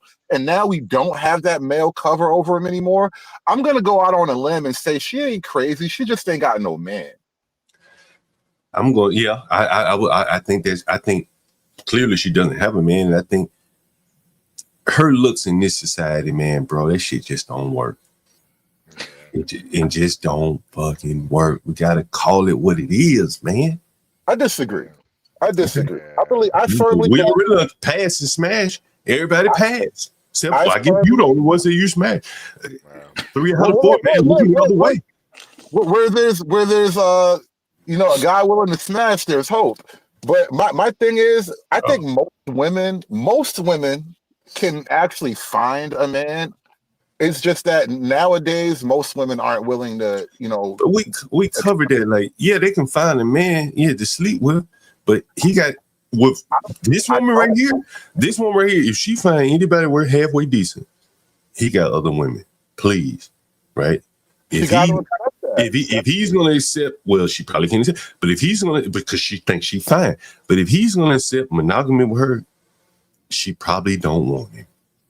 Let's be honest. But there you go. Like I said, most women can find it. She can find like a Job of the Hut looking. Even Jay Prince, right, with really Negro features. Yeah. I think Jay Prince could probably do better than this, man. Well, wait, we've actually seen him do better than this. We've actually seen Jay Prince do better than this. And that nigga looks like Kodak Black, man. Right.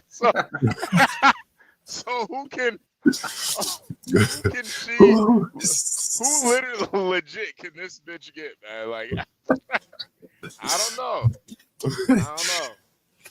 And go ahead.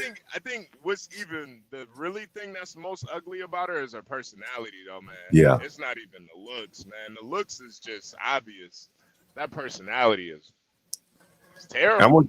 I want you to hear another trope that she lays out here, Hood. See if I can pull it right up on it. Let's see. this right here. Here's another trope of hers. This is her nasty ass room. Ask about a job cleaning. I talked to him about it. This bitch in this nasty ass room is telling me she got a job for me cleaning. Listen to this. She's from Washington, and they saw how powerful. Oh, this is another. I don't care how much money they get y'all. Y'all have somebody in here that doesn't respect this household for real, or high on drugs and messing up other money for you. Right. That was crazy. So back to the other part. So how did they left their door open. When I kept coming back, they're scared of me. They ain't gonna touch me. Again, I'm in Washington, and they saw how. You heard her? She said they're scared of me. They ain't gonna touch me. I'm in Washington. Do you know who the Washington she's referring to? Hood George Pasty Face Washington, the first president of the United States of America. Oh, man. This nigger thinks she's a descendant of a white man. You know what's so funny? A lot of black people have the name Jackson, Washington, and whatnot because, you know, maybe they came from a white man at one point, you know, as property, though, not as blood. George Washington was her slave owner, and she recycles. That makes her white. Yeah. Am I wrong? Is that basically the analogy, the you know, the connection she's making? I recycle. My last name Washington. I live in Washington, D.C., which is named after George Washington. I must be related to him. Hence, I'm white. Is that the connection she's making in that mental mind of her? Yay, nay? Yeah. Yeah. She might not be aware of it, but yes. This is a fucking mental. This is a mental More illness. sad though, John. Yeah. She's probably learning some of this shit in college. Say what? Or YouTube. She's learning in college. I mean, it's really simpler than that. I mean, I was being tongue in cheek about the whole Washington thing, but I think it's just simpler than that. Her family last name is Washington, and she thinks her family is a bunch of ghetto bitches that beat people up, and therefore you got to respect my block. It's that type of thing. Why not be a descendant of Booker T. Washington? Booker T. Washington wasn't out here beating niggas up. That's what she wants credit for. That's why she says I'm a Washington. That's what she wants credit for. George Washington Carver. George Washington nigga ass. That's what she talks about. She wants to fight. She's a rumbling woman from a family of rumbling bitches, bro. That's what she's trying to tell you.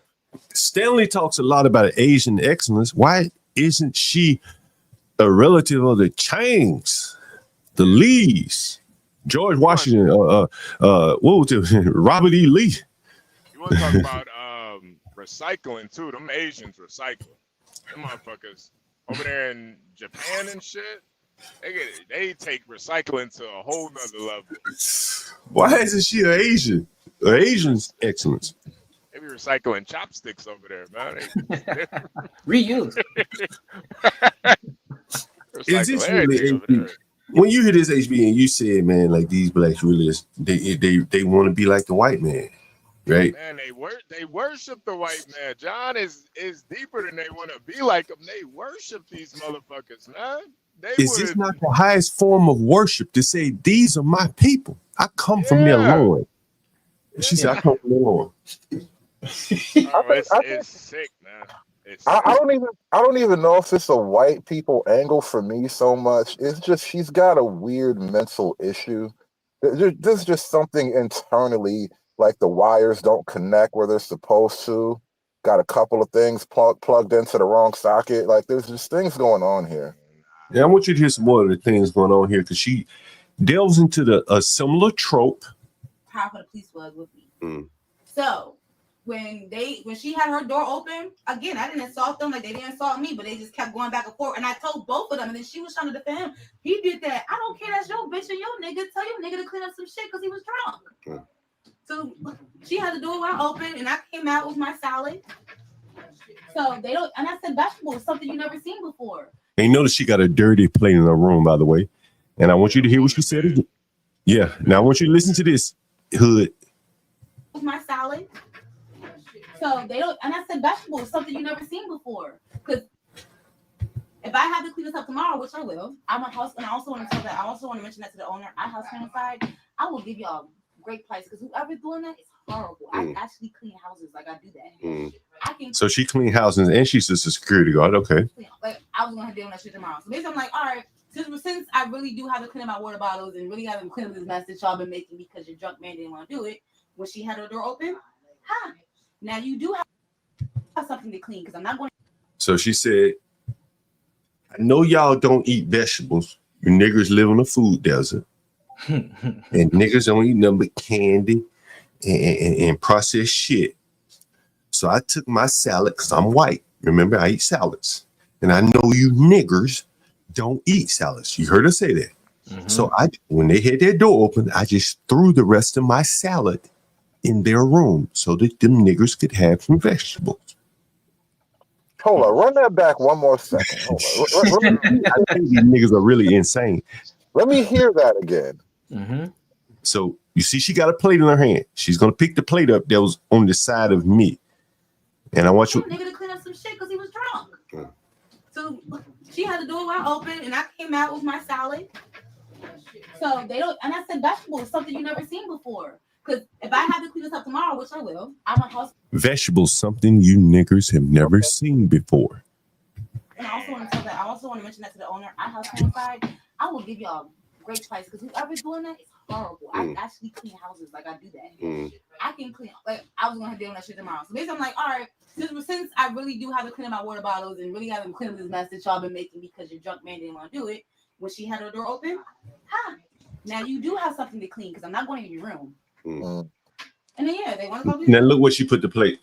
Okay, I get it now. You know what? I'm gonna kind of soften up my initial. I don't think there's a lot of mental things going on. She's normal, relatively speaking. You know, on the curve that we're grading on, she's relatively normal. She's just an annoying bitch, bro. And to be fair, there's probably annoying. Everybody in that house is probably a pain in the ass, unlikable. Universal HB, your thoughts? Well, I want to ask Universal, how many women like this have you come across, like just in dating and stuff? Oh, none. I don't date women like that. Well, No, not like her, but the mentality.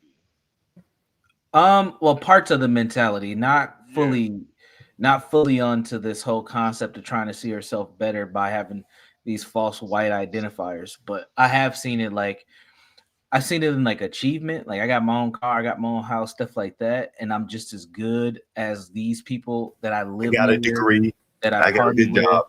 Yeah, things like that. So that element's still there, but I think she just has a kind of a lower class level of that same mindset. Yeah, because I don't think she's that crazy from what I've seen and experienced. It's not like she's that far off from a lot of what you hear, like the rhetoric that you hear, you know, right? Especially like with the pro-blacks, you know, like they have this like, it's really just like it's really like they just hate niggas for real. So it's like they have these preconceived notions of, you know, I recycle. I grew up this way. I recycle. I do this. I eat salads. Niggas don't recycle. Niggas don't eat salads. Like I actually think that it's less of a hate niggas and it's a more of a love for what white people have to offer. It's almost like whites are the creators of what Black Americans are. So we kind of desire to have what they have, be who they are in our own way. And there's a deeper psychological point here, which I think we all may be impacted by. When we talk about preference, we get talked about for our preference, and women are the women we talk about on here, or we talk about things like achievement, activities, stuff like that. Being around white or being close to white isn't ideal for a lot of Americans. Now, oh yeah, you think so? Speaking of that, I'll tee that shit up right for you. Yeah, there you go. Take it from here. You take it. Well, you have this young lady right here. I seen this clip too. And what's going on here, Universal? Explain it to the audience. We have several dynamics going on here. Hold on, Universal. Before you can explain, let me see if I can get the view where she's looking at her. You remember that view, Universe? Oh, yeah. Chin up, yeah. Legs crossed. Yeah. Now I'm talking about where the black girl is looking at the. I want you to see it. If we can get it, where is it at? Let's just play it from the top. And when I see this, Okay, well, go and leave then. If you ain't gonna deal with the niggas, go and leave. What I mean is, if you're doing this the right way, like if you have, If I'm doing it the right or wrong way, you think them fucking niggas? Listen what these niggas are arguing about. Listen to these niggas. Listen to these. We're done with all of this. You're done with this. You heard me. They already know the truth. You're sitting here lying for nothing. I called you. Where's the? Who am I supposed to be scared of? I've handled this like 20 times. Go to your room and handle it tomorrow. Don't throw no trash in my room. You said that 1,000 times. Now what? You're being because she hit me. Because you keep me open. She didn't hit me. She hurt you 30 times. So you should go to your I'm gonna go back to sleep before they go. So what the niggas saying? They throwing trash and shit? Yes, somebody threw trash. Somebody threw trash in the nigga room. I guess so. Now, do you believe that? I don't know. It's not for me to believe. Do you? Who did he say threw trash in somebody's room? I wasn't here. Well, nigga said it, right? Stop using that terminology in the first place. Well, I can't use. I ain't got freedom of speech to say the word nigga. I can't say the word nigga. You don't see these two niggas, man. She is not that terminology. Why you taking the word nigga, man? Look, I can't say the motherfucking word nigga in my own goddamn house. I can't say the motherfucking word nigga in here. I ain't got to go do it. I'm working there. Y'all that got me fucking working. I shouldn't even be here if these niggas could behave. If these motherfucking niggas to come over here and see what the fuck these niggas is doing, right? That's why I'm here to come over here. I would have been. I think the black girl comes in at the end, but let me get to a still shot of that little light-skinned young girl, Universe. You go set me up again. maybe not a laptop, but definitely iPod. Maybe an iPod. Get an iPhone 11, you know? Might send you some AirPods. Some AirPods. You use Galaxy. He's not on the Apple product. Here's a Galaxy, honey. She gets something Universal. Now, Universal, here we go, right? Now we see the big old ugly ass man looking woman. Yeah. Gotta kill a nigga. Yeah. Over disrespect. And then we see this soft-spoken little young girl with her legs crossed and looking all feminine and shit. Now to give you some context, she lives in the best unit in the house. Light-skinned girl. Nigga got the ugliest nigga got the smallest room in the house. Right? Go ahead, Universe. I say that. Alley hoop for you, Universe. Now you can say this is preference, but I guarantee you she's probably a lot more stable than the black man is, which will afford her more resources, more money. The black woman. You mean the black woman or the black man? I thought we were talking about the dude that came down yelling. Oh, well, no, he has a woman. We'll get to him later. Oh, that's the same guy with the woman in the room? Yeah, that's an interesting dynamic. Another dude, but yes. No, I want to get to him later. That's an interesting dynamic there, Universal. She's single in the house by herself. Yep. Go ahead. Yep, and again, a lot more stable. I know a little bit about her background because we talked about this before. You know, she came back to the DMV from Vegas. She comes from a pretty stable family dynamic. Now, whatever she did in her life to lead to this level is a whole nother piece of the puzzle. But her demeanor compared to the black girls demeanor we just seen is very different. Very different. And they have a weird friendship as well. Go ahead. Well, they're not friends. They're not friends. Didn't this one give you some free crab legs too? Well, she offered. I didn't go get this shit, but yeah. But just the fact that she offered, that just lets you know what type of person she is. Right. And you know, her prospects in life, in men, even where she's living, she's probably 10 years younger than this woman. Mm-hmm. Got her own bathroom, right? She's been in a better position than this dark-skinned black woman right out the gate. This dark-skinned black, it ain't been no crystal staff for her, right? She's been struggling probably all her life. And here's this young light skinned girl, cute, got an easy job waiting. This other black ass woman out here doing man duty, you know.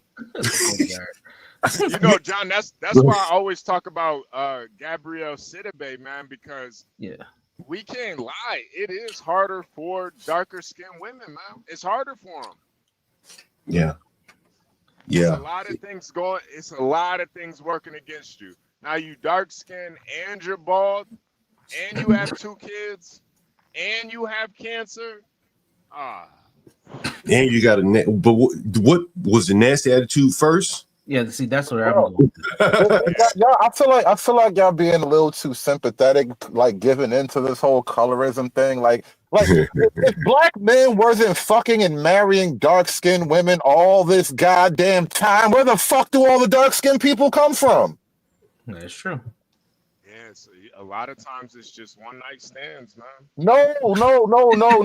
Listen. I firmly believe, again, most women can get a man. Most women today don't want a man, and so you're gonna suffer what you suffer.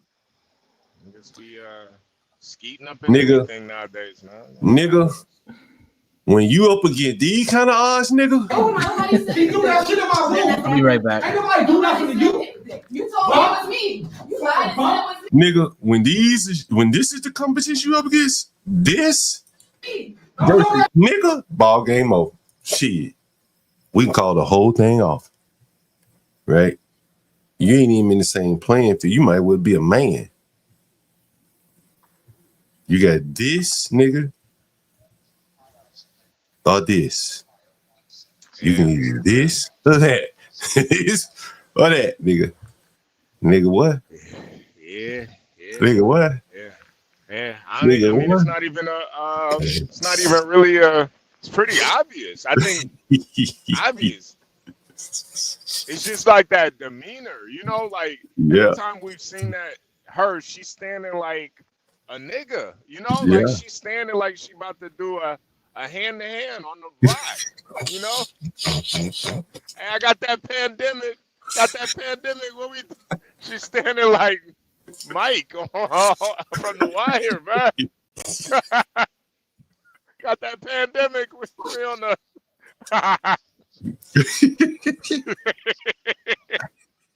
But that other girl, like she, you know, sitting all, you know, prim and proper and posh. Naturally. Yeah. Late at night. She ain't out at the club doing this. She in her own, like, this is who she is. The light-skinned girl, she's not a part of it, right? Because she got her own private. Right, she's not a part of it. All she has to do is sit there and be cute. Like, why are you sitting there being cute anyway? Get your ass in your room. Well, the thing is, the black girl wants to drag her into the nigger shit. You understand? Right? The black girl wants an ally. You understand?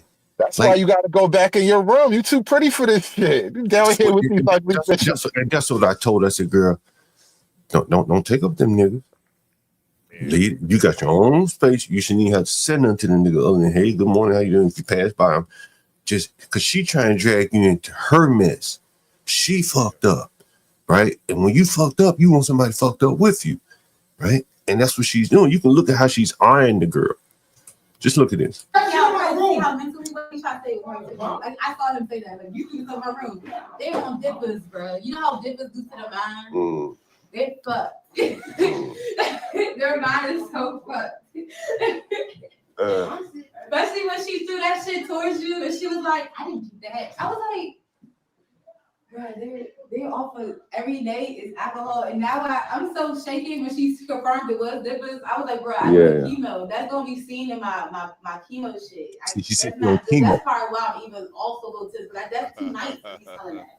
That means it's kind of in me. I don't like. Now I want you to listen to the nigga. Every morning, nigga. Listen. So she threw food in. Now what you're gonna see here is what you're seeing, honestly, is a separation of class lines within Black America.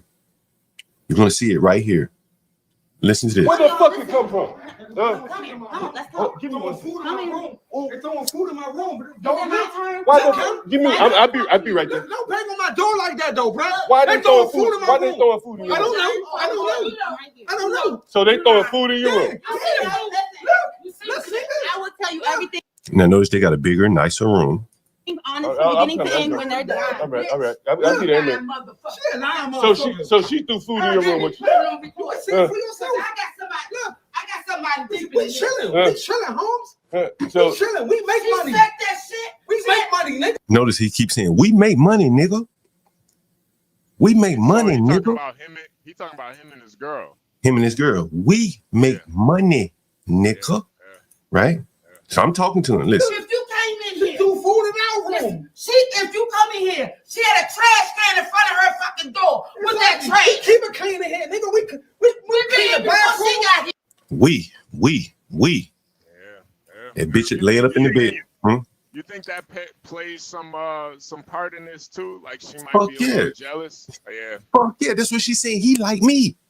Look at all this. Oh yeah. Right. Yo, bitches be so fucking messy, man. Yo, she a messy ass. So she trying to break up their relationship. You understand? This is the desperation, bro. This is the second time I've shown it on stream now. Remember the nigga that broke the woman's jaw? Remember him? Yeah. He was fucking the girl in the room next door. His girl found out about it. They get to arguing back and forth. Then he ended up having to break the bitch's jaw because they're fighting. You understand? Like, this black woman wants to get in between these two. She wants a man. Yeah. Listen. And the stove, nigga, and the fire. We keep it clean in here, nigga. We. She throwing shit in our payments. Look, before she got here. Come on, bro. Well, man, come on, bro. We ain't on no Obama shit. We ain't on no motherfucking drugs. Nah, fuck no. We keep it clean. Tell the police we on dippers. Wow. Fucking that's how cold this bitch is. Fucking no. Hell no. We don't smoke no motherfucking every day. We get up in the morning, 6 I'm a school motherfucker every day, nigga. We work every day. They're putting some value in working and making money. You understand? These aren't just some lazy layabouts. You're a school motherfucking teacher. She is. He's a pedophile. He can't be a school teacher. You better know who you fucking with. Every 6 in the morning, every day, nigga. Listen to this. Listen to No. You can't just throw that out there. Yeah, we move on. Like you said, he was a Lakers fan or some shit like that. No. Yeah. What's this? What is this, bro? What do you mean? What happened to him? What did he do, rather? One of my white neighbors was like looking him up because he was like fucking with his kids or something in the neighborhood. There's a school across the street, and so she goddamn went deep and found out who the fuck he was and looked him up, see if he's on the register. I guess he was looking at children or some shit, and apparently he's on the register. Oh, that nigga criminal. Ain't he supposed to introduce himself, be knocking on people's doors and shit like, "Hi, my name is John. I did a thing." I don't know. But like, what the hell? Damn, bro. This nigga work though. This nigga work, you know what I'm saying? And so, but again, listening how he's speaking so virtuous of working. You understand? You very rarely hear young niggas talk like this. We work every day, nigga. 6 in the morning, nigga. Listen how these blacks are talking. We don't do no drugs, nigga. We go to work every day. We keep it clean, nigga. Hell no, we don't smoke no motherfucking every day. We get up in the morning, 6 in the morning. I'm a school motherfucker every day, nigga. You better know who you fucking with. We work early 6 in the morning every day, nigga. Get out here at 5:30. We work at 5:30 in the morning, getting up going. Man. This is the lower working class black right here. That's distinguishing themselves from this other black. Look how they talking to her. Yo, broke ass bitch.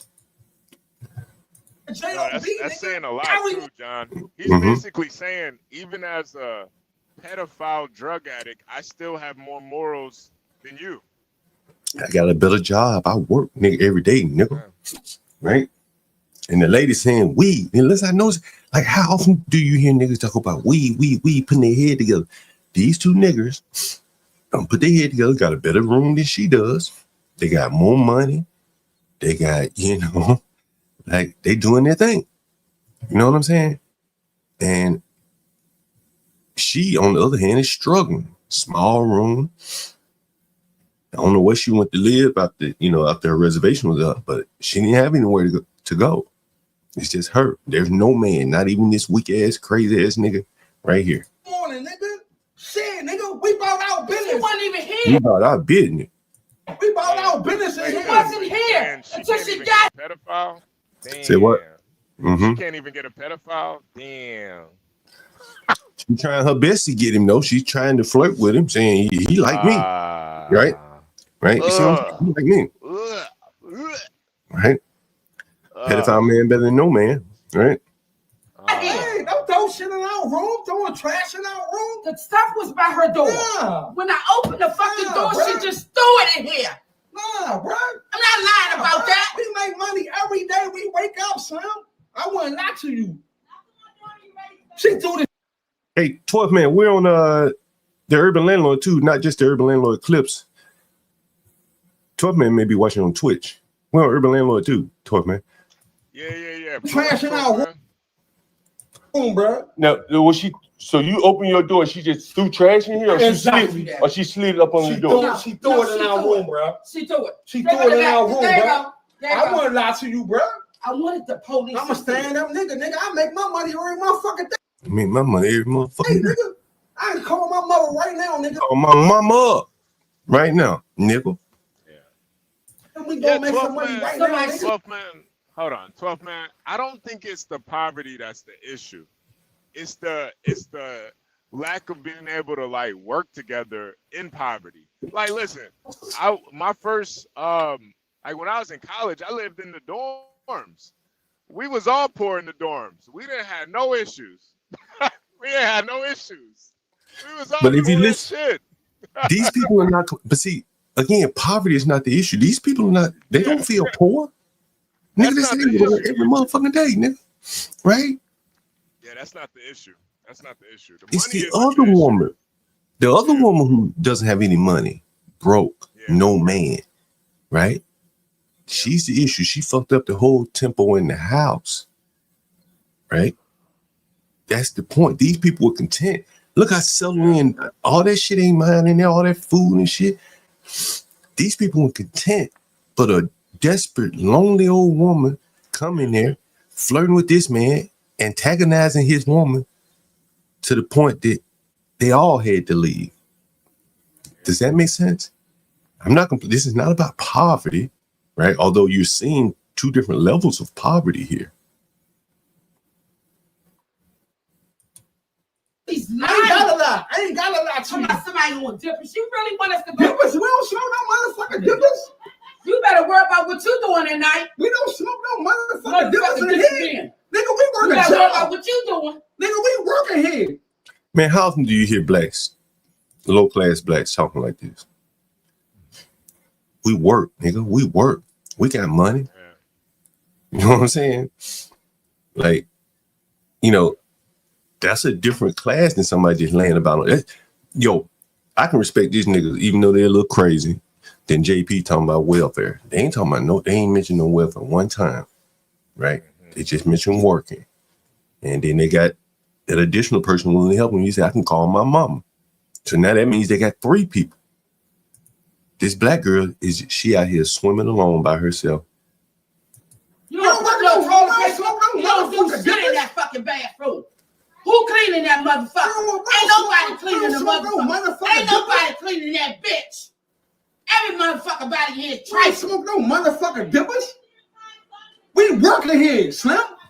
We got a J.O.B. in here, I ain't Slim. saying that. I ain't gonna say it no more. Under a crusty motherfucker just got here. I ain't gotta prove my life to anyone, motherfucking body. I don't need it. What, you gonna call the police again? Cause I ain't gonna do nothing. So, Stop talking. so she threw all this food on your floor right here. You can say it. You say it. How the hell she must came in this motherfucker? This food all the way in the room. door and threw it in the door, bro. Wait, she had your key, your code to get in. How did she get in? How she open the door? Open the door. Oh, were you? Let me.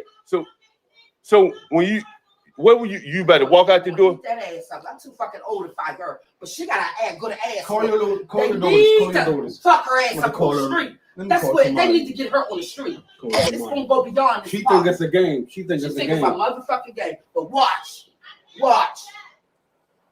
This bitch is lying along with it. She don't even know me, and I don't even know her name. Which question now?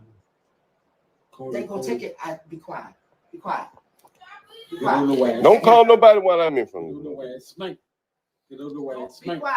Mind your She gonna business. get caught in the street. Don't call nobody while Not I'm in in this here, man. apartment. It's gonna be done on the street. So y'all gonna clean this food up? How? She should clean it up. She the one threw it The police didn't want to come up here.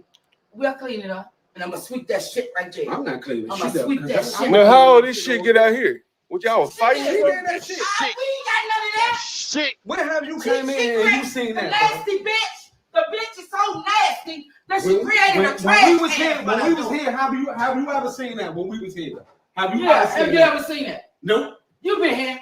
Nope. Sleep. It speaks for We will itself. never do no shit like that. Never had a trash can We will outside. never do no shit like that. You nasty ass bitch.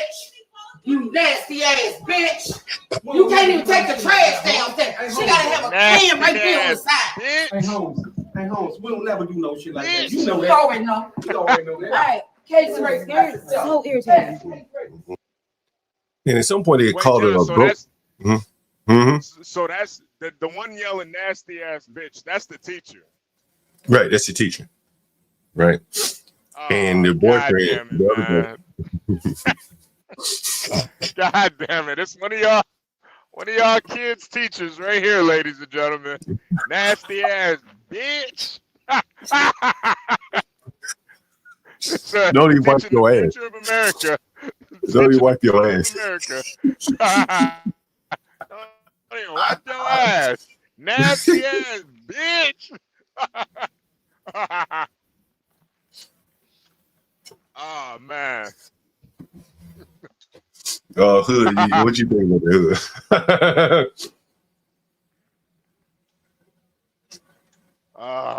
The hood disappeared. She's one of the employees on the school to prison pipeline. Clearly. That's clear. That's clear. Yeah, But anyway, man, go ahead, HB. No. I was just to what roller skater Texas girl was saying. I'm not sure that ghosting is more powerful than visually tripping out. Yeah. And that's why a lot of times, the real answer, the way that you avoid these situations is you just don't engage. You saw the halfway decent black woman with the Crocs on. She wasn't engaging with anybody. You also saw that they were trying to drag her into it. And I think that's one of the big problems. Right, but she you know what I'm saying? really Go ahead, HB. No. Go ahead. The black girl, the broke one, wanted to drag the light-skinned girl into it to have an adversary, right? Initially, she tried to break up the couple by saying the man wanted her. But the couple are pretty tight. They've been together for a long time. They've been my tenants for a long time. So she can't break them up. So she tries to, form an adversary form an alliance with the light-skinned girl. And so you heard me talk to the light-skinned girl on the phone. Like, girl, don't link up with her. She ain't got nothing to offer you. Promise you. She had your ass put out on the street like the rest of them niggas. And that is kind of how, like the dark-skinned girl is kind of like a predator, like a man. Mm-hmm. I could see that dark-skinned girl trying to move in with that girl down in the basement. The light-skinned girl. You understand? Yeah, she was, because remember she was talking about how she's in the girls too. Mm-hmm. Right. And so that is kind of like, a microcosm of the black community. Down on the lower level. On the high end, you got Jim Jones and Kanye West. Yeah. Same shit though. Same shit. It's the same shit. Same shit. Yep. It's the same shit, right? Yeah, someone says that must be Portia back there. It says no cohesion, no togetherness. And I mean, like, this is over some just real basic shit, man. Goddamn, man. Like, you know, the girl didn't have it like 2 nights there, left. Yeah. And she tore up the whole fabric of the house in 2 nights, bro. Like, fucking amazing. Yeah. You know what I mean? Yeah. No, a lot of times they don't even, you know, I don't even think that they realize how like toxic they really are sometimes, though, John. I just can't think. I don't know. Maybe it's just hard for me to think that they do this purposefully. I think it's just like maybe it's like a habit or something. Like they just if they see a peaceful situation, they gotta add some bullshit to it. Some drama to it. Yeah, You know, they just need the drama, you know? it would kind of be the same. Like, I guess if, you know, if a man was there, he was kind of lonely and he thinking that the girl was taking like that the woman in the relationship was taking a liking to him, you know, that could become an uncomfortable situation. You know what I'm saying? Yeah. Yeah. And in this situation, though, I think you have kind of a lonely woman that would fuck that nigga. I believe she would. Not because she wanted him, but to break up what they had. You know what I mean? Yeah. Let me ask you a question. And your experience, and just in that setup right there, renting rooms out, have you had more problems with women or men as tenants? For the most part, it's going to be with the women. Well, not if there is a woman. There are very few women now. And we've seen on the stream that if a woman comes, she might have a man, but she's like more or less the man. Mm-hmm. I'm calling her about the rent. She's calling me if there's a problem. And so there was a video, remember Shadarica, where the guy had them old busted ass tennis shoes, and I was sitting there talking to Shadarica, and he's sitting there down, and he ain't got nothing to say, and he ain't got nothing to do with the rent. Right? He didn't book the Airbnb. He just like her carry-on luggage. You know what I mean? Or a dog or something. He's an accessory. Right? And we had to do a fundraiser for it, and then eventually she down and shaking her ass in New Orleans. Sans the Negro. Right? And that's typically what happens with, you know, and it has to be humiliating when that sister can't pay that rent and that Negro laying up in the bed, you know, or in his case, I think she put his ass on the sofa. When didn't she put him on the sofa? Nigga made a little pallet of something on the sofa in the room. Yeah, when you came in, he was laying on the, he was laying on the sofa on the floor. It didn't have no legs on it. So there you go, man. That's typically the women. So it's typically not men of them. You know what I mean? But like in this case, the couple that you saw there, the man had the reservation and he was paying the rent, him and his mama. Right. So he had some dominion or authority with the woman. You know, he was the man in the relationship. He you heard him kept saying, you know, he took pride in working. Right. You know, he kept mentioning it. Man, I tell you, this motherfucker, I see this motherfucker at midnight sometimes with his work vest on. You know what I'm talking about? The work vest. Even this woman is like a big burly broad though too. I thought she was the man. The way you talk about the woman being the man, I thought you was gonna say that about her too, because like she kind of manly. Well, she was getting that action in because it was another woman, but she said, "I ain't about to fight her. I call my daughter to fight her." Right? You heard her say that. You know what I mean? And she was getting at it because she's old. She said it because she's too old to be doing that. She knows she has to fight. It don't make no sense no more. Right? Yeah. You know, like if she was younger, hell yeah, she'd be out there ready to fight. Right? But she's smart enough to know you do see some older people out here fighting. But she said she probably got a job and she's not willing to lose fighting. You heard her keep like the fact they kept harping on their job. They didn't want to lose their job, bro. Correct. Probably hard for them to find another job similar. So that, you know, is an example of working serves as a check on your behavior. Yo, Sin, you ain't never got that call? Get that call. Hey, Sid, I got this bitch over here. I need you to fight her. Come on, Sin. You got that call at least once. Yeah, Stop don't it. be under my light words.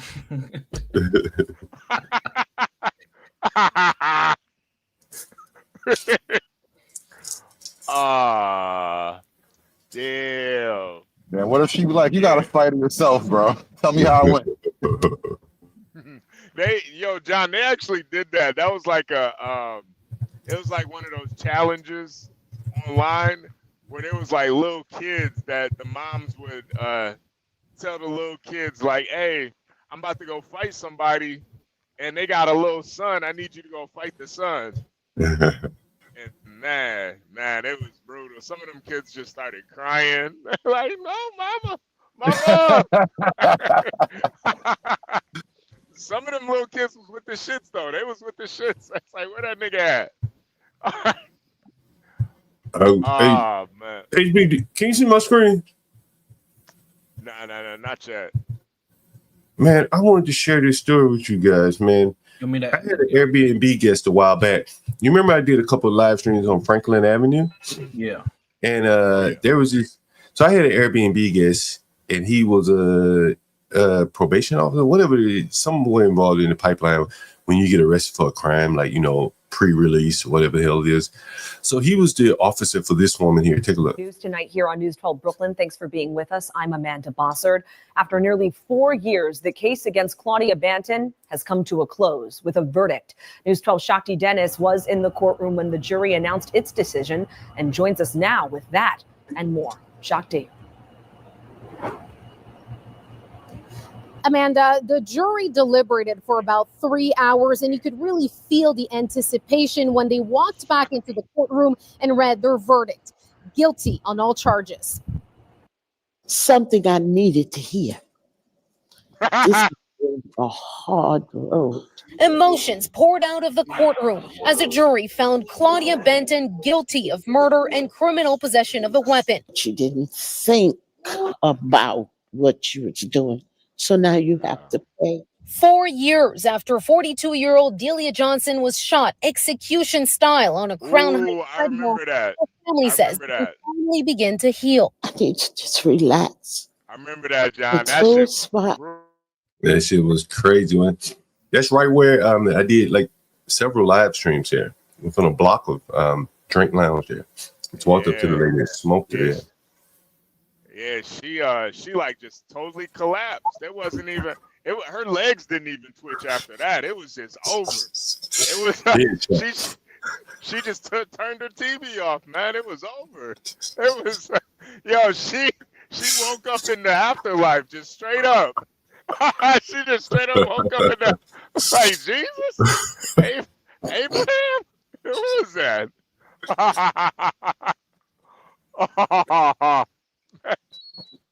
That was brutal, man. Man, I walked by this spot probably 1,000 times, man. 1,000 times before and after the murder. Oh man, that's it for me. University, you got something?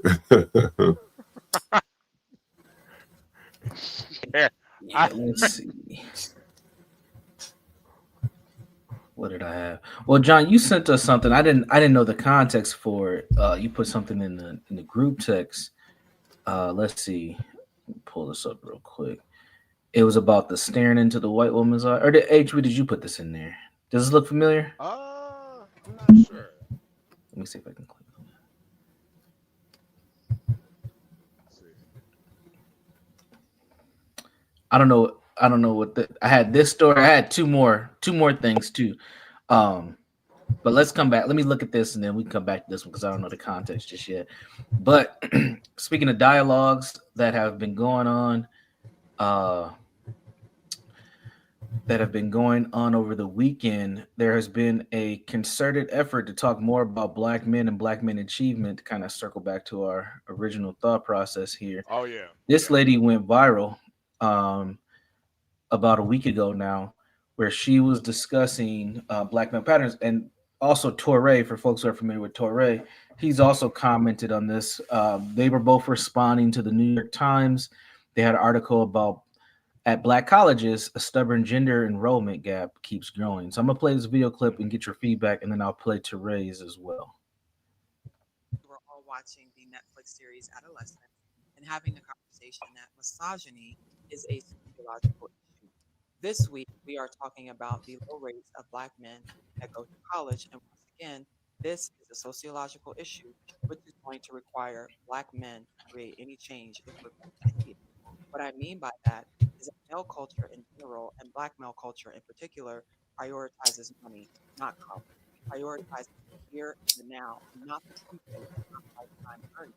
So, in order for this to change, Black men, Black fraternities, Black churches that have prioritized college and Black men with degrees are responsible to reach out to mentor and show Black men way to live, and that college is a viable muted option, John and up. you will I have muted John. increased earnings throughout your entire lifespan. So once again, men are responsible for this crisis, and men are the solution to this crisis, and changing Black male culture to shift from fast money, crypto, forex into geometry, sociology, and getting a college degree. The only Okay. people, once again, that are going to change this is Black men.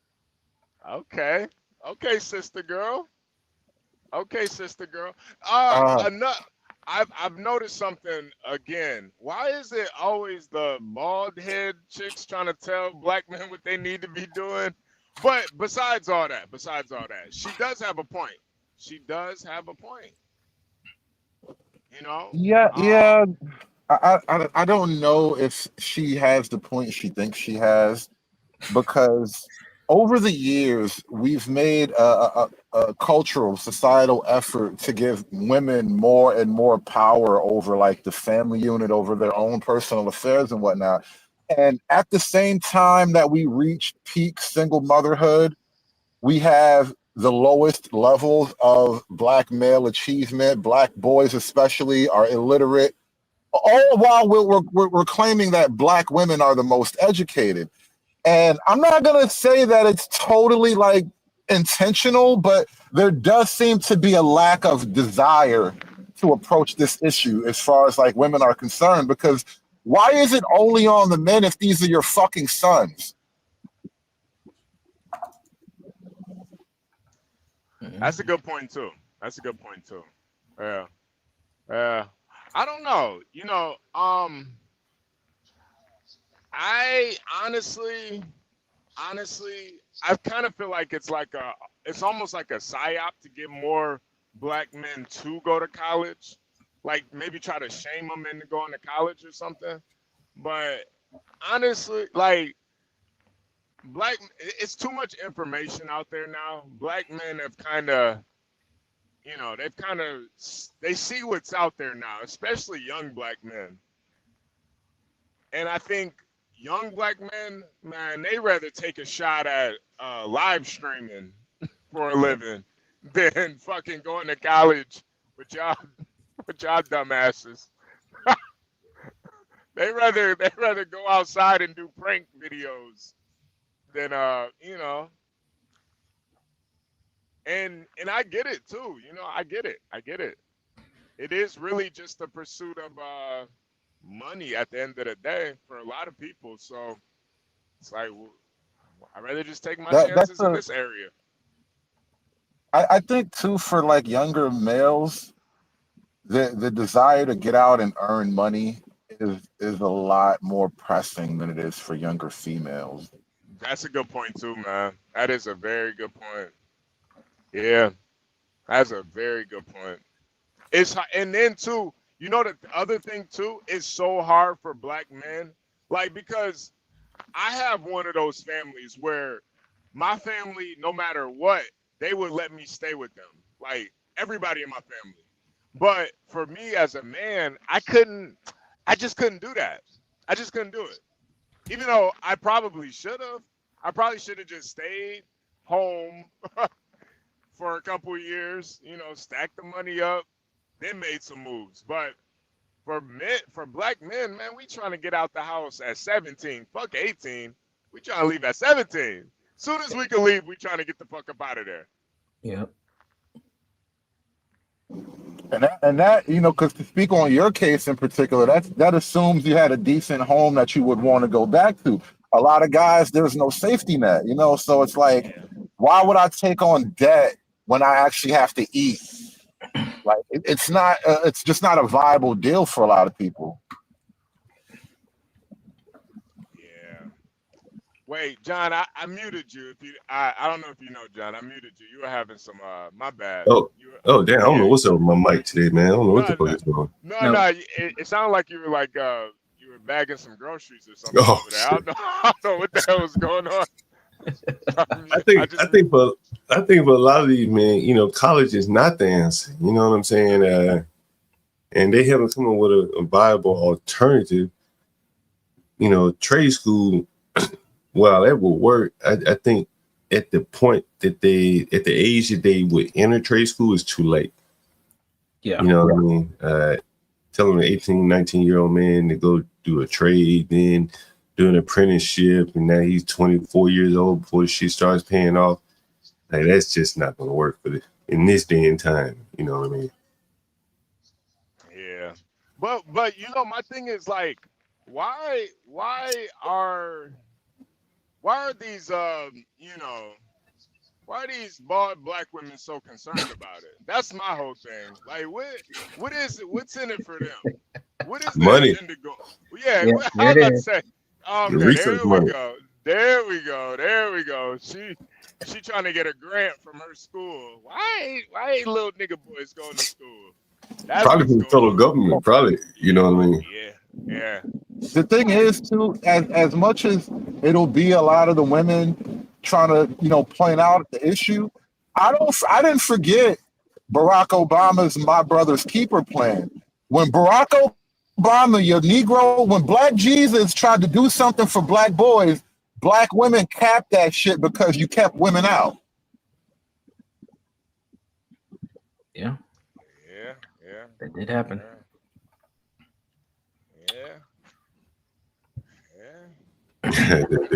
He still has that though, doesn't he? Doesn't he still have the My Brother's Keeper? You have to include women in everything. And I think that's probably one of the issues that's inherently handicapping the boys is having to include women in everything. Boys need male-only spaces to really develop and thrive properly because once you introduce the female quotient to the problem, you have to now cater toward the female needs. And not everybody's going to get their needs met, and girls wind up getting their needs met way more than the boys. That is literally how schools operate right now. I will say this. Go ahead, HB. John, I just my bad, man. I just drove past this this trailer park home that's like this trailer park, and it's right off of a lake, and they out there fishing. Man, Brave will be proud right now to see his fellow white brethren people. out here. Yeah, just poor white folk out here living in the trailer parks, out here fishing on a beautiful Monday. Ain't no gunshots like they be saying. They be dangerous over there too. They be dangerous. They ain't fighting yet. Nah. They fishing out here, man. They ain't fighting. And you're in the Central Standard Time right now, right? No, I'm in Eastern. I'm in Eastern You're in right now. Eastern, all right. So it's in the afternoon, and white folks is up being productive. Amazing. Yeah. Speaking of white folks, what's up with that Brave? I think it should be more of a discussion than anything. Brave Stanley discussion. Yeah. It's should still be going down. We should still be good. You know, I think. Go ahead. Yeah. Saturday at noon. You know, I think it could be part of an ongoing thing, bro. It's like, as opposed to debate. Debate is kind of terminal. Say they had discussions with Stanley and Brave, like this topic of the boy killing the person down there in Texas. Yeah. Like they kind of on the same side, or Stanley seemed a little non-committal, but I think it would be interesting hearing like culturally current events being discussed by two men who probably see it totally different. You know what I mean?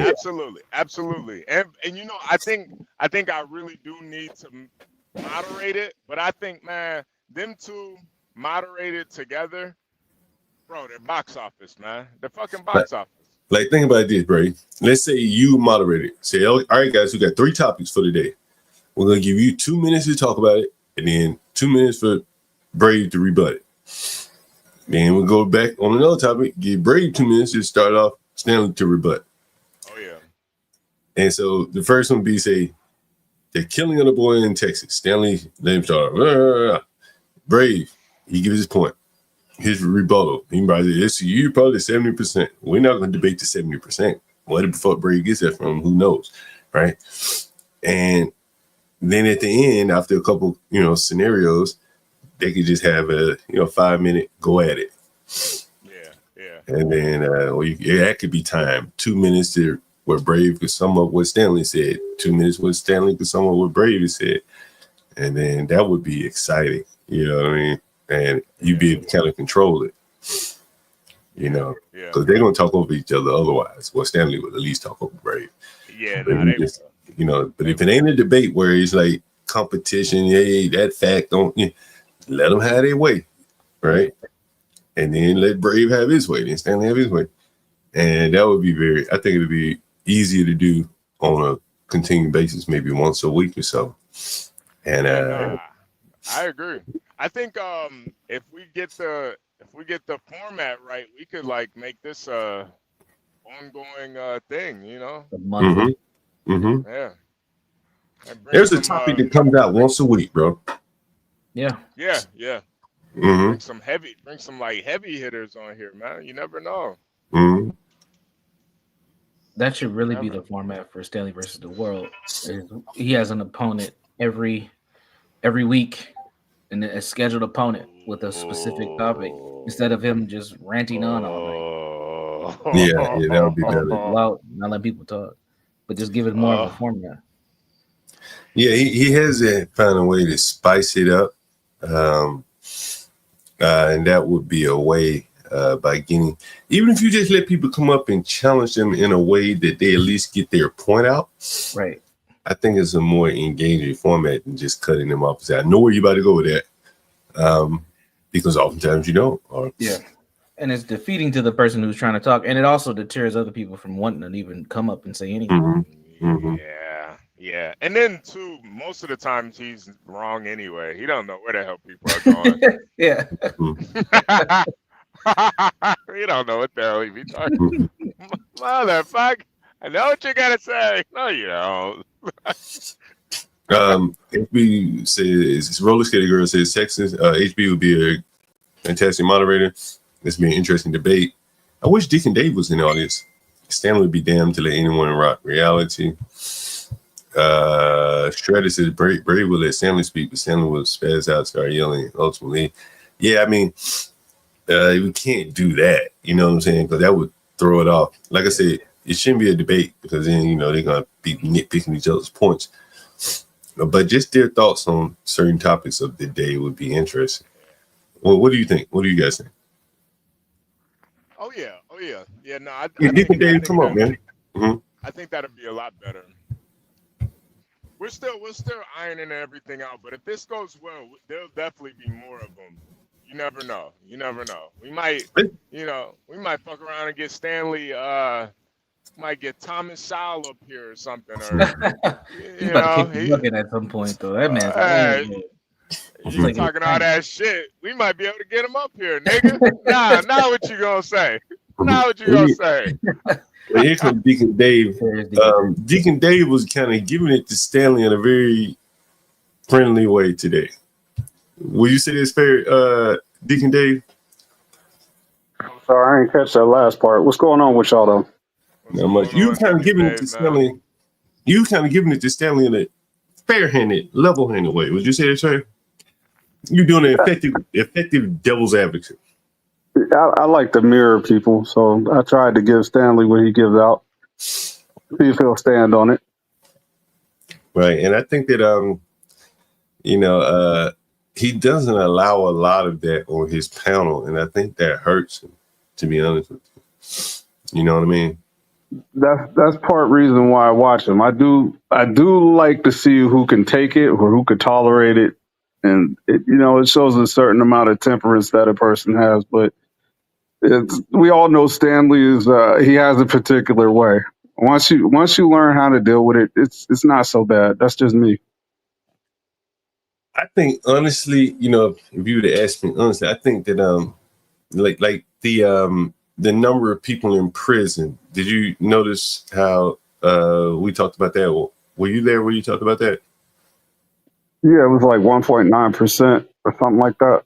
Yeah, they wanted to focus on the percent. I wanted to focus on the raw number, right? And they're because they're 1.9% make you think it ain't a lot of people. But then when you factor in that it's mostly young people, young adults, and you know, it's not like if it were, as I said on the show, if it were 1% of 70 and most of them were 70 years old, but okay, no big deal. But if that 1% is primarily comprised of 18 to 30-year-olds, now you got trouble, right? Because that number is 700,000. That paints it in a different light than that 1%. And 1% allows you to diminish it. But that big ass number, 700,000 people in the size of New York City in prison, like, and most of them are going to be men, families left behind, things like that. When I don't know if Stanley wasn't aware of that, but I remember when they used to be, you know, put out a lot. Like there are a lot of men, there are 1 million men in prison or on probation or parole. You remember that number used to come out all the time? Anyone remember that? Yeah, I remember that. 1.3 million was the number that used to be right. And so, you know, he was confronted with that in a way that he could not, you know, explain it away or not see it. And I think a lot of times these people are living in a reality where either they don't have to see it or they choose not to see it. But when confronted with it, it's very hard to look at that and look away. You know what I mean? Keep explaining, keep making excuses of pointing to other people. You know, You can't even blame white supremacy. That's the fucked up part. So you gotta really just gotta ignore it. yeah, because Stanley also admitted that most of the people that were in prison, you know, he didn't go to, well, most of them were innocent and they got wrongly convicted. He admitted that they were convicted, they were criminals. Right. Right, which really puts some color to it. You're painting in bold colors now. You're saying these people are criminals, and there's a lot of them. Well, if you admit that, then you have to admit the downstream consequences of that. Yep. That's what you're seeing. What I'm talking about, what we talk about all the time, right? And anyway, I think it was an eye-opener for him. And normally he would walk away or steer the conversation away from that. Maybe the lack of Tom Gully or something like that on the panel to, you know, redirect the conversation.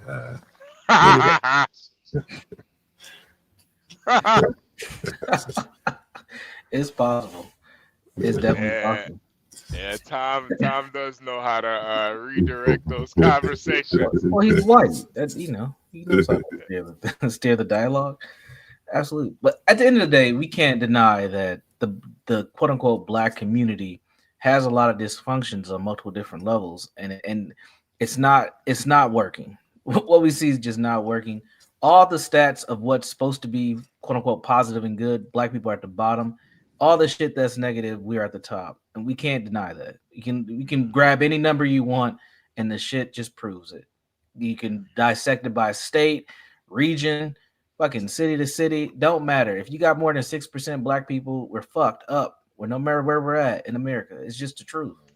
Yo, Universal, I want you to expound on that conversation between T, Lindy Lou. Oh, you keep pulling me into the bullshit. Every time you try to get out, I'll pull you back in. Deacon Dave, did you hear the conversation? Oh yeah, I was up there. It was about C4 hair. C4. Oh God. We're gonna call it lower than C4. 4C. C4 hair. Boom. Like a bomb. I believe somebody referred to that as monkey pelt. Oh God. Universal, without you looking at the chat, because T is in the Yeah, audience. I already here. It don't matter. I want to get your thoughts on that whole conversation. You blow it up. You blow it up. I think it's bad. I think it's overall bad for everybody. I don't know all the detail. I heard bits and pieces, and I've seen that it went on for quite some time. And I don't know if it spilled over to T's channel or not, but I did see them up there a few nights ago. But overall, I whatever I don't know what started it, but Lindy had said something about hair. Virgo didn't take a liking to it and hopped in. But again, it gets into that sensitivity area. Well, first off, it started off with Lindy Lou using the term African American. Okay. Right. That was the genesis of it all. Okay. And I don't know who took exception to it. Maybe it was Virgo or T saying, all of us are not African American. So that was the genesis of it. But go right ahead. So I think, the essence of it is there's a lot of sensitivity around Black women and non-Black women, mostly white women, when it comes to hair. And when it comes to not just hair, but beauty standards in general, I think that there's this unspoken competition and fight around the beauty standard conversation. And in this society, the beauty standard is white. So subconsciously, Black women do a lot of things to get closer to that beauty standard. Now, that doesn't mean that they're trying to become white, but they're trying to meet that standard because that is the goal. Other women of color do it as well, but they have the phenotypes and the features to do it a little easier. Go ahead. Can I ask you to kind of clarify something? You said the beauty standards is white. Yes, there's a European beauty. I want to push back on that. Go ahead. What European beauty standard? Because these words kill me. Hold on. Because niggas like that exotic too. That's Zaza. Yeah, that's close to that. Yes. That's Zaza. Right. AB, you heard that Zaza. All right. So if they be there. So with my question, I want and so my question to you is, they want to drive forward. They want to drive forward. Yeah. And they want a bitch riding them forward. Drive foreign everything, foreign clothes, foreign hoes. So is a better way of saying it is that it's a white beauty standard, or is it a non-Black American beauty standard? I think because them Ethiopian women can get it too now. They up there, they running hard. They competing hard. They competing hard as hell. Mm-hmm. Would you say that's fair? Anybody know what them Ethiopians look like? They will outdo Black. In some places they'll outdo Black women for sure. Some spaces, the Ethiopian women. Yeah. In what spaces will the Ethiopian women compete with a white beauty as far as attention? Well, I'm talking about in what spaces do Black women compete with Ethiopians? I don't think they can, bro. Honestly, I don't think they can. I want to explore this singular concept of a beauty standard. What is it, and what makes it European? Well, that's what I'm focusing on. Is that I don't think it's European. I think he's the one telling us this shit. I want him to tell but I want to see if he rephrase it. Would you say it's non-Black American? Because the Ethiopian can get it, right? Who else is not European? A South American woman, a Hispanic woman, they can get it too from these niggas. That's the exotic, right? Absolutely. Right now, it's really anything but Black is more or less itself. Yeah, moving away from Blackness, sure. That's really what if you really want to boil it down, huh? That's the men, right? That's what the men are angry. That's the men, right. Getting away from Black as much as possible.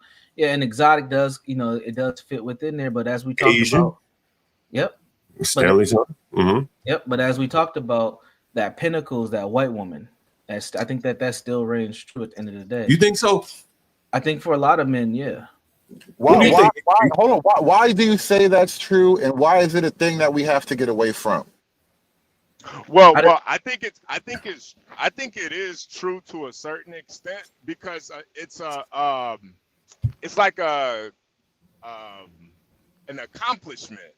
Like we gotta keep it real in America. It's not about if you're attracted to white women or not. It's about can you bag a white woman or not? Can you get one? Conquering. So you think it's a trophy element to it? So absolutely. So for example, if we were all together at a party or something, let's say a cookout, and I came in there with a white chick, you guys would have a certain response versus if I brought a Mexican chick in there. Now, well, no, it would depend what kind of white chick she is, though. Like I'm talking about like waspy, blonde, blue-eyed white chick. I'll pull up one. Yeah, you brought in a we're gonna look at Universal a little bit differently. We're gonna be like, okay, this nigga got his shit together, and that's for any man of any man of color, really. If an And this is Indian why. got pulled up with a white girl, we're gonna look at him a little bit different. We're gonna be like, okay, This is why I challenged the very platform, the whole entire concept of the European beauty standard. Not that it doesn't exist, because what I think people are saying is that Europeans produce the most beautiful women. No. That's what I think it means, but I don't think men think of it that way. I think only women are looking at it that way. No, it's only a status symbol. That's it. No, for men. This is why we have to separate it and throw away with it. Because the concept of a European beauty standard is literally a girl fight issue. That's it. No, men don't have that shit. But that was the original question. It was about women. Right.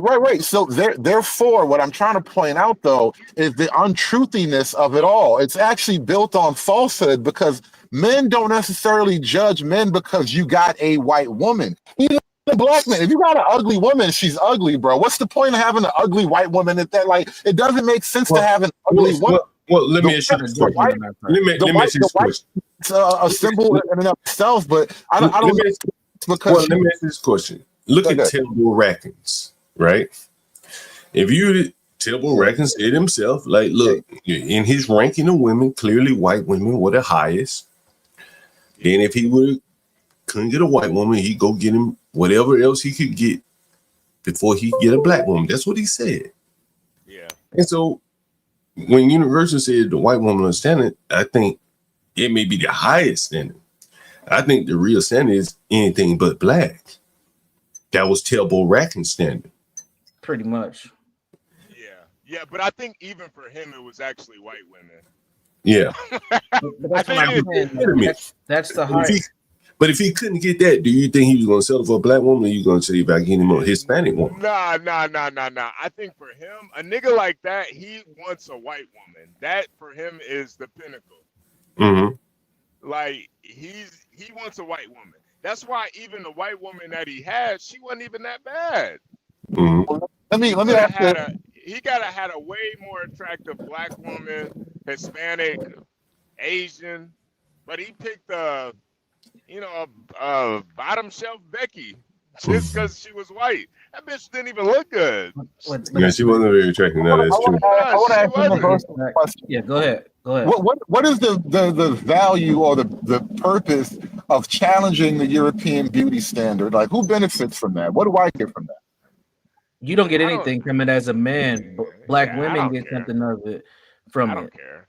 Yeah, I don't think most men really care. And again, and you had said something earlier about what did you? I forgot the term you used, but for us, it's more of the conquering thing. And you guys would, like I said, I'll pull up 2 examples.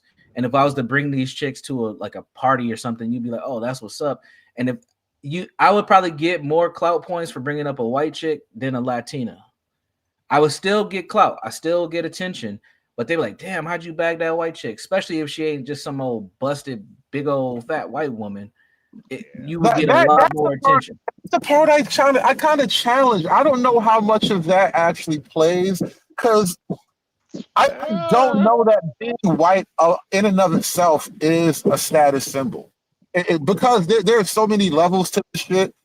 Only the most like lowbrow person would look at that alone as just a status symbol. Like if you showed up with a white 4 versus a Latina 9, you're not gonna get pat on the back for showing up with a white woman. I can't imagine that's how it works, bro. That's not what I'm saying. If they're equally, let's say they're both 6s.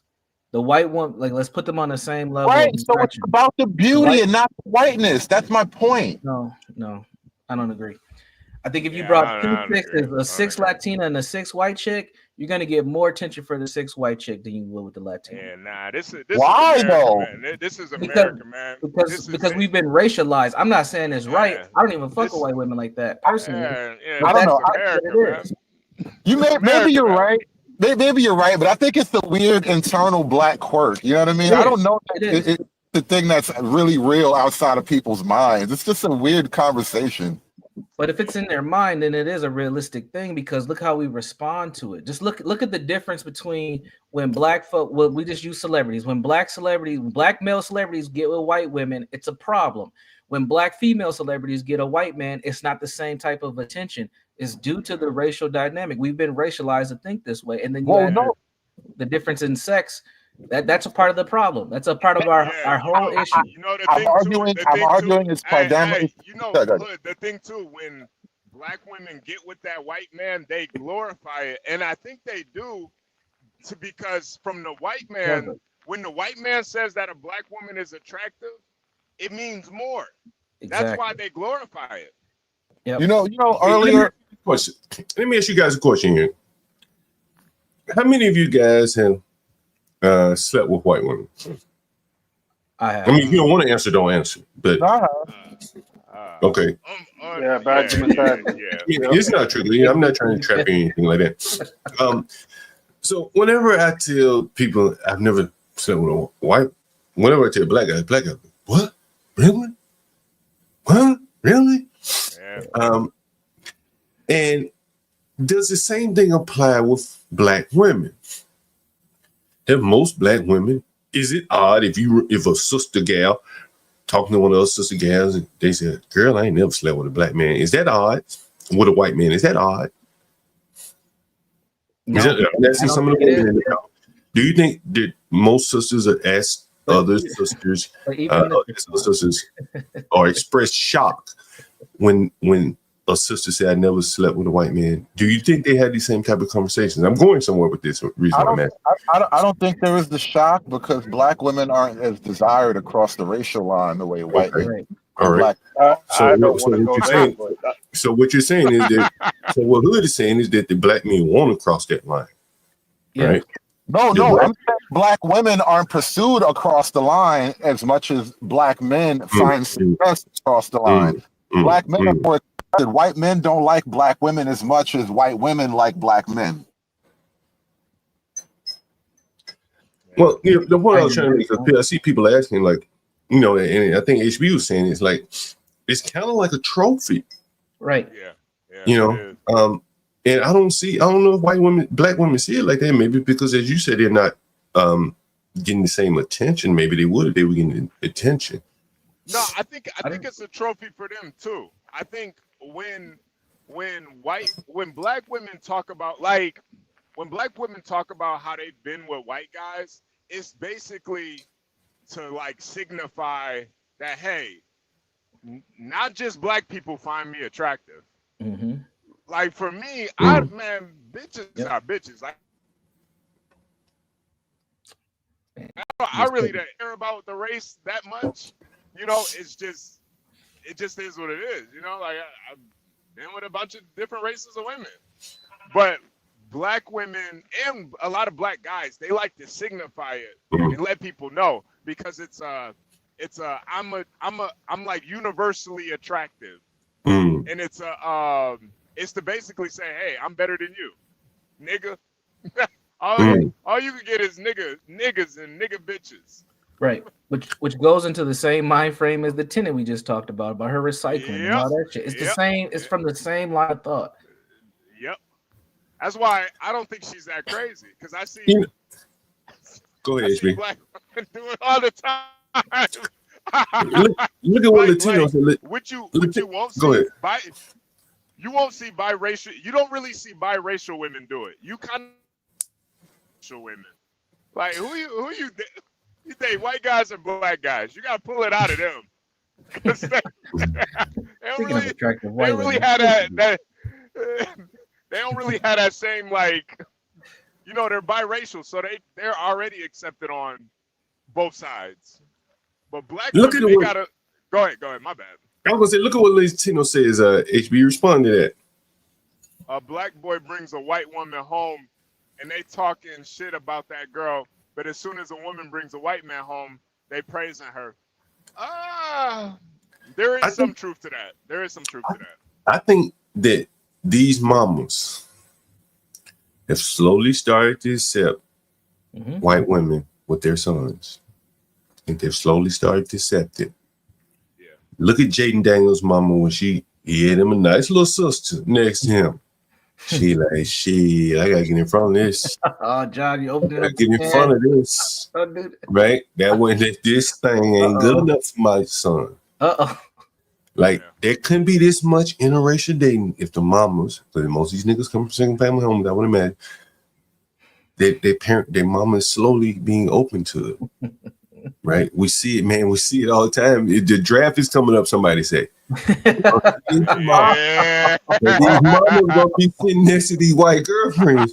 With a smile on her face. Right? With a smile on her face. Right? And they're slowly becoming accepting to it.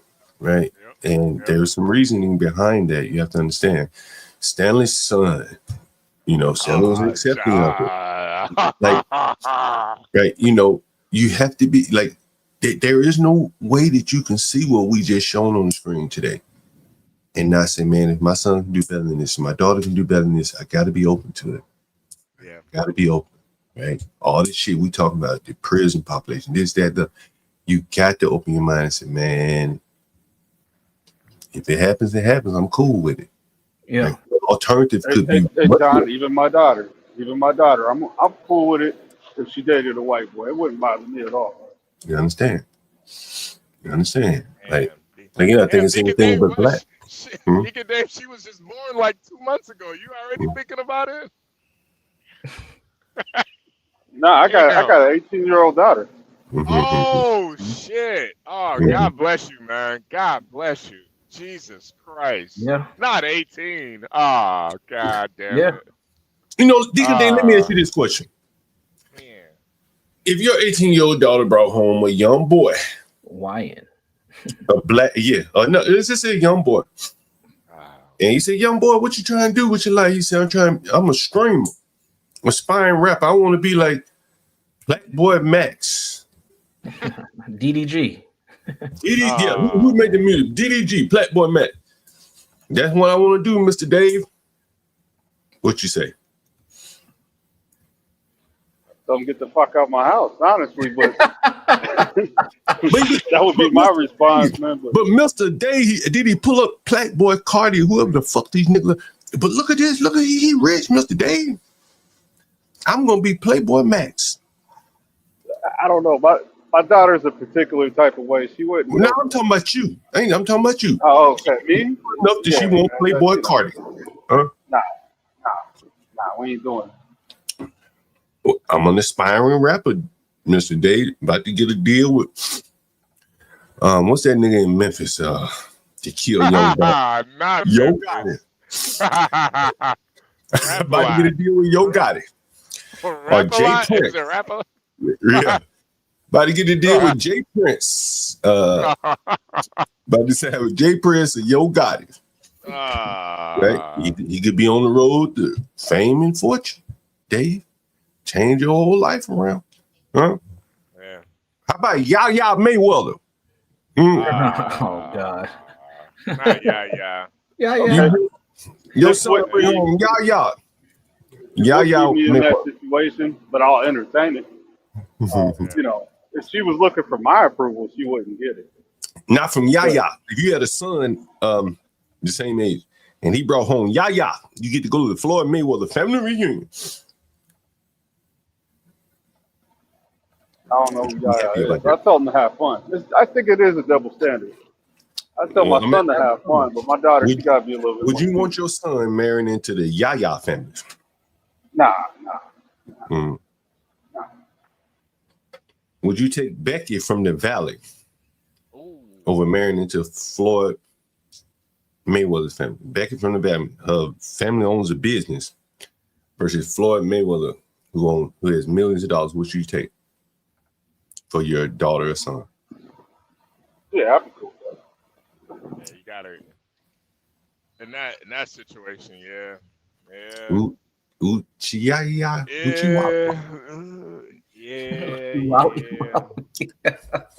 That's why, John, it is a like John, like you're in the position that you're in. You could, if you really wanted to, you could get a waspy white woman if you really wanted to.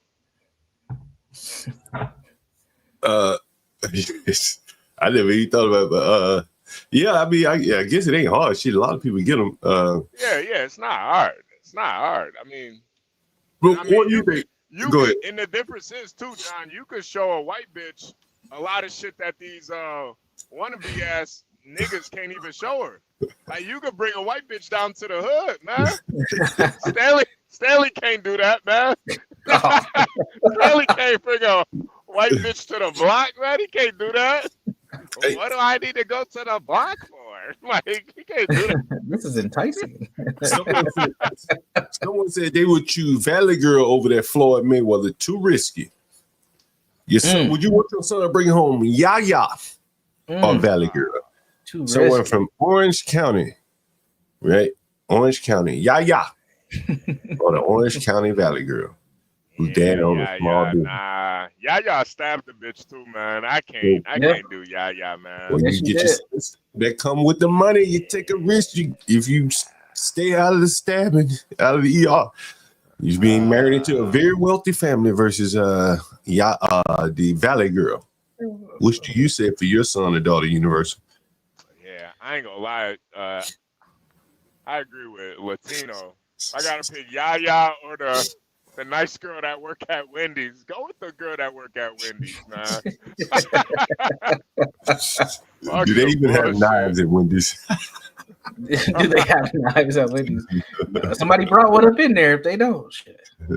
And so, again, I think that really, highlights a big problem in that the super wealthy, one of those wealthiest blacks, many of you guys who want your son or daughter with his children. Yeah. Character. As wealthy as he is. Money isn't everything, John, man. Right. Money's not everything. It's really like what type of mother or father is this person gonna be, man? That's really what it really boils down to. And I just can't see Yaya being a great mom. I don't know. Maybe she is. How about King Von, baby mama? You want to put a second one up in her? Which one? He got more this way. Didn't he had more than one baby about mama? Something Asian dog. The one in the Marine. Not a baby mama. Not that one. He had one that's like a Marine or something. Yeah. Oh yeah. Or something. Like, yeah. Again, still like, King Von, baby mama, or Tailbone Rackin's girlfriend. Yeah, nah, she's good. I'm good on her, man. She out here killing niggas, man. Versus a woman that dated the killer. Choices you have to make there. Yeah. But I do think at some point though, especially if you have daughters, you just gotta, do what you can for those first 18 years, and then you gotta let her be the woman that she wants to be. That is correct. That's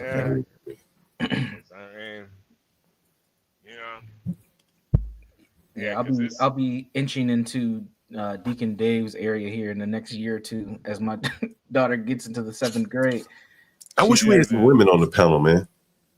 Yeah, because 18 is crazy. I couldn't even imagine having an 18-year-old daughter, man. That's got to be the most frightening point. 18 is such a crucial age too, man.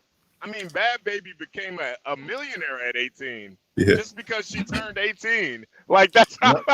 Yep, and they were waiting. That's how. Waiting for that link to drop.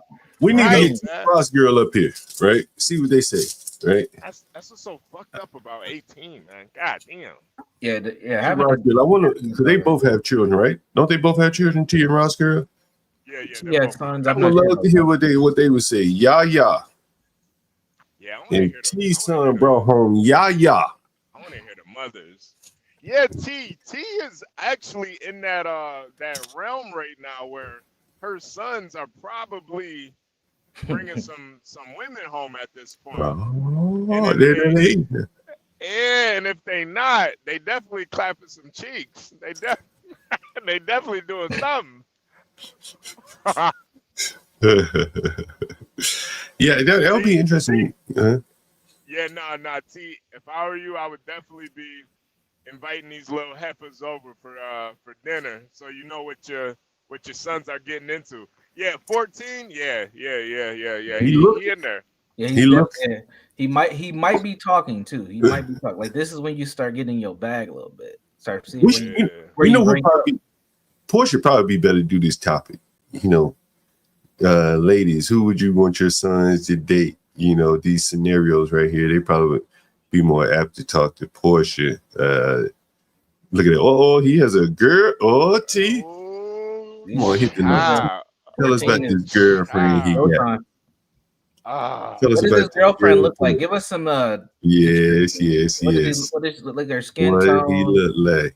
Does she wear Jordans? Like, what does she look like? Where's she from? What neighborhood is she from? What neighborhood is she from? Does she go to the same school as Carmelo? Matter of fact, what's her name? What's her name? Is it Isha? Aisha. Monique. Tasha. Tamika. I want to tell us, T. What's her name? Is it Tamika? Oh, she cried tears of joy. Tears of joy. He said he like the thick type. She's a little light. A little light. There it is. Oh, Lord, a little light. I want to highlight is a little light.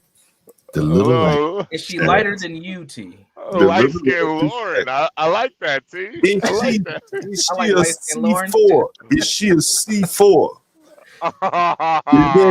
Is C4? Right? Is that shit's 4C4? What is it? What you think that head look like? What she might have baby hairs. You know, she's young. She might have baby hairs. What do you think that adult hair gonna look like? It's all hers. What do you think that adult hair gonna look like? That C4? Right. I don't know what the. You gotta ask Stanley. Stanley knows all about the numbers. Yeah, he knows the number scale. I wonder if there's a chart on this. Girl, my T and Nama. Yeah. Pull up a chart. Let's have fun. I've been refusing to learn this shit, man. Let's just look at this goddamn hair. You gotta love Google. Oh shit. Hold on. Pretty white girls in the search bar. Oh, hey T, was there any pretty black girls in the search bar? T, nah. Her mama is what? T. Oh, hey, didn't I say that? I said the Ethiopians. We called it early. Ethiopians meant anything. Don't y'all sleep in these afterwards. I tell you, the Ethiopians in the end, they part of the coalition. I told you. Anything but a black American. I told you they cleaning. I'm telling you. I've seen it first. Anything but a black American, I tell you, Ethiopian, whatever they'll take. T lady, cat out the bag. It's just we all been there, T. That's all. We all been 14, 13, 14. I'm just telling you as men, we know what's going on. Yeah. We know what's going on. When you're 14, 7th, 8th grade, trust me, it's going down. It's going down. It's going down. Oh, damn, this is too large. You done brought them curl patterns up there, bitch. Damn. That four, what is that? 4A? That shit look brutal. 4A. Lord. John, what hair type do you pull out the drain the most? What hair type? We over there on the right, bro. We over there on the right. What the four? We over there on the right.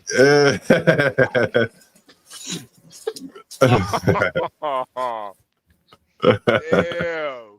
I don't know. Lordy. Where I'm at. I don't know. We over there on the right. Yeah, I don't know, man. I'm probably like, I think I'm a 4. I think I'm a 4B. I got some nappy ass hair, man. My shit nappy as hell. Let me see. I think Stanley is like a what's Stanley? Like a 3A? Stanley got that good hair. Stanley got that Got that good Negro hair. Now, I got 3 daughters, and they all have different quote unquote grades of hair. They're probably 3 B's and 3 C's though. Okay. And they all got the same mom, and their mom's dark skinned, but their hair is like that. Okay. Man, what's the 3B? BB says she got the 3B, 3C. Where how many kids you white. got? What are you talking about? BB's white. Hold on. I know. Wait. BB, you're white. Wait a minute. Yeah, BB's white. Wait a minute, BB. See, this is y'all white women be coming in here infiltrating, trying to start chaos up here. BB's a pretty white girl. Wait a minute. What the fuck? Stop it. BB got a 2B. What's she talking about? Y'all be coming in here trying to start shit, y'all white women. BB, for real, you talking about that 3B, that shit. You make all the sisters mad with that 3B. Ellen Haynes. Shit, that what they had to go to the store and buy. 3B. BB got 2A plus. And that she gets her hair done by a black woman. I know you. As much as I know about BB, that's true. She's not lying. Oh wow, she one of them. She one of them. She's one of them, but not on appearance. She'll sneak up on you, but yeah, she's one of them ones. Hey, they got that shit up there like the periodic table. Yeah, that shit brutal. I hope I never have to look at that chart again, man. Well, I got a better one for you. That shit was crazy. Man, HB, I done talked about that shit so much with women over the years, man. You know, all the black women, you know, they go through that shit, man. You know. Yeah, it's a big deal, man. I don't know, John. I refuse to talk about that shit, man. Like, I don't know, man.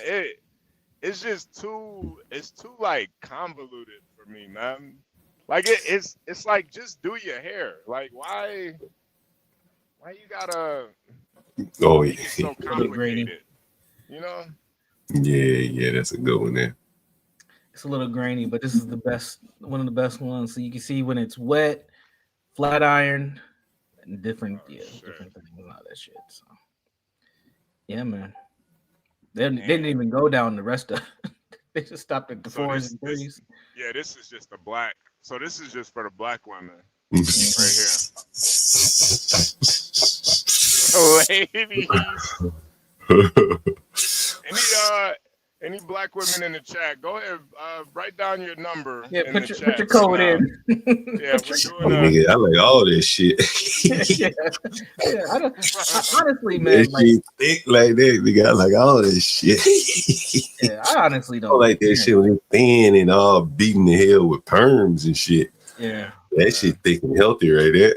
Yeah, as long as this shit is done, that's all I care about. I know. Shit, and I think that's the thing too, John. Mm-hmm. Like, man, I could not deal with no stringy ass white girl hair, man. I just couldn't do it. I don't know how niggas wake up every day with a bunch of stringy white girl hair, like all over them. I don't know, man. That shit's like it's nasty, bro. They it's fucking shed. Disgusting, man. That shit What, be all you in think the bed. you think it shed like a dog or something?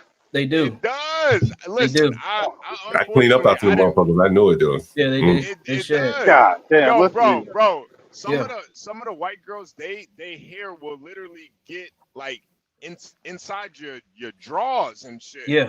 You fuck a white bitch, her hair will like shed in the middle of the night. You'll wake up with like pieces of white girl hair wrapped. Man, listen, it's not fun, man. You gotta like detangle the white girl hair out of your junk, your area. You gotta wrap it. It's like tickle a little bit. Pull it, just pull it. Yeah, you gotta pull that shit No, off, man. that's serious. That's serious. At least with black women, listen, man. Black women will put their bonnet on. That's right. They put their bonnet on. You ain't gotta worry about no hair. Nope. You got some attitude, but you ain't got the hair, bro. Tight curls, you pick them up. Right. She might put the curls in first and put the bonnet on. Wake up, look, that hair looking fire. Guarantee he had to use a goddamn roller, like a hair roller. Yeah, lint roller. Yeah. Exactly, man. Exactly. still, That shit is, man, ugh. You wash your sheets and that shit in your fucking lint tray. Right. Yeah. White women just fall asleep too, man. They don't even do nothing. It's like heaven. I know, like some fucking, like they're a Disney princess or something. They just fall asleep anywhere, like some damn dogs, man. You better hope truism don't come up here and set you straight. Oh, Man, God. I already know he probably cleaned the pillows for his white woman. Vacuuming Go, all baby. that. Here's the first one. Truism be vacuuming. See, he want to glorify them white women. He don't talk about all that white dog hair he got to clean up every day. He don't talk about that. He said that's the white tax. You know, you got That's the price you gotta take up. I clean up all that white woman hair, man. God damn. He was like, I take this little bit of piece over that hair grease. He's moving on. Yeah, no, Yeah, I bro. get it. I can't. Honestly, I can't trust a woman that don't go to sleep with a bonnet on, man. I'm sorry. I don't care what race you are. I don't care what race you are. Now, I've seen Y'all be changing yourself, putting this out universal. I've seen this, but I didn't add it to the docket, man. University, y'all be shaming yourself for this over. Don't blame me. Don't blame me on this one. You know I'm already catching heat. Don't blame me on this one. This is not me, ladies and gentlemen. No, ladies and gentlemen don't care. This ain't me, lady. Yo, is this one of the? Yo, what the hell is wrong with her? Her heels broke. Nah, Her she died, bro. She's too through. Said the hell with these heels. Hey, Universal, which baby mama did Ant-Man choose? Because to be with? He's with his like long-term girlfriend that he's been with for like maybe about 2 years now. You can probably pull her up too. Is that her? Is she up here? Yeah, it's the one that he's no, hold on. It's the one he's hugging. I think that's her. That's the main one. Yeah, and then these other three are the baby mamas. Mm. So the one on the top, the one who is supposed to get that 1.3 mil.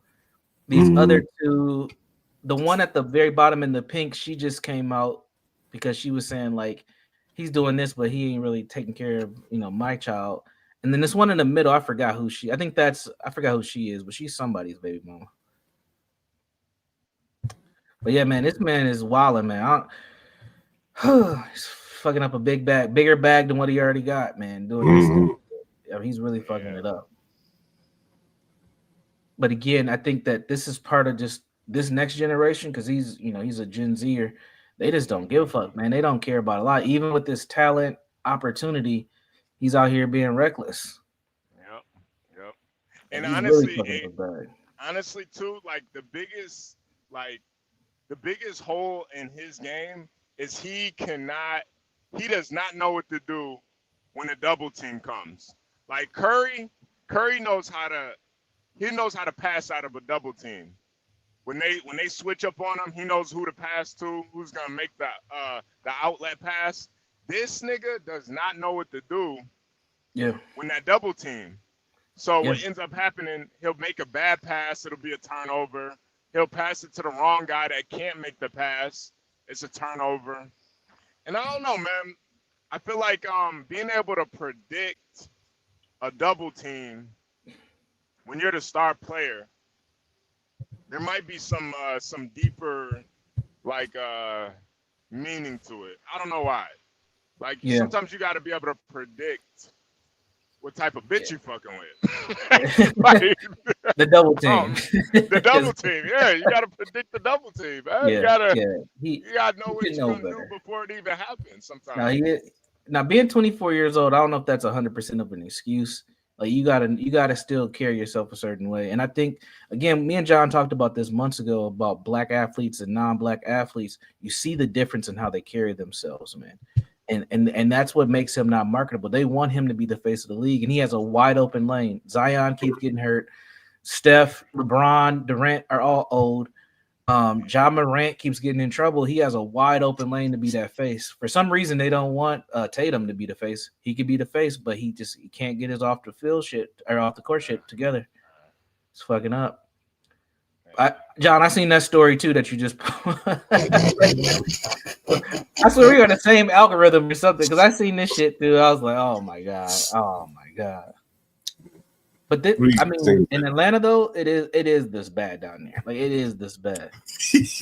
Like for folks who don't know, like it's like bad down there. Like I mean, we talk about percentages and numbers. Shit, it might be 50-50 split between heterosexual and homosexual men in Atlanta. Read that shit for the audience, HB. Universal.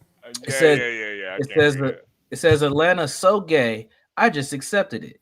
A nigga told me I was thick, and I was just like, you see it? And kept walking, bro. I ain't even gonna argue with a nigga no more. Yeah, at that point, it might be just time to move, man. Yo, if a nigga call you thick, yeah, bro, it's time to change those. Trying to change that zip code, man. Oh no. The worst is he said, "Hey, yeah, you see it." Bro, what? Hey, at one time, man, I walked down like Peachtree, right? I was in Atlanta. There's a nigga dressed like a woman with a beard. Yep. What the fuck is he? He motherfucker look straight like a woman, HB. He had a beard with a bald head. I said, damn. Yep. Rick Ross up top. And Ricky Lake down bottom. Yeah, man. I ain't gonna lie, John. I don't think I'll ever visit Atlanta again, man. This shit, the type of shit I be hearing, man. Nah, man. I don't ever want to go. I don't ever want to go, man. Nigga put some Kendrick Lamar jeans on your ass. Yeah. Some of the women boot cut, nigga. Yo, you really like you behind enemy lines too. You can't even say nothing. Yeah. Nigga call you thick. What you gonna fight him? Nigga, you get jumped by a bunch of queers. Yeah. Or you just get your ass beat. That's even worse. Nigga, work it out. Yo, did you ever see that video of that gay guy beating the shit out of a straight guy? And the whole time he's just talking shit to him. He's like, he like punched him. He was like, pow. How you like that? I was like, damn. And he like doing the limp wrist punches too. He not even fully extended his wrist. He just we might, listen, we might be in a world where the gays and the black women, goddamn, they the roosters. They the lead dogs in our society. Think about that shit. I would say in Atlanta, that's true. Bro, like, HB, we talking about the homosexual niggas just running straight up on nigga like, yo, that ass fat, right? And the nigga just bound down like, well, I better not say that, right? And we got the women in charge, right? Like, they are pretty much in the lead in the black community, right? At least in Atlanta, right? Like, shit. You know, they like run with each other too. They like run with each other too. The black men, like partners. Gay black men. Yeah. And then when you factor this in, right? Look at this. Look at it. Yeah. What's it say? What's it say? It says single women own millions more homes than single men in the U.S. and the gap is only growing. Oh yeah. That means a lot right there. Because that means what that they're gonna if we know that women make less than men. Single women own millions more homes than single men in the U.S. and the gap is only growing. Yeah. Part of this is coming from divorce. Correct. Right? Correct. A large part of this is coming from divorce. Right? Yep. A large part of this is the women are going their own way, you know. Yep. Wig towel. Right? Yeah. Women going their own way, And you know, I would argue, man, that honestly, like once a woman gets her own home, it's almost impossible for her to find another man and for them to equally. Cause let's say he has his own home. Now we got to figure out what we're gonna do with one of these homes. Right? What if I like mine? She got to give up hers, but she probably gonna personalize her. I don't want to give up mine. Well, somebody got to move in somebody else's house. And if they're probably equally yoked, neither one of the houses are much better than the other. Yep. Right? So now what do? What if both of the houses are about equal? Not underwater or break even. Now you got to come out your pocket to sell to consolidate. Man, how do you ever consolidate? Yeah. Right? He just come and crash over a few days, and he got to go back and maintain his own house. Yeah, man. And that's why I always say, man, it's so much easier for men these days than women, man. Women, it's so much harder for women, man. It's like only women get penalized for being successful. It's such a fucked up thing, man. It's so fucked up, but it's just the truth.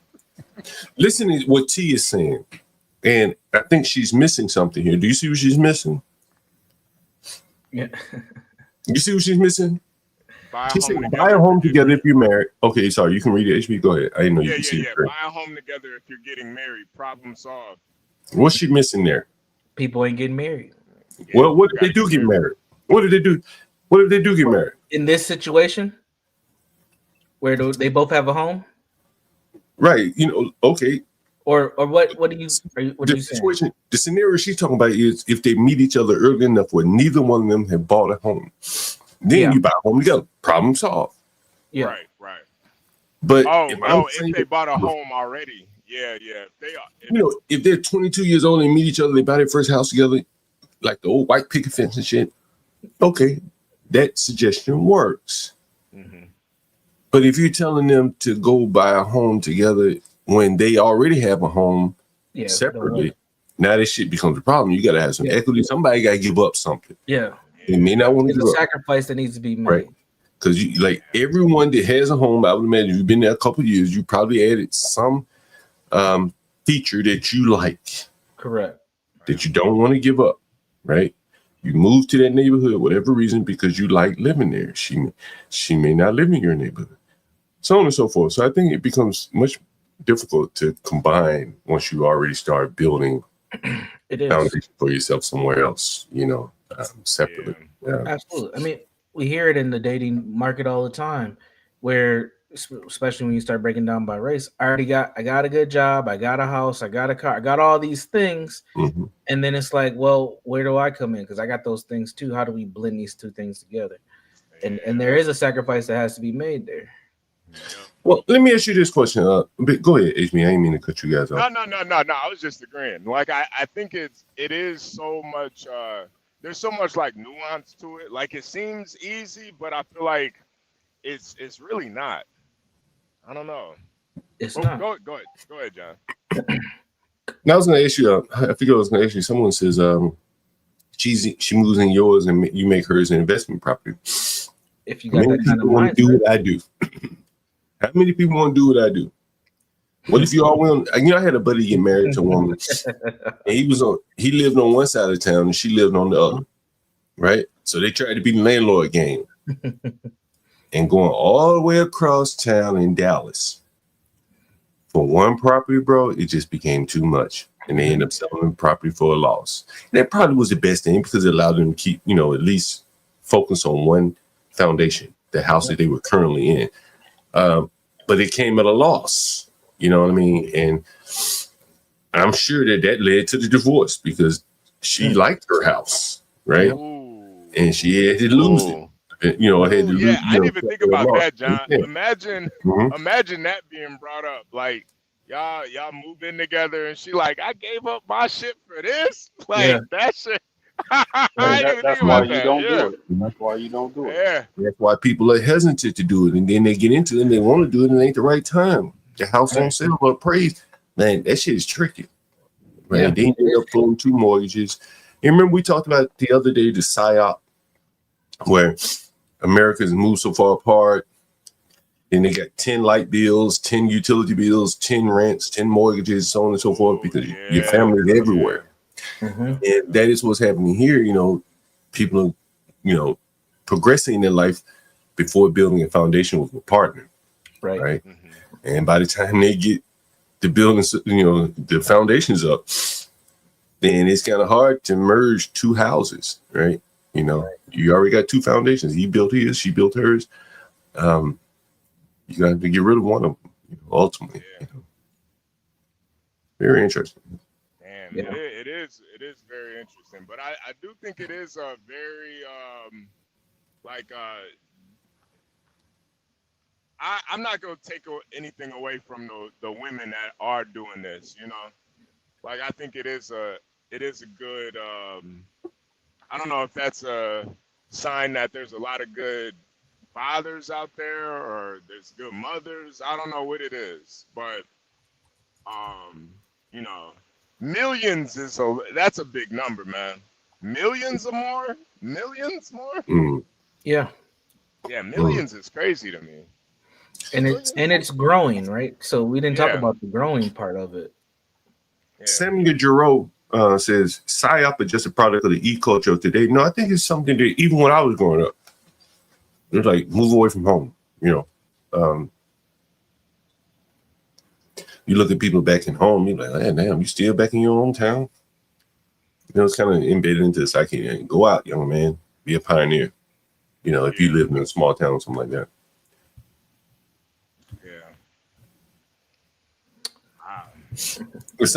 Someone says, so just stay single, don't get married, don't come together as one, just forget it. No, that's not what we're saying. That's not what we're saying at all. I don't We're know actually where saying that that that's came from. probably the smartest path at the beginning. What we're saying is you're already down the road. You're already down the road. These decisions have already been made. It makes it tougher to figure out how to be in a dynamic together. But that should be the original, pathway. Do you remember dating guys? I don't hear about this shit much anymore. Like, man, don't marry one with a lot of student loans. I need to check the credit of someone before I get married. You remember all that? Did that just No, hear I that? might be young for that conversation. You know, where credit was, where women were, not even gonna say women, I know what you're women were concerned about their partner's credit before getting married. Do you remember? Yeah, I've heard of things like that. And the levels of debt and how much student loans you got, how much credit cards you got before you get married, before people used to look at those criteria in terms of dating. I don't hear that much anymore. I'm not, down in the dating scene anymore, but I don't hear as much of that as I did in my generation. I think not, the reason why you don't hear it as much is, man, people are at this point.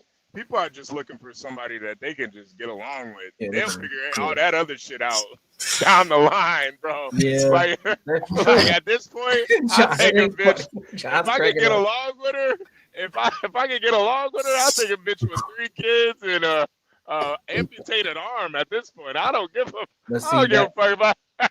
But even that's the problem though, because handling that shit down the line, this is the shit that shows up down the line. And if you don't have strategy on how to deal with it, you're gonna be fucked. And I think that's why a lot of men are opting out of dating and being in these serious relationships, is because we don't know what to do with this situation, this type of dynamic, so we choose not to do anything. A lot of men do. Yeah. No, you're right, Universal. It takes a lot of like strategizing. Because you can figure this shit out. It's just like, is this even worth strategizing for? Like, is she even worth that? University, you ever dated a woman with a house? I knew you're in the dating market. You ever dated a woman that owned her own? Okay. And if you were to get married, how would y'all resolve that? Oh, she got to come live with me or we ain't getting married. What is she like her house? What do you mean? Why is I would actually, so my thought process was similar to whoever said turn the other one into investment property. I would try to do something like that, try to flip it. Yeah, but who's getting the money? Well, if I'm involved, we both getting the money. I'm getting my take cut. her money? If you see me I want to play involved, devil's advocate. How you gonna take her money? If you see me involved, I'm getting a cut, or we ain't getting to the altar, brother. Yeah, because I think you'd have to rent it out before you get married, right? Before she moves into Honestly, your I house. would go to Airbnb route like you though. I wouldn't rent it out, but yeah, no, it's at that point for myself. Like, we're having a conversation. The reason I bought my house was to be a family house, so that's my intention with it before I get rid of the house. So that's how it'll be. But honestly, I don't even know if I would date somebody like that, John. To be honest with you, I don't. You want someone without their own home.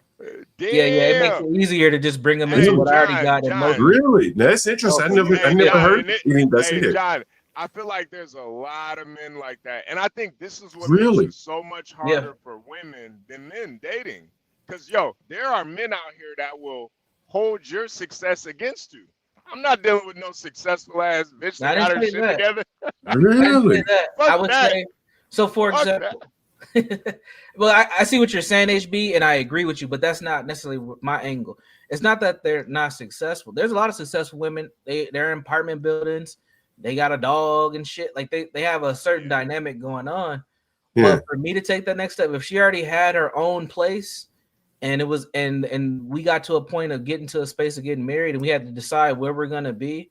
My goal is to bring her into what I already have in motion, not to stop anything she's got. But as far as home ownership, I'm not trying to relocate to where she's at. No, I wouldn't do. I wouldn't. What that if just her didn't home is look- bigger and nicer than yours? That's fine. We're gonna get a bigger, nicer profit. So you said, well, I'll sell mine. We go buy another house. Yeah. Oh, yeah. Or we. That's another option as well. We will both be looking at selling and getting another place. But Absolutely. then these are all high money people problems, right? A lot of people, the average person ain't there. I'm gonna sell my house. I ain't saying all that. And this is more about you like relocating. It's not necessarily about the house. It's more about you having to relocate.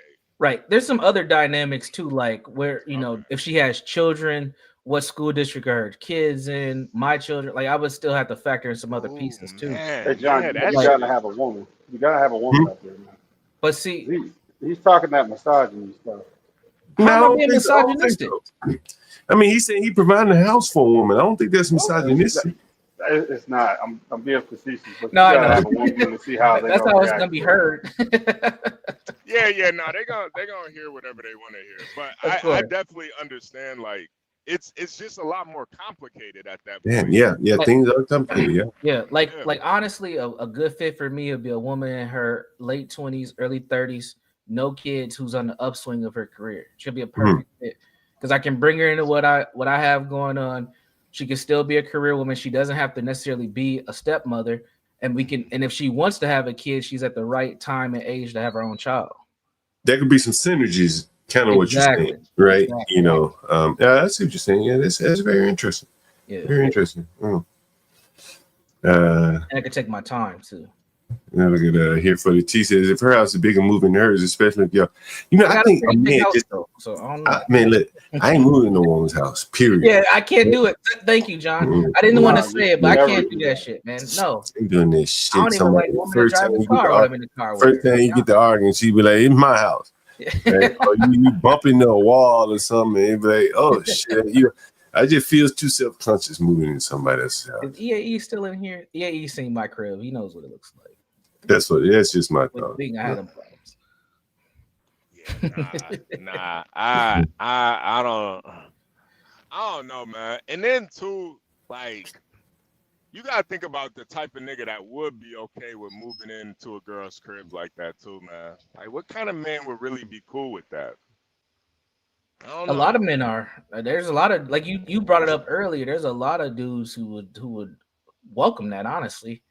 Because if you think about it, especially for black folks, like a lot of black women have been able to find a level of success and stabilize themselves, and a lot of black men are struggling to get there. As we talk about the college degrees, I know that's not the only pathway, but shit, there are black men who strategize at finding that stable chick who's making that six figures. You know what's interesting? You remember that girl that Ross Carolina interviewed? Yep. At that bar, like, bro, she had a $1,700 apartment, bro. Yeah, I remember. Like, somebody's gonna have to give up that apartment, right? If she meet a guy, he got a $1,700 apartment. Who gives the apartment up? How could, like, what? And from her perspective, why would she? Why would she give that $1,700 apartment up? Why would she give it up? And especially in these cities, where that could be a steal, right? Yeah. You get that up, you'll never get that deal again. Never get that again. No. And so now you're really complicating relationship factors by policy in a way, sure. Rental regulations and policy. Like, I know that happens a lot in New York. Kimmy K can nod her head to that. Some of these people get a $200 apartment, they're not moving. You know what I'm saying? Yeah. There's no boyfriend that can compensate for that value of that apartment. He'd have to move in with her, or they have to try to figure out a way to rent it in some way. Hey, Portia, that's like the best case scenario, But like, obviously, Universal has kids in schools and shit. So him just doing that for a woman, I mean, now he's not being a great father. Like, obviously, oh yeah, honey, let's move to North Dakota because yeah, that's not a good father at that point. So Yeah. yeah, it sounds good, but You know, I think a lot of this is the product of not all of it. I think a lot of this is product of people starting later in life, getting married, and you know, I think, you know, the women have their house and they, you know, end up getting a house by way of divorce as well. It's a complicated issue, but millions more. That seems that's a big number, bro. Yeah. That's a big number, bro. That's a wealth gap. Yeah, it's a huge wealth gap. I think Yeah. we didn't even talk about the money angle on this too. Like Yeah. a lot of these women, if they are going to get in a serious relationship, they're bringing that whole mortgage with them. Yeah. And trying to pay 2 mortgages is not fucking easy. Trying to pay one is not easy in this economy. So imagine what this looks like. And I think a lot of men who are single probably, because men we can be very simple. They're probably in smaller spaces, just enough spaces what they need, keeping that cost down as much as possible. Where you got like, there's a woman that I talked to. She's got a fucking 4-bedroom house. It's just her, and she bought it with her husband at the time. And they only plan. I don't even think she wants to have like 1 kid. I'm like, why did you buy so much house? Because I could afford it at the time. It's like, but you didn't need it. But that's a female thinking. Like a man's gonna get the 2-bedroom and keep it pushing. Right. And you know what else what comes with that is utilities and maintenance that she doesn't even need a house that big. Yep. Extra electricity she's paying for, and water. As of 2023, 44%, maybe we say 45% of Black Americans own their home. That's a good number, reflecting a 0.6 percentage point increase. That's a pretty high number. That's a good number. As long as you can make it. White home ownership is 72%. I don't even worry about the disparity. I think that, what's a natural number, and 45% probably is a much more natural number than trying to match what white people are doing and any other group are doing. Yeah. If you got about half of your people owning their homes, I think, I don't know what the state of these homes are, but that's probably about a natural fit. EAE, try to get a age demographic on that with ChatGPT. See, I'm curious to know of that 45%, what age are those homeowners? I guarantee you there are a lot of elders, a lot of Gen X, older Gen Xers and above that own those homes. Yeah, that's it's just a lot of upheaval. You're asking people to really upheave, once you got selling, you're 33 years old, you got a house, furnish it, decorated, and now you got to move. Like, that's a sacrifice. Apartment is one thing, you make it an apartment, but a house, house is way different, man. Way different. They're trying to shame Universal in the chat. I get shamed for everything. I can't be educated. I fucking was married to a dark-skinned woman. I'm still getting shamed. I got 3 kids. I'm back to father. It don't matter what I do, man. It don't matter, man. It don't matter. What did I even say wrong? I don't even know what I said wrong.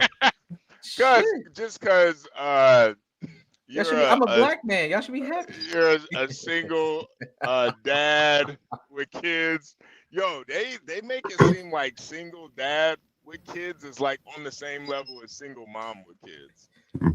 No, it's very. And I'm not a single dad. I'm a co-parent. Like my ex-wife, she's a great mother. She's a great mother. I'm never gonna downplay her role. But like, damn, what else could I do? Sheesh. I agree with Kimmy Kate said. She said you don't have to waste time in your 20s portion. I think women, like college and all that, has women wasting their time when they probably be better served instead of getting connected or intertangled with all that loans and banking and housing. It probably be put them better in line with men to not acquire all these things. Honestly, it's universal thing. Yeah, my prediction was true. You see what he put it? What's that? 7% of that 45% are people under the age of 35. So it's not a high number. That's not a bad number, but over time, I guarantee that 45% is probably going to get a lot lesser because people aren't buying homes like they used to, And a lot of those homes in Black communities have been homes that are generational homes. Like grandpa, grandpa bought it, things like that. Now, that's a very low number to me. I would have thought the number would have been a little bit higher than that. But, I guess. Yeah, it's interesting. I do got to roll, but let me answer this question before I go. Now, I don't understand how this is delusional. I'm telling you, and I don't be capping. I mean, there's people who are in this chat that we are in Discord. I show and tell them my information. That is my dating pool. I'm trying to tell you guys. That's not delusional. The scale has tipped, and then we don't have enough time to dive into how and why. But those are the women that I'm bagging, 24 to 30, and I'm not having no issues at all across the country. No issues. I'm not delusional. Trust. EAE knows. He's in the Discord. Couple more ages 65. Ages 65 and over, 31% of Black Americans are Black homeowners. That's damn near the whole percentage. That's what I was saying. No, I've seen these numbers before. Oh, wait a minute. It's 31% of the 100% of Black homeowners are 65%. So it's about a third of all Black homeowners are 65 and older. That kind of makes sense. Yes. I would expect the 35 and under to be about 20%. You know what I mean? Yeah. So, John, what do you think is going to happen when those 60-year-olds pass away? You think they're going to pass those homes on to their children and grandchildren, or is somebody going to come collect them? I think the ones that get passed to their children and grandchildren, from what I've seen, many of them, they'll end up being sold in the inner cities. At least that's what I've seen. I bought several that have been. Yeah, there's a drop off coming, man. Yeah, and I think that's why that 35 and under number is so low. Some of those people would have inherited homes, and they probably end up selling. You still hate, but you understand what I'm saying? Okay. I can't win, HB. Yo, the pre-made family is crazy. That's crazy. Talking about you like you a stovetop or something, man. Yeah, I'm a simp, and I'm a fucking homemade, hamburger helper meal to these chicks. Apparently, what the fuck? Yo, pre-made family ass nigga. That's funny. Yeah, that's crazy. Yo. That's funny. Because any chick that gets with me ain't gonna be a stepmom. So it's man. But that's okay. Damn, I can't wait. Every episode. Damn, University, they getting you today, boy. I don't even be saying shit. I haven't said anything. I haven't done anything. Every action. I don't even shit on women with kids like this, man. Like I think it's not. It's women. It's women to women. Or person to person. Everybody's story is different. So instead of focusing on if they got a kid or not. Like, what type of person are they? What type of parent are they? If they are, I gotta get out of here, guys. Make sure you support the channel, guys. I gotta get out of here. It's been great. All right, so I gotta go. We're not gonna wrap it up unless you want to keep it going, HB. Let me see. Maybe we can Kimmy and Portia. Maybe we could bring some ladies up here so they can shit on Universal. Portia, can you pin the link? We could do some open panels. Fuck it. I'm Portia, pin the link for me. I definitely appreciate it. We're gonna play a quick little song, and we'll get back to it. Just give me a second. This nigga high as a motherfucker, by the way. Let me go fast. I am the nigga, young dog. This high ass nigga. They don't dance no more. It's all about the lean. Back in the day, crack was jumping on the scene. Now they slumped on the sidewalk. Can't talk. Golden era baby, but we still feel the rock. They used to be kings, now they lost in the scheme. Popping them bottles, throwing money, living dreams. Now they zone out and mumbling, no rhythm in the city, the whole shit crumbling. They used to rock the house, they was riding through the streets. Remember there was dancing, sliding to the beat. Now it's poison in their veins, ain't no pulse on the street. Guess it's over now, they accepted defeat. Back in the day, the rock had them wild and free. Different story now, they got no energy. New truck stop and slow with the hit unload. I'm close and they don't dance no more. Block used to be jumping, type shit they was on. Now it's lights out, guess the thrill is gone. I am a nigga. I bring it to you rough, rugged, and raw, nigga. They don't dance no more. It's all about the codeine. Back in the day, they was rocking on the scene. Even dancing in the rain. Now they nodding off. Shit just don't hit the same. I am that nigga. Just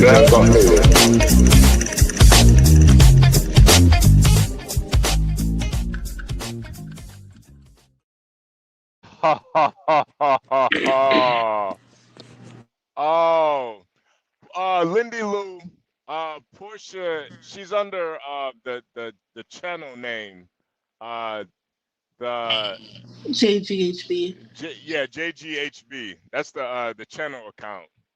It's the admin account. Lindy Lou, you gotta put your bifocals on, sweetheart. Lindy Lou can't see y'all. Hold on a second. Are you driving? Oh, Lindy Hey, Lou. I'm mad Universal left. I think you scared him, HB. Why you did that? No, you know Universal got shit to do. My bad. Well, I hope he's listening. But honestly, I was a 20-something, and there was no way in life I was gonna settle with a man who got an ex-wife that's gonna be nagging me and 3 children. There's no way. Now, if he wanted to take me out for dinner and drinks, so we go to a nightclub and he's buying bottle service and all that, all right, cool. But there's no way. And I don't know, we're in a different time, but I think men back then, they knew that. They knew like a 20-something that could have like any guy she wants, from the dope boy to the NFL player, is not going to choose that when they could choose. They're in their prime. A 20-something-year-old woman is at her peak. So why at her peak would she choose something like that? We got to stop being delusional. Yeah. What's there to say to a man with kids that can take care of his kids? That's not a sign of maybe some stability. Maybe that's. But that's the thing. Like, it's not that you can take. It's not that the man can or cannot take care of his children. It's the fact that they exist. Like, you coming with so much already, and I'm just coming like with beauty, the best part of my life, freedom. Like, I'm not coming with none of that, but you coming with all of that. It's a disparity. What about love? I mean, in order for love to last, you gotta have some common sense. I mean, and there's too many child-free men that look good, got it all. They're single, never been married before, to choose from. Like, why choose from someone? That don't make no sense to me. I really don't see how. And then is there really that many for women to choose from? Is there really that many? It is. There are more single child-free men than there are single child-free women. Oh yeah. That is true. Yeah, that is true. So the women that are single and child-free, they have a lot to choose from. If we go off the math. You can still come up. Universal's still listening in the back, so you can still come up. Give your. And she's a 20-something, so I think that'll be a perfect, because I was 20-something a long time ago, but Portia's a 20-something now, so maybe her perspective is obviously more fresh than mine. Yeah. I just think nowadays, I think that's more of a a little bit. The only men who could really do stuff like that, HB, is like wealthy men. You got 40 million or more, then people could overlook children and pre-made families and all that. Look at Nick Cannon. These bitches know what's up, but the money talks. Yeah. I don't know. I just don't. Elon Musk is another great example. You think some girl out here would have his baby? Baby number 12 or 13? I don't know. I guess I just see it a little bit differently. Kind of what's really going on out here. Like, man, women don't really, unless they get in a situation where, maybe the baby mama beat them up or something. I don't think women are as, they're not as strict about that, not dating guys with kids or anything like that, Especially if they meet somebody. And actually settling and marrying someone is different. I'll tell you, HB, A lot of women will date guys that they will never consider marrying. That is true. That is true. Yeah. I mean, it goes both ways. There's a lot of guys date girls they would never consider marrying. Oh yeah, So but the only thing is, I yeah. think men are kind of more upfront about that than women. Women will make you think Yeah. they're in love, and they just make you think whatever you're thinking. You know, they just make you think whatever you're thinking because they won't keep you around until Damn. they find somebody better or whatever. It makes some excuse to leave. Damn. But men are kind Damn. of more upfront, like, yeah, I'm not doing that. I'm not trying to get married next year. No, I'm not. Like they're more upfront about like where they're at Yeah. in the relationship process. Yeah. No, you got a point. You got a point there. Damn. Wow. So you think Universal should just kind of, you know, date I somebody think he his should go own back age? home. I feel like he should just go back home. I mean, I don't know his wife, but I think she'll gladly welcome him back with open arms. And it just makes financial sense because you got one family in two different places now. Yeah. You know, eventually, if they don't get back together, she might move on. Then he gonna have another man waking up in the house with his kids. Is that what you really want? Oh. You know, you got to think about all that. Maybe the break was nice, so now it's time to go home. Time to go home. I don't see why not. It's better for the kids that way. Damn. I mean, unless she was just being a bitch. Yeah, I mean the way that he makes it sound. As long as I'm not dying, I'm not leaving that man. But if he's trying to kill me, then I might have to choose life. But if no one's dying, where are you going? That's just me. Yeah, I feel like once you have kids, man, there ain't no going back, man. I'll take you and the kids out. Fuck it. And me. Be a murder, suicide, this motherfucker. Ain't nobody making it out of this. We ain't breaking up once the kid's involved. I'm sorry. It's a commitment. Like, you Yeah. know, it's going to be crazy at some points. It might feel like you want to do all that. But at the end of the day, they're always going to be family. You know, they're going to be grandparents together. And he has to think he has girls too. Does he want another man waking up in the house with his children every day? That if I was a man, that would kill me. I think. Just a thought. What are they all girls or how many? I think how many they're all kids are girls. they all? But I could be wrong. Oh. I don't know. It's three. It's How three many? children. He has three. 3 girls? Three. 3 girls. I believe so. Oh hell no. Nah. You gotta go on back, man. You gotta suck it up, bro. And even though he's saying the woman he gets doesn't necessarily have to step parent, there are women who are just really vicious to the guy's children because they are competing. They feel like they're competing with the child for the father's attention. Or they might feel like the child's at a certain age anymore. She shouldn't be asking the dad for anything. Like, I should be getting everything. I've seen it all. I've seen all the dynamics. And women are not that nice either when it comes to being a step parent. You know, you gotta feel like if you need to have an emergency, let's say mom's not available, you gotta be able to trust that woman with your children.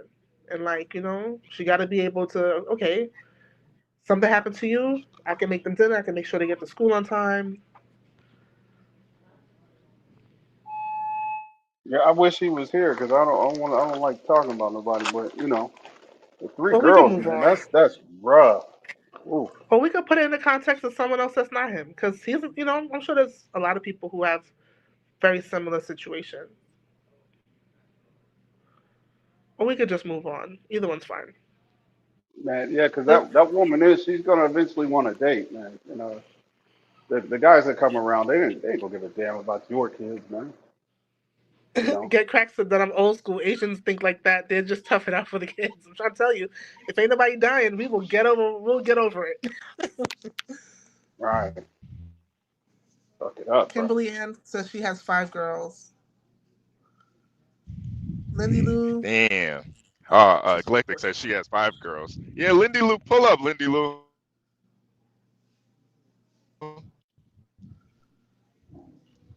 My Lindy Lou, man, they saying Lindy Lou a racist now, man. I can't believe it. Not my Lindy Lou. You know what? Hell no. While we're on the topic, Lindy's sweet, man. Lindy is sweet. I'm gonna just put this hair thing to bed. So anyone with wavy hair or curly hair is a part of the hair grading system. Now there are Irish women who have beautiful curly hair. they're a part of the hair grading system. You know, if your hair gets wet and it gets curly or it's naturally curly and wavy, you have a hair grade. That goes for men and women of any racial across the racial spectrum. So it's not specific to. What's wrong with just having nappy hair though? There's nothing wrong with it. I think nappy hair is very beautiful. I don't know. Well, let me say 4C because that's the. You know, we don't want to say nappy no more, but I think 4C hair is very beautiful. And like as people get older, their hair thins. But women with 4C hair, they have a beautiful head of hair into their older age, which actually keeps them looking younger because their hair's not thinning. Yeah, but C4 hair, that's some fucked up shit. Why? Why you say that, Deacon? C4, not 4C. C4. Oh, there's a difference? C4, man. Never mind. Okay, sorry, I didn't get that. Yeah, she didn't get the joke. So it doesn't matter your race. It doesn't matter your. As long as your hair has a wave pattern or a curl pattern, it has a grade. Yeah. Nah, I don't know. I just think like it's one of those things where like when you have people that are not black women talking about hair, it gets very they get very defensive. Let me just put it like that. They get very defensive. Like if guys talk about it, they get very But defensive. guys can't talk about it because guys with wavy or curly hair have the same thing. Yeah, but they don't see it like that. They don't see it like that. Okay. They look at it as just an attack on them. Like we don't have hair too, or some of us We've don't seen that have guy put on his daughters. 4C beard today. or some guys have daughters and shit. That's why they talk about it too. You know, but it's like an attack on them. But don't let no white woman talk about it. But what if now she's you're a white crossing woman? the line. White woman with very curly hair. Now you're crossing She's the a line. part of the grading system too. But Phoenix says that he wants to know what is 4C. So 4C is the coarsest hair in the hair grading system. Yeah, I think it's like Negro hair. I still don't Well, get mostly it, honestly. the people with the coarsest hair are African American or black. Sorry, I forgot. Some people don't want to be called African American. They make the most excuses for that grade of hair. Like my sister's got that grade of hair, and it's long.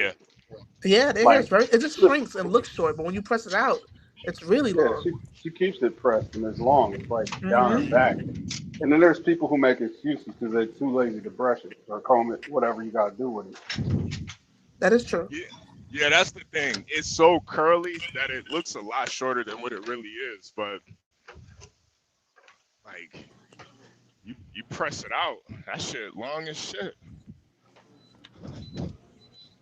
I could. HB Virgo says you have Mad Dog 2020 here.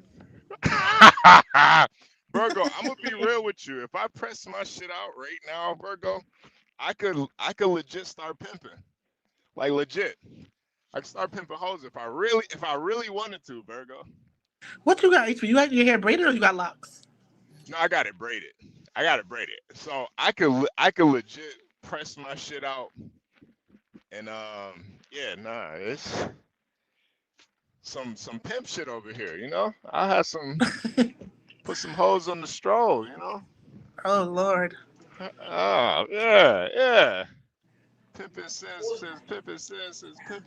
Be out there with get crack on the Ave, breaking bitches. But yeah, no. It's yeah. It is a lot to deal with, so I get it.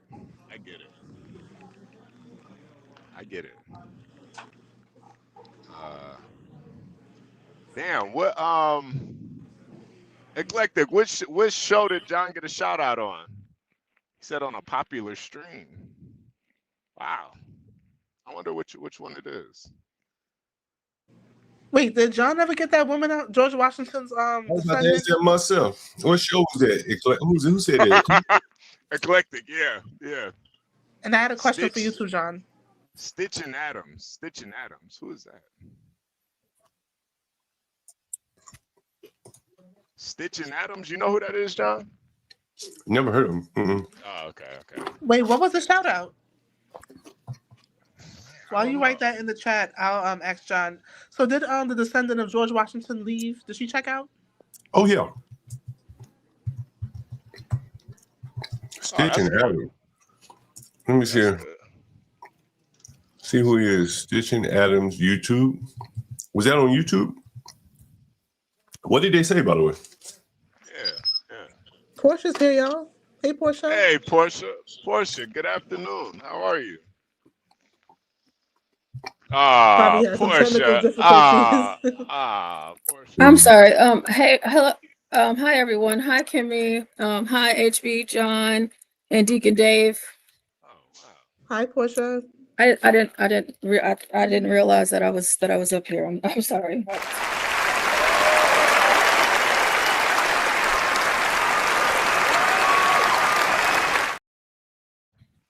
We're still doing $20 a day for Portia J, ladies and gentlemen. What up, Portia? You guys What up? enjoyed this episode. You know, show our dear Portia some love. Cash App Portia J. It is scrolling at the bottom. You guys make sure you hit the like button too. Portia, did you have any opinions? I saw you're typing a lot in the chat there. You had any opinions you wanted to bring to about what we were talking about? I was just I wanted to talk to Universal about it, but it's just like the point of him like having slugs thrown at him. I wouldn't say that's not how I would describe it. Because Universal is different. He's the exception to the rule. He has 3 children, he has 3 daughters, but Universal is also very successful within his own right. So whenever he's talking about bringing women into his space, it makes more sense. And so what I was saying is, whenever you're having conversations like this, instead of making it so broad and general, it's easy to, understand whenever you give why Universal is saying what he's saying. It's better for me to be like, oh, okay. Or even not just me, people, period. It's just like, oh, okay, because he has 3 children. That's why he prefers this wherever he's living. His house is in this area for a reason. The school district is close to their mother so that they can co-parent, all of these different things. So not to say that it's a bad thing, and not to say that he can't get the women that he says he seeks. I believe he said 25 through 30, single, no children. I do believe that women would, still go for that with Universal. Again, he's a father of 3 daughters. There's also the factor in how he would treat a woman, how he would treat her, his relationship with his ex-wife, so many different things that I believe that a woman would be, fond of. But that's it. What would you be fond of, Portia? You're a young 20-something. Would you, with all the great things you mentioned, would you want to date a man? Let's say HB's not here today, with 3 children and an ex-wife? Me personally, no, I wouldn't. But that, of course, that's just me. I wouldn't want to speak for other women that would, but for me, no, I wouldn't. And that's only because maybe if I didn't have the experience before and I didn't have anything to compare it to, but there was once upon a time where I did date a guy that did have children, and that was just too much for me. And he only had 1. So 3, I just couldn't do it, but everybody's different. What if he, think about this though. What if he got you a laptop? Y'all gonna get Virgo started. Don't do that. Yeah, Portia, you haven't thought about that yet though. What if he got you a laptop? Does it change got anything? grease the palms with a laptop. Yeah. No. Okay, all right. She's not playing along, guys. All right. We know. Well, she said what she said. That's it. Oh, John left. Dang, I wanted to know if George Washington's descendant checked out of his apartment. Oh yeah, she left. Oh, okay. Yeah. After running everybody else out, the other guy. Damn. So everybody else left too? No, just the couple she was arguing with. You know what's crazy?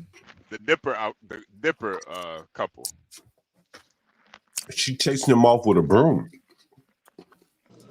Oh wow. He ran their ass up out of there. Nigga left his shit and everything. They were talking all this shit, but he didn't want it from her. I wouldn't be surprised if she comes back, John. No, I we mean, can't. he is on the sex offenders list. Right. You don't want no problem. Yeah, he don't want no problems. They probably registered. Ain't told him where he live. You don't want that problem, bro. Hell nah. He got ran up out of there. Physically, literally. And she too stupid to even look up the motherfucker she's living with. And the nigga pull her, he right on the list. He's right there. Ah, Black Shooter 5, man. She had a bike, man. She left on a fucking What's bike. up, guys? What's going on, man? We've been talking about your neighborhood. We've been talking about your neighborhood all week, man. Oh yeah. What neighborhood? What, a Negro stabbed that boy? Blacks, Centennial High School with Oh yeah. Carmelo and Austin. You live in the Carmelo Anthony. Wait a minute. Isn't that crazy, Blacks? Hold on. Let me ask you this. Hold on. I now question it. I just thought about this. I now question the intelligence of the parents and name that motherfucker Carmelo Anthony. What's a K on there? It's Carmelo with a K. What's going on there? Like, that nigga probably wanted fucking $5 lawyers. But you know, Tom Gully made a good point on Saturday. I think it was Saturday night. Tom Gully, because I wrote in the chat, like, why did he bring a knife to the track meet? Like, our students here in New York, they travel with weapons, but they're not trying to stab each other in school. They have to travel through craziness to get to school. And then Tom made a good point in that the area in which this happened is a very wealthy neighborhood and a very wealthy school district. So yes, it is. Even I live in it. In New York City, they bring knives to school because they travel with them, not because they're stabbing other students. That wouldn't be the case where this happened. Let me ask you No, this. not at all. Let me ask you this question, guys. What do you think there was levels to wealth in this shit? Like, this boy, family, got enough money to live out there, but they ain't got that kind of money that he probably was encountering with these rich people, these Indians. He's an outsider. I think he's less than 10%. That's a tough He's from environment. Louisville. Well, what's that mean? I don't know what that means. Louisville is in Denton County. Louisville is a suburb of Dallas. However, it's a lesser suburb of Dallas because of all the riffraff that has moved in. Now, a lot of Asians live in Louisville, etc. It's still a nice place. Don't get me wrong. However, it's not Frisco nice anymore. So he doesn't live in the most affluent area of that. No, he definitely doesn't live in the most affluent area of Louisville. Now we can. Let me ask you this question. So when he shows up at school, Stanley showed the parking lot, and he was even amazed. Yeah, imagine some nice cars pulling up in that parking lot. We said this, right? And this boy, they trying to laud him and say he works 2 jobs. I'd imagine these rich kids probably aren't working 2 jobs. If they are, they're working for their own family. Yet, he doesn't have a family he can go work for. His mom was a doctor, a physician assistant. His dad is a lawyer, probably doesn't own his own law firm. Right. He ain't got the, he doesn't have the money, the influence, and every day he got to show up to school, all these rich ass kids, and he realized I ain't this rich. That's what I think happened, bro. And listen, he's an entitled black young man who grew up with a silver spoon in his mouth, who wanted to be a wannabe thug. He woke up that morning choosing to have an attitude, and he decided that day that if somebody messed with him, he would stab them. Now, look, you could have argued self-defense had he kept his mouth shut, but he didn't keep his mouth shut. The police even tried to tell him to keep his mouth shut, and he wouldn't. The reason why I don't think you can, Blacks? No, I'm saying you can't anymore. Well, but the reason why I said you could have, the reason why I say you could have tried the argument. I mean, they still can. They still are probably gonna try. But the reason why I say you could have tried was because A, they touched his bag, he warned them, and then B, they put their hands on him first. And with self-defense and escalation of force, you don't have to meet force with equal force. If they put their hands on you, then it could be argued. However, then he stabbed him and ran. And then he didn't know what he had done, stabbed him in the heart. Then when the police, he stayed there in the vicinity because he knew the police were coming. When the police came, he started mouthing off. He said, well, the police said, hey, look, you know, it was alleged that you stabbed this boy. He said, it wasn't no alleged about it. I did stab him. I told him to leave me alone, etc. Then, and now all, you know, he threw the baby out with the bathwater. Now it can be construed as murder one. And a confession. Yeah, I'm just saying now it's upgraded from self-defense, from manslaughter to murder one. Oh, yeah. 100%. And it happened on school grounds, which is gonna the talks now because it was on school grounds. So it doesn't just go from murder one here in Texas. Yep. It's going to go capital, and that's death. Right. Yep.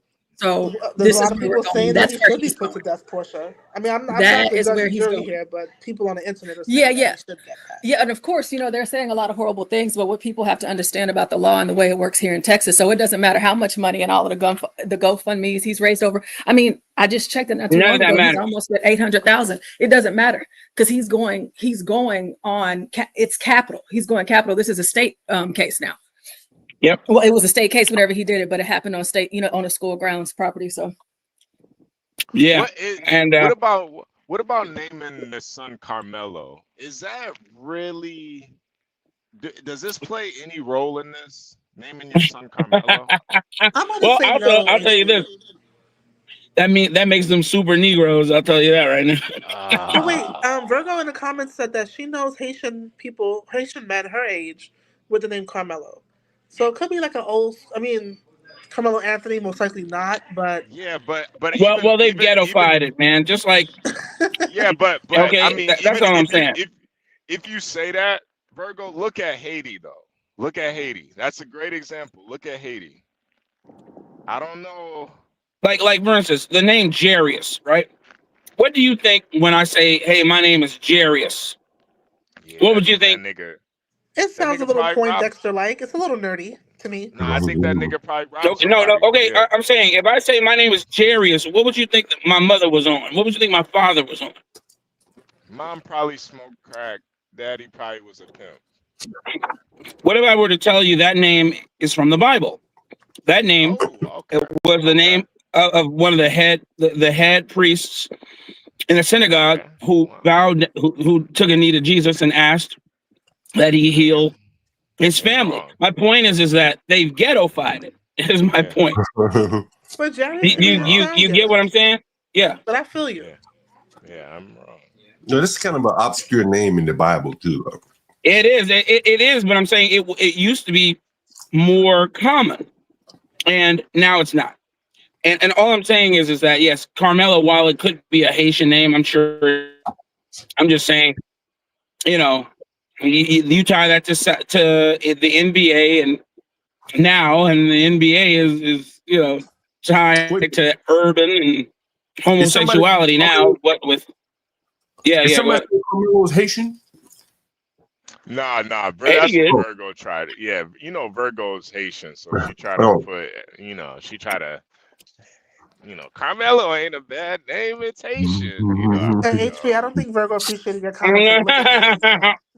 She ain't appreciate that. Also, Carmelo, Carmelo most likely has Italian roots.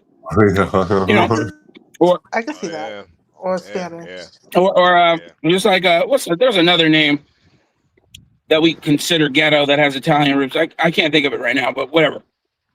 Yeah, whatever. Yeah. I just feel like when you do have ghetto names like that, you gotta Carmelo tread means lightly. garden or orchid. You gotta tread lightly. You gotta tread a little lightly when you got a ghetto name. Be careful out here. I think it's the Anthony that kind of made it wrong.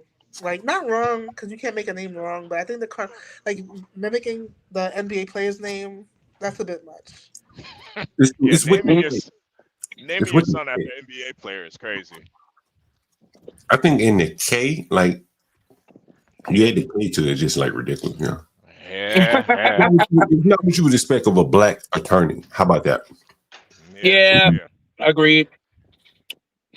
Yeah. And then you can't say that, oh, we just named them that. You named them after the basketball player.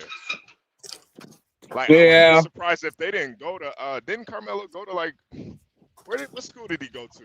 Auburn or I don't remember. Syracuse. Syracuse. Yeah, that's right. I know it was one of those orange teams. But yeah. So I wouldn't be surprised if the Pops or something didn't go. And then that's a whole nother thing. Why are you naming this man after a basketball player, man? And we all know that. We all know that the name Carmelo was not common until Carmelo Anthony came on the scene. So yeah. Yo, and see, this is like really kind of pissing me off. How they're trying to compare this to Kyle Rittenhouse. Like y'all are. Yes, they are. They are trying to compare it to Kyle Rittenhouse, saying that he set Those upon of you him. that do not that don't know the comparison, y'all said 17-year-old Kyle Rittenhouse was justified in killing 2 people with an AR-15 because he felt threatened. 17-year-old Carmelo Anthony was defending himself when he killed Austin Metcalf with a knife, and y'all think that he deserves to go to prison. I wonder why.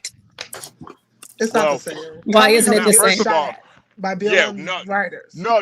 It wasn't that he was getting shot at. They were trying to steal his gun. I watched that shit live. But they weren't just trying to steal his gun. They were trying to shoot. They tried to shoot him. They were trying to kill him. They tried to kill him. There was a prisoner who had just got out of jail for raping little boys. A white Jew. Oh man. Who just got out of prison for raping little boys. Tried to kill him. Tried to set him on fire. They ran up on him with loaded weapons, and he got off the rounds first. None of that happened to this little idiot. This little idiot woke up and was on demon time that day. He 130 pounds, 5'6", or however tall he is. I think he's short, and he wanted to show somebody that he wasn't playing that day. I believe that he knew a little bit more about the law than we give him credit for. I don't believe he's talking. Explain. Because if you think about what he said, he didn't incriminate himself. How did he not? Because it's an open and shut that he killed him.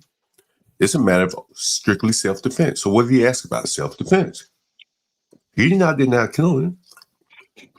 He was smart enough to know that you can kill someone legally. True. And so when the police call you, hey, man, what's up with self-defense, man? Right?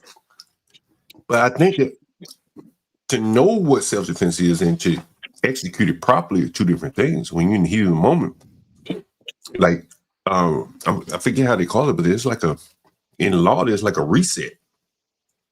That if you have the option not to kill someone, you don't have the right to kill them. Well, Virgo's agreeing with John saying that Carmelo was jumped. Well, we got to see the video. We know he wasn't jumped. I don't think he was jumped. Rittenhouse was jumped. We got to see the video. I don't think Carmelo was jumped because this dude wasn't jumped at all. That's not how it went at all.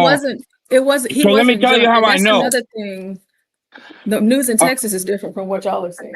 Let me tell you how I know. So my wife just got her nails done on Friday from a girl who attends the same school as one of the twins. She was there and explained. And that's how I know some of the more intimate details. Like he didn't run. You remember it was falsified. I mean, there was a false story going out saying that he ran home or whatever. He didn't go home. He stayed in the vicinity waiting on the police. However, they did not jump him. They did not try and accost him and beat him up. They asked him to move, how teenagers do. You know, I'm not saying the white boys were little angels and said, "Oh, please move from under my tent, good sir.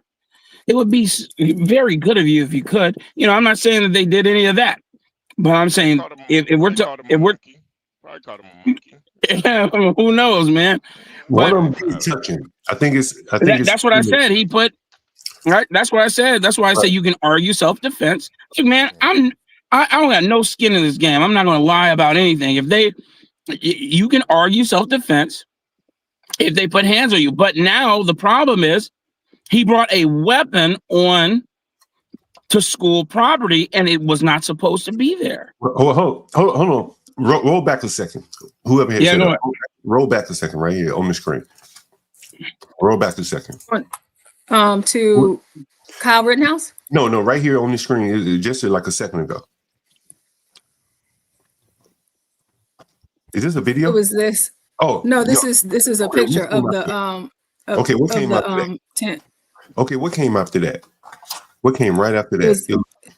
There it is, right there. Scroll, pull it down a little bit, Portia. Pull it down. What we can see? Right there. You see that? Just seconds into the tussle. Right, seconds into the tussle. Right now, from what I read, that one of the brothers touched him on the shoulder. That's how it's being described. Maybe pushed him. I'm not sure. And then the boy, at some point, pulled out the weapon and made a threat. Like, if you touch me, I'm going to kill you. I don't think that's self-defense. No. Right? Like, self-defense would be if he really jumped him and he just got his weapon and hit one of them with the knife. That's self-defense. But if you tell what you're about to do to them, then you're skirting on the lines. And with his father being a lawyer, has he read enough to know enough about self-defense, but just maybe not execute? But my point isn't about what he said or in the heat of the moment. My point is that it's hearsay until he confirms that that's what he said. Is my point. They don't know for sure until they speak to the witnesses, watch the video, talk to him, and he took away one of the factors by incriminating himself by talking to the police, just spouting off at the mouth, and the police had to tell him to be quiet because he's a minor and he didn't have his lawyer present. They weren't trying to catch him. I think all he did was admit statements of fact. He killed him. Okay, that's not in dispute. The only thing in dispute is, was it self-defense? No, but they said alleged. They said alleged, giving him the benefit of the doubt. And in any case, you want to go in with the benefit of a doubt.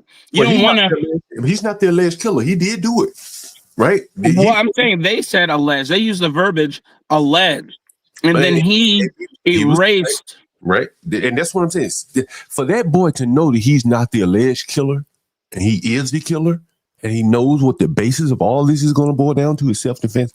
The average 17-year-old probably doesn't know that much about. I can agree with that. The average 17-year-old will not know that. If he had stabbed that motherfucker, ain't no way you've been hearing him talk about self-defense right there in the moment, right? And admitting to killing him, right? He might have said self-defense, but he wouldn't have admitted to killing him. Self-defense would have came on a whole lot later. This was a boy, seemingly to me, had somewhat of an understanding of the law.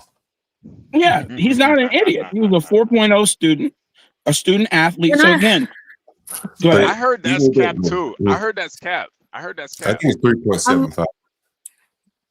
So there's a lot of different things coming out. So I don't know. Can you guys hear? I don't know if I'm cutting out. Yeah, I hear you, Portia. Go ahead, Portia, please. We can hear you, Portia. She may have thought she. But it just, like, if his dad wasn't a lawyer, I wouldn't be thinking this. But I'm like, damn, this boy know, like, because he didn't say anything that would incriminate him, because he's not the alleged killer. We know who killed that boy. Alleged only means that it's your word against his, against theirs, against the state. He's admitting that he killed him. Like, that's what self-defense. The basis of self-defense is I killed him, right? I killed this person within the bounds of the law based on self-defense, right? That's how that works. Yes, but you don't in some cases. However, you don't just remit all information in the moment. That's why you have the Fifth Amendment. And that's why I also think that it just seems like that behavior. Either he's incredibly stupid, right, to just be talking like that, or he knew what he could and could not say. And seemingly to me, he didn't say anything that will get him put in prison. He admitted to doing the act. And he says it was self-defense. Okay, we'll see in court if it really was.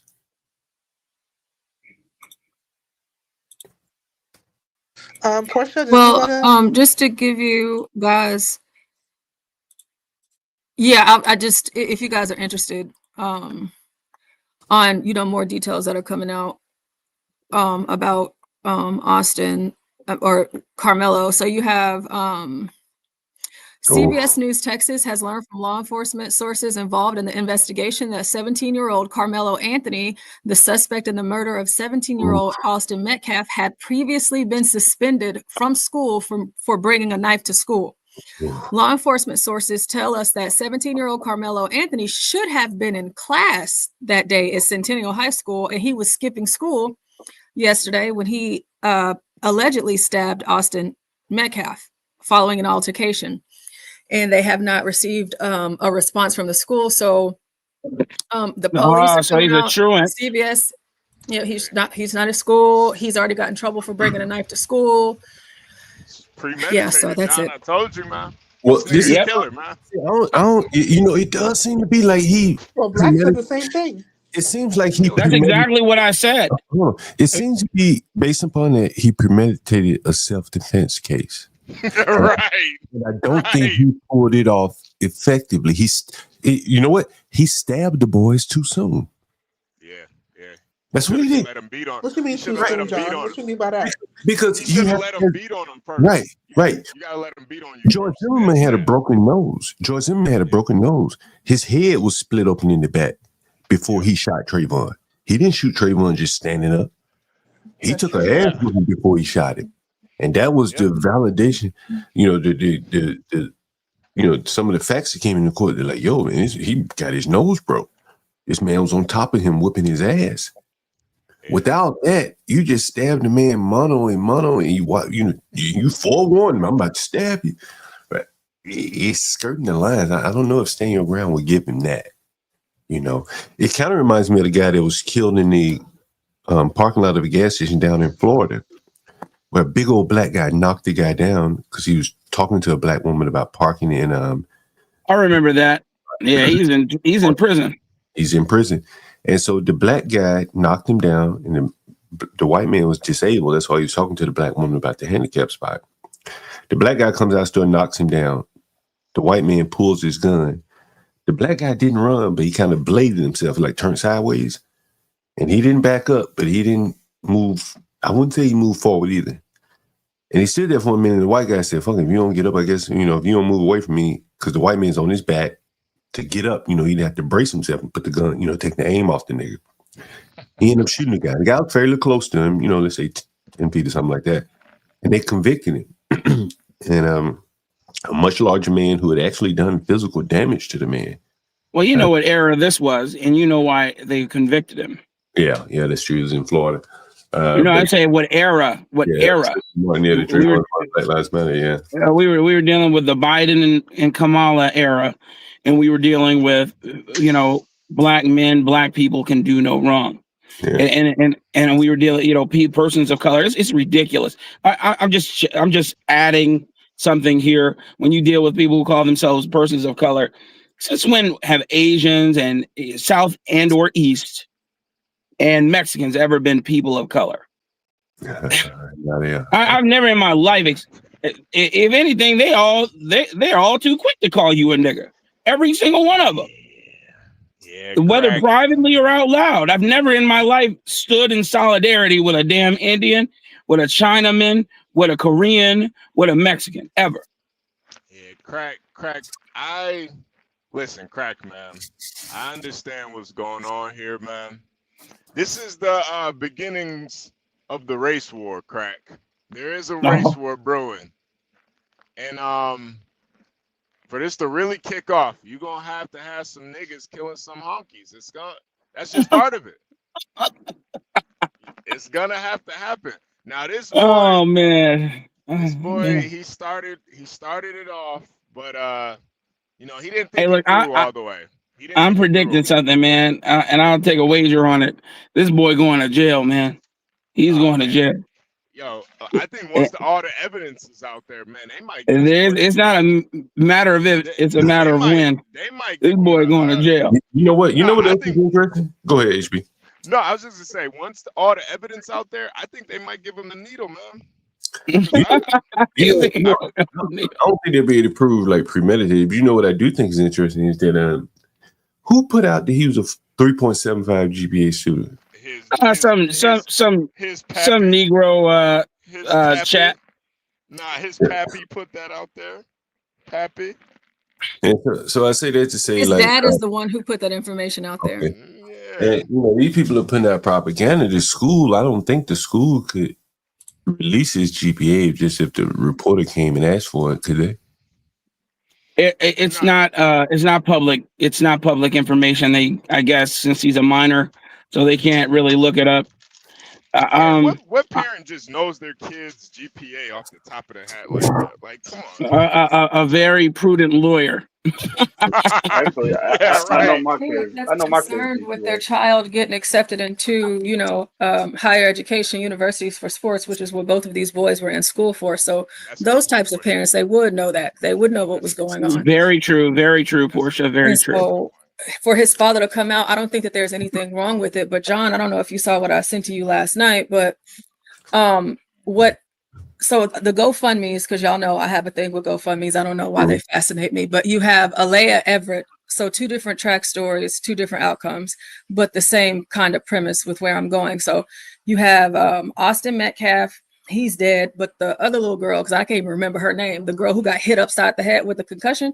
Right. I haven't talked about her at all. But Alea Everett, the one who actually beat and hit that girl, she got paid in the shade. She got her GoFundMe went through the roof. She also had the NAACP. They had rallies and protests in honor of her bad behavior instead of her saying, "I was wrong. I'm sorry.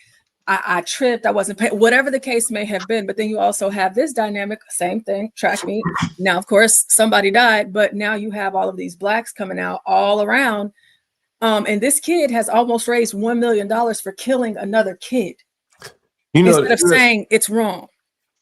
Portia, I was going to ask, like, in hearing this, man, like, imagine if you're the other girl. Jesus Christ. You didn't sit there and say, damn, I should have hit the motherfucker instead. I mean, $1 million right there. Well, here's the question. The other girl who got hit, she got nothing, right? Well, she didn't get yeah. Like, she should have been doing the hitting. Right. She got a head injury, a fractured skull. And here's the question. And they did come out and it was confirmed that her skull was fractured and she had brain bleeding, so she can't even go back to training for a very long time now. So that did come out. But beyond that, it's still praise the girl that hit her. But go ahead, Black.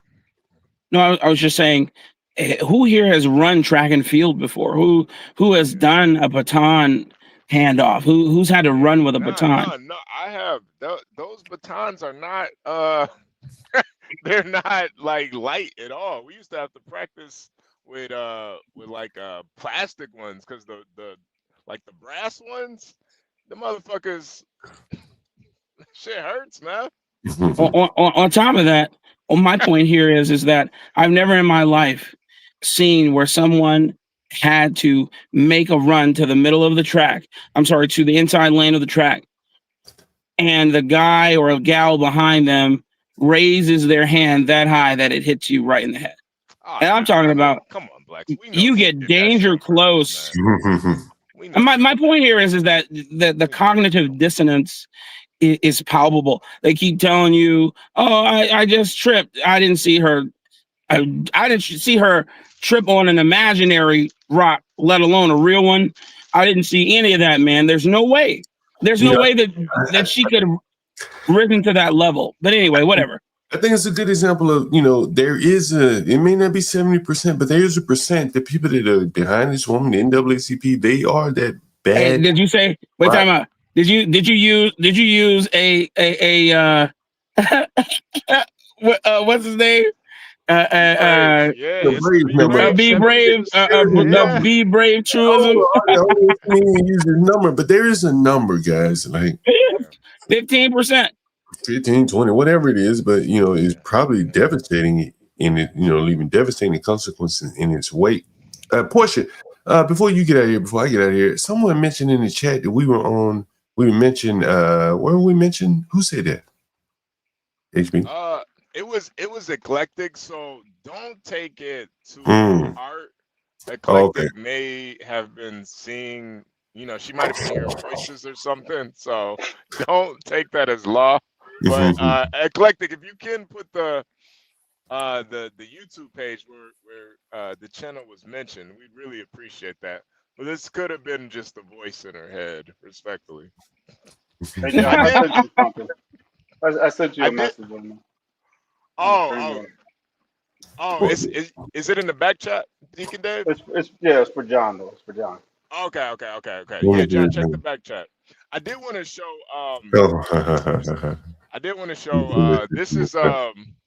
This is Virgo's husband right here, Daniel Penny. He's a hero. Yeah, apparently he's a model now. He's a male model. Yeah, Daniel Penny. He was at the White House recently, HB. Wow. Yeah, he was at the White House recently. Which also begs the question: would you have your life upended if it resulted in this? Yeah. No, I wouldn't have done what he did. I'd be honest. Okay, I'm just a question I wanted to ask. Some people say yeah. I don't say yes. I'd rather be quiet and just be in the background. But these people, now he's thrusted into or foisted into the public eye, and he's always going to be on the speaker circuit. Man, they make a lot of money on that speaker circuit. I saw. Hey, John, I don't know if you'll think this is funny or not, but they recreated this picture too. I don't know. Oh my goodness, no. And John, you're terrible. your buddy Jason Kessler made a post also about it. Oh, really? We gotta get him. We should get him back. He said the black thug who murdered a white student athlete, they've raised over 150,000 and counting. These people want us dead, and they think it's funny for the white people that are going around saying those sorts of things. Should I reach out to him? I should reach out to him and say, hey, man, will you do 30 minutes just talking about this case? He might be too busy grifting right now. What's John. the guy's name from Turning Point USA? What's his name? Charlie Kirk. Yeah. My wife has recently discovered him, and likes the way he debates with these students who don't know anything, and because she thinks that he's really calm when he does it, and it's just that, man. We have people who want to see the world burn. They don't care about the truth of it. I had a debate with a self-proclaimed Reverend Doctor recently, in person, talking about Jasmine Crockett. Oh, blacks. Sorry, go ahead. Kimmy, Go ahead. Kim, you gotta stop this now, Kimmy. Yeah, Kimmy. You gonna have to stop this, Kimmy. You know better. You live in New York, do you? Blacks, you have to kill me. That shit, you know better now, Kimmy. Yeah, Kimmy's got to stop. Yeah. Hey, Kimmy, it was cute at first. Now you gotta stop it now, Kimmy. Kimmy, let me give you an example of why it's race. Millions of niggas get killed every day, every year, whatever. They ain't raised $1 million for the killer of one of them blacks, but they raised $1 million for the killer. Like, you think about the message they're sending. These people overlook scholars. All that money could have gone for scholarships for these blacks. They talk about the geniuses and shit. Could have went to building out a food desert grocery store. Money behind a killer. A killer. Man with discipline. Like, they didn't have to they didn't have to get behind him with the money. They could have got behind him with moral support and put their money somewhere else. But he did what they needed him to do, and they put their money behind him. Your values are where you put your money, and they put their money behind a killer. And in reality too, John, there are a lot of black people that just want to see black folks get revenge. Yeah. On Whitey. Hey, They it's don't care more. who it It's is. more. Hold on. Fuck this. I don't think the black boy said him because he's white. Why do you think the niggas are fundraising for him to No, kill? it wasn't just to be a tough guy. It was. I know it's hard for you to believe this is race wise. If he black, he wouldn't have raised $100. Yeah, raised $100. Yeah. Yeah, It's the same reason why they're like calling him a thug and all this other stuff. It's to push an agenda on both sides. They're gonna push an agenda. Well, I was talking to someone and they were saying they don't like the fact that they're painting him as a thug. I said, well, the first thugs were white people. I mean, the term thug it's just it just means you utilize force to get what you want. And how many years ago were white people thugs? And then in the 80s and 90s, especially, thugism, thugging and all this other crap became very popular with the advent of Tupac and the rest of them. And so now thug has been racialized, and now to be a thug means you're black. I think this coming on screen really highlights how women think, bro. Yeah, you know what I'm saying? This is not to denigrate women, but like she really hates thinking this. I don't hate thinking it. Fuck, it is what it is. It is what it is, man. I don't love it. It is what it is. But a woman, it's hard for me to want to believe this. Yeah, I hate it. It's the truth. It's just like it's hard for women to hear the truth about Jasmine Crockett. Mm-hmm. It's hard for homosexual men to hear the truth about Jasmine Crockett too. They hear her talking all, huh? It's reality though, and a man I think accept reality for what it is a little bit better than women. This could have been Kimmy K's son or one of these women's sons. Now you sounding like Obama now. Well, you know what I mean? They see that maternal link where men, it's just a nigga who able and capable, right? We look at it a different way. But go right ahead, Portia. I see you got some up on the screen. I wanted to read this and ask y'all, and then I'll be done. My son's senior year of high school football season ended about 20 minutes into the 5th game. He dislocated his shoulder while making a hit and had to have surgery. These past few months have been filled with all sorts of emotions for our family. It has always been his dream to play football at the collegiate level, and to have his season end like this has been devastating for him. He's a very smart kid. He has an overall GPA of 3.7 and has already been admitted to several colleges all across the United States. But getting a scholarship to play football has always been his goal. He has been a little hard on himself lately, but giving up on something he loves doing was not an option. He had just decided he was going to be a walk-on at whatever college he attended, but God had other plans. On yesterday, my love didn't receive 1 football scholarship offer. He received 2. We are over the moon excited for him, even when we don't see it. God is always working. Congratulations, son. We are so proud of you. This was a couple of months ago. And of course, this is from mom, That's from mama. Wait a minute, that's before he was accused of this murder. Yes, precisely. And so for what you guys are saying and talking about, of course, we just heard his accolades and things like that. But even though he has these accolades, is he a good kid? And that's it. What kind of classes did he take to get the 3.75? Were these AP classes? Or, man, that's just, and I'm not questioning the guy. But Well, John, he's at Centennial High, and they have almost 60% Asian population. So I'm pretty sure. I mean, and that you have to take that into account. He has a 3.7 GPA, so with a whole bunch of Asians. What are their he is an athlete though too, right? Like there's some fudge there, and that's what his mom was saying. He got an overall GPA. Okay, shit. What classes did that include? Yeah. Like, I hate to slice and dice, but it is what it is. Is he taking AP classes or is he taking hell? At this point, he could be getting out of school early, taking a half a day, right? He taking home ec. Black, do you know if they have that program in Frisco? I'm sure they do. Which one? The ones where they come in at like 7:30 or 8 a.m. and they're able to leave at 11 and sometimes noon to go work. And he's working 2 jobs, right? That's what his mama said. We take her at her word for that. Which means, and he playing football, that means he probably getting out of school early, something, right? Ain't no way you working 2 jobs, playing football, carrying a full load of tough ass classes. You know, that's a lot, right? That's a lot. Well, he's an idiot. He shouldn't have brought that knife. Right. He shouldn't have stabbed that boy. Right. And if he does all that and he doing all this, you mean tell me he ain't had a discipline and not stab that damn boy? Like all that.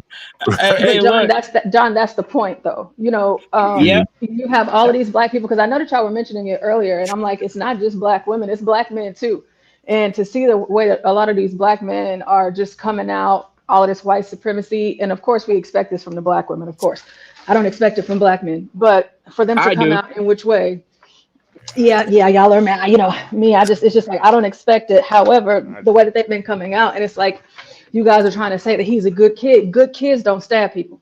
That's not under that provocation. Let me ask you this. And not in the heart either. He stabbed him in the heart. Yeah, I ain't never heard a nigga get stabbed in the heart. Yeah. Let me ask you this question: has Stanley covered this? No. Stanley. I don't believe that Stanley would cover this. And you know, this is what I'm saying. Like, it's worthy of being covered. It's a national story, but these are some of the things that I think people have to look away if they are of a certain ideology. Gotta look away. You gotta look away. You gotta have things that happen like Kimmy Cake. I just don't want to believe. Please don't make me believe. Yeah, but I don't think that Stanley would condone it. Well, but if you that would be interesting to hear his position, though. Well, he talked about it with us briefly. You remember that, HB? Yeah, very briefly. And he was kind of on the side of the boy. Yeah, and I think he said something too. I think he was like, "Why do you guys care about high school boys?" He tried to turn it on. He tried to make it like that. I was like, "All right, Stanley, whatever." Right. And so that is more or less, in which, kudos to him. He's crafty enough to sidetrack the argument and get you moving on.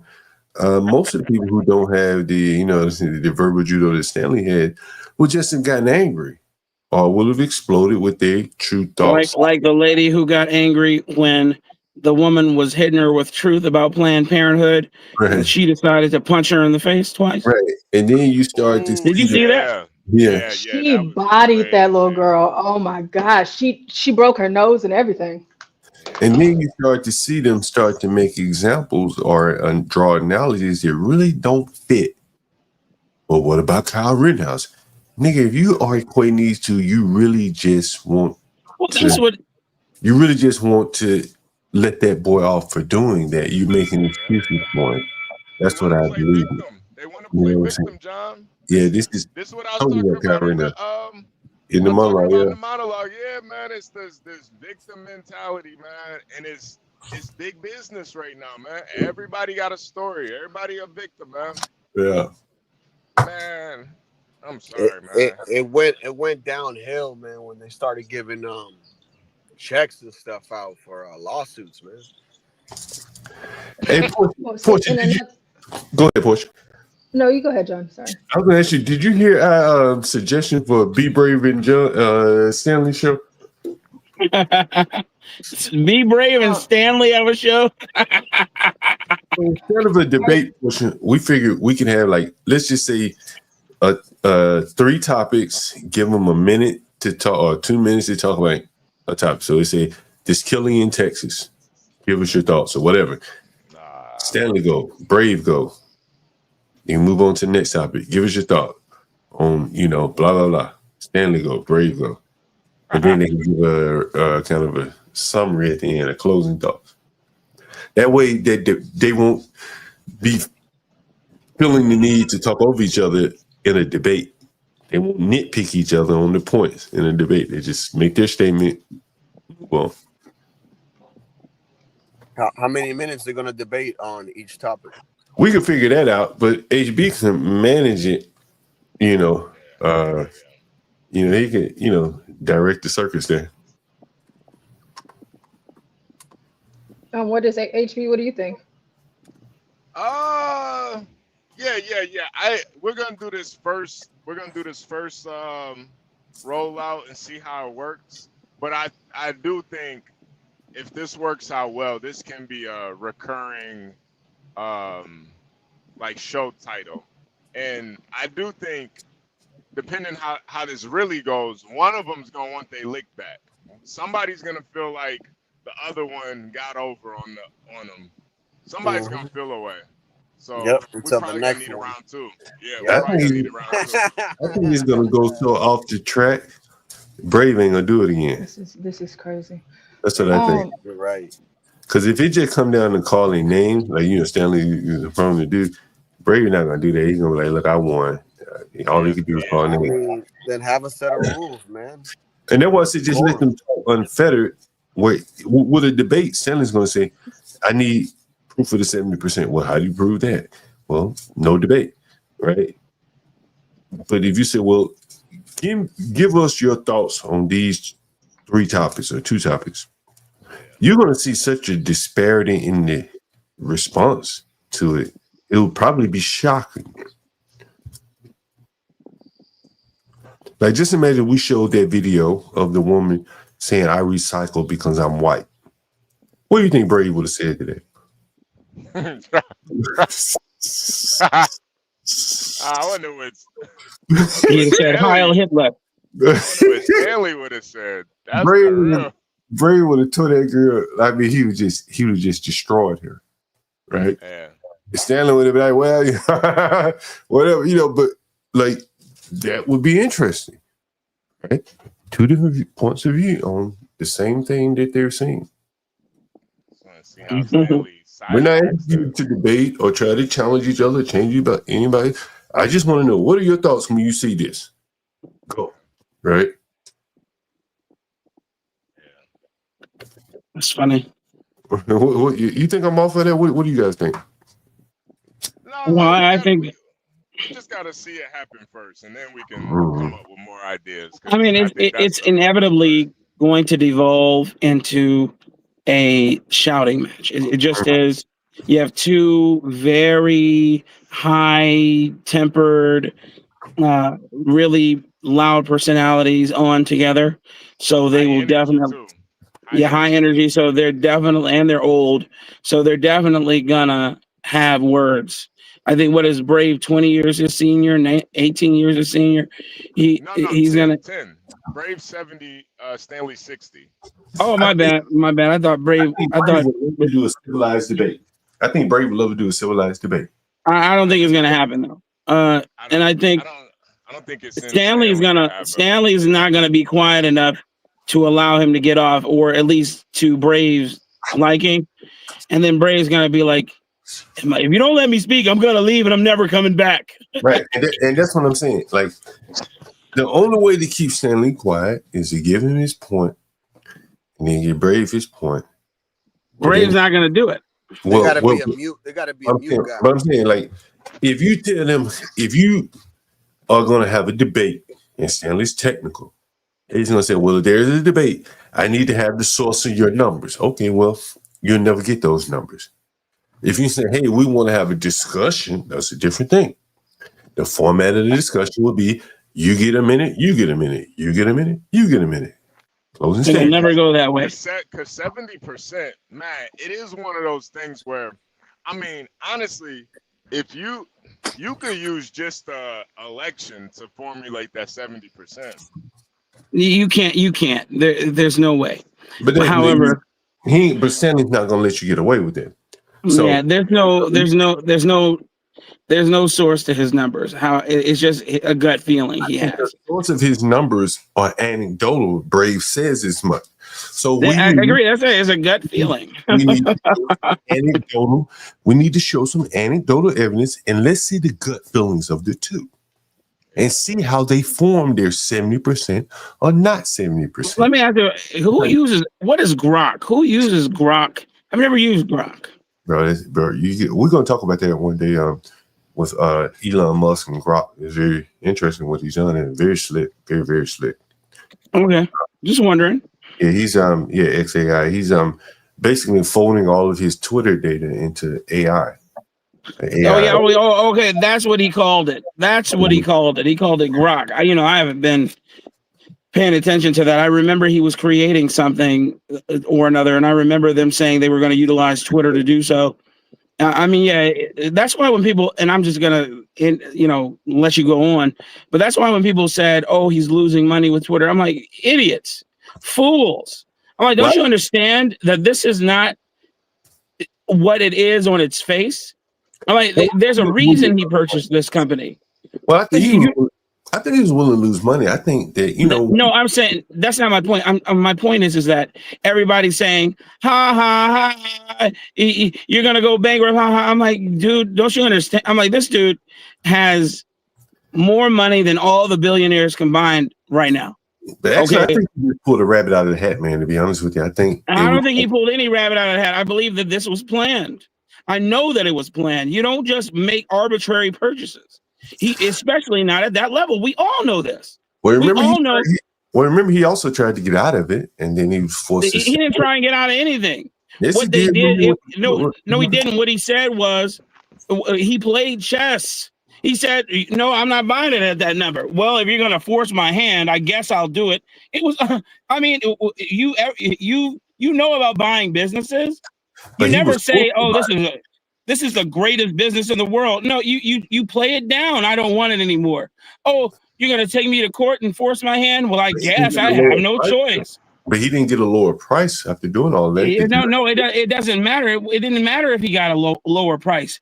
He made it seem like he didn't want this business. He got it, and now it's no longer insolvent. And he got all the data to boot, and he fed it to his machine. It was always look, man. You don't play chess at this level. You don't spend that kind of money on a whim. I know there are money to us, maybe a couple million he'll spend on a whim. That's a lot of money to us. But how many billion? What was it? 54 billion for that company? 44. Something or another. It was the tens of billions he spent on that company, and it wasn't just to say F you. It was, of course, calculated, and we're seeing the fruits of that labor now. So, guys, you think Stanley and Brave, you think it'll work out? I'm excited to see it a bit. I think it'll be funny. I think it'll be very funny. I'm really hoping so. Because it'll definitely bring out a lot of people that want to debate either Brave or Stanley. I think a lot of people want to debate both of these guys, but I think who do you think they're more afraid of debating? Who do you think people are more afraid of debating, Stanley or Be Brave? Honestly, if you asking me, honestly, I think people are way more afraid of Be Brave, especially the pro-blacks. I think the pro-blacks you think so? I think the pro-blacks will rather join a ladies' league before they debate Be Brave. Yeah, they don't want to. They don't want to fuck with Be Brave. Be Brave, serious boy. Nah. But I do think Stanley is right next, though. I do think Stanley is right next. Right. I think he's right there. I just think once you start talking about black people, it's you kind of Brave is the Babe Ruth of that shit. He said the Brave is the Babe Ruth of that. Babe Ruth of blacks. Babe Ruth was black. Because I think that I think his race helps him. He can talk about blacks like no one else on the internet right now. I mean, it's so funny. You know what I think it is? I think he speaks with such authority. Like he's so sure of himself. And that scares people. I can agree with you. Not just that. It's not just that. Because if he were a rich white man, it wouldn't work. If he were an educated professor, it wouldn't work. So you think because he's a hillbilly? Well, Yeah, he down calls there, himself. man, He always says it. I'm right, white right, trash. and that is the Achilles heel for the blacks because as soon as they try to call me white trash, they say, "Yo, cool." I said, "I wear that shit with pride. I don't mind living around white trash. You Hey mind living?" Virgo, is that avatar a picture of you? I can't really see it. Messenger black in the chat, but the blacks can't do and that I to her. think, and I Right. think too, John, that's like him being poor, white trash, hillbilly trash. That plays into his point. Mm-hmm. That That's one really, arrow that they can't throw at him. yeah, They Yeah. bounce it off. You understand? They can't say, Yeah. "You poor white trash motherfucker." You cool. Yeah. I live around mine. Why don't you go live around your poor black trash? I don't live around my poor black trash. Right? we go. These niggas There we can't. go. There's nothing the niggas can say to that. Facts. That shit kryptonite, nigga. They'd rather move. They'd rather move. They'd That rather shit move kryp- next to him. Nigga, let me show you what's trending on Twitter right now. Let me show you what's trending on Twitter right now. And you're listening to my algorithm. Let me see if I can find it. You ever seen 8 Mile, John? Never. Oh, well, at the end, Eminem did the same tactic. I think Be Brave is pulling something out of Eminem's book. Yeah, I'm white. Yeah. That self-degradation that he's doing, so that way he has no ammo. He's just trying to take the wind out of it. Yeah, you can't match that. Yeah. Like that's when blacks throw white, even middle class blacks, upper class blacks, they throw that at whites. And first thing you gonna say, nigga, you can't live in a black neighborhood. I can live in a poor white neighborhood. Can you live in a poor black neighborhood? You want to live around whites, my people. Man, it's a devastating argument. Devastating, nigga. Man, if you were to say that to me, I'd be like, "You damn right." Well, But you're not arguing for black people. Yo, and But you you're that? not arguing for black people though. Stanley, see what Stanley will do is he'll say my neighborhood or my community is 50-50. There ain't no such thing as a 50-50 community in America. No, there ain't no such thing. It's either there's more than the other. It's either more exactly. Like, Exactly. like, nah. Ain't no such thing as a 50. No, yeah, we split right down the middle. Nah, that don't exist. Like Brockton 30 years ago was white, and now that's just like permanently like Cape Verdean and Haitians. Don't exist. So now Hey, you if gotta you had like. to put money, if you had to put money on it, who y'all putting money on? Oh man, I don't want to do that, man. If I had to put money on it, I'm gonna put it on. All right. Depending. What are we putting money on? Are we saying who's going to bow out and leave first? I see a rage quit on one side or the other. Okay. See, he All can't even admit it. He can't even admit it. I'll tell you who's gonna raise. I didn't take an effing census. Hey, Be Brave's gonna rage quit first. I mean, if you go off the census, apparently I'm white. That's if funny. he looks up and he sees Tom Gully or Gary in the chat, it's over. It's not even gonna happen. No. Brave already said he's gonna ignore them Gully and Garion. Yeah, Tom Gully. He was Tom Gully. Yeah. Oh, you don't watch the. Never mind. Yeah. I thought Tom Gully was his friend, the guy who is the radio host. Yeah, there's some like internal beef. Pause. Tom Gully and Brave don't really like each other, and then I knew that. Yeah, and then there's Garion got in there somehow. I don't know. There's a bromance going on. How did Garion get in there? Garion's an idiot. I don't know. Hey, Steve, we got an undercard though. The other party accepted yesterday. I just wanted to make sure that the other party accepted today. I mean, so I guess I could. What's the undercard? You're gonna love it. It's not Lindy versus Virgo, is it? Oh no! It's better than that. It's better than that. Hey, John. Yeah. Would you be open for a debate? Man, I don't debate. Well, I got the perfect opponent for you. I think I saw that in the chat. Who would debate John? Who would he? You already accepted. You already accepted, John. I mean, Oh my God! What is there to debate? What is there to even debate? his rental prices. That's what he wanted to do. Right. John, you abusing these people. You know that? That's all you're abusing Where's King Shanard? I don't see him up in here. Nah, he accepted yesterday. It was official. He said, "Put me on the docket." King Shanard can't debate with a cracker. King Shanard is gonna cry like Reverend L. Sharpton does on MSNBC. You gotta cam up, and I know he's not trying to cam up, man. He's not trying to show that face. He's cammed up. Not after we exposed him. Anyway, there's a tweet going around, man. I wish I could share it with you. Gosh, I'm probably gonna find it. And so basically, the tweet says, all of America is basically,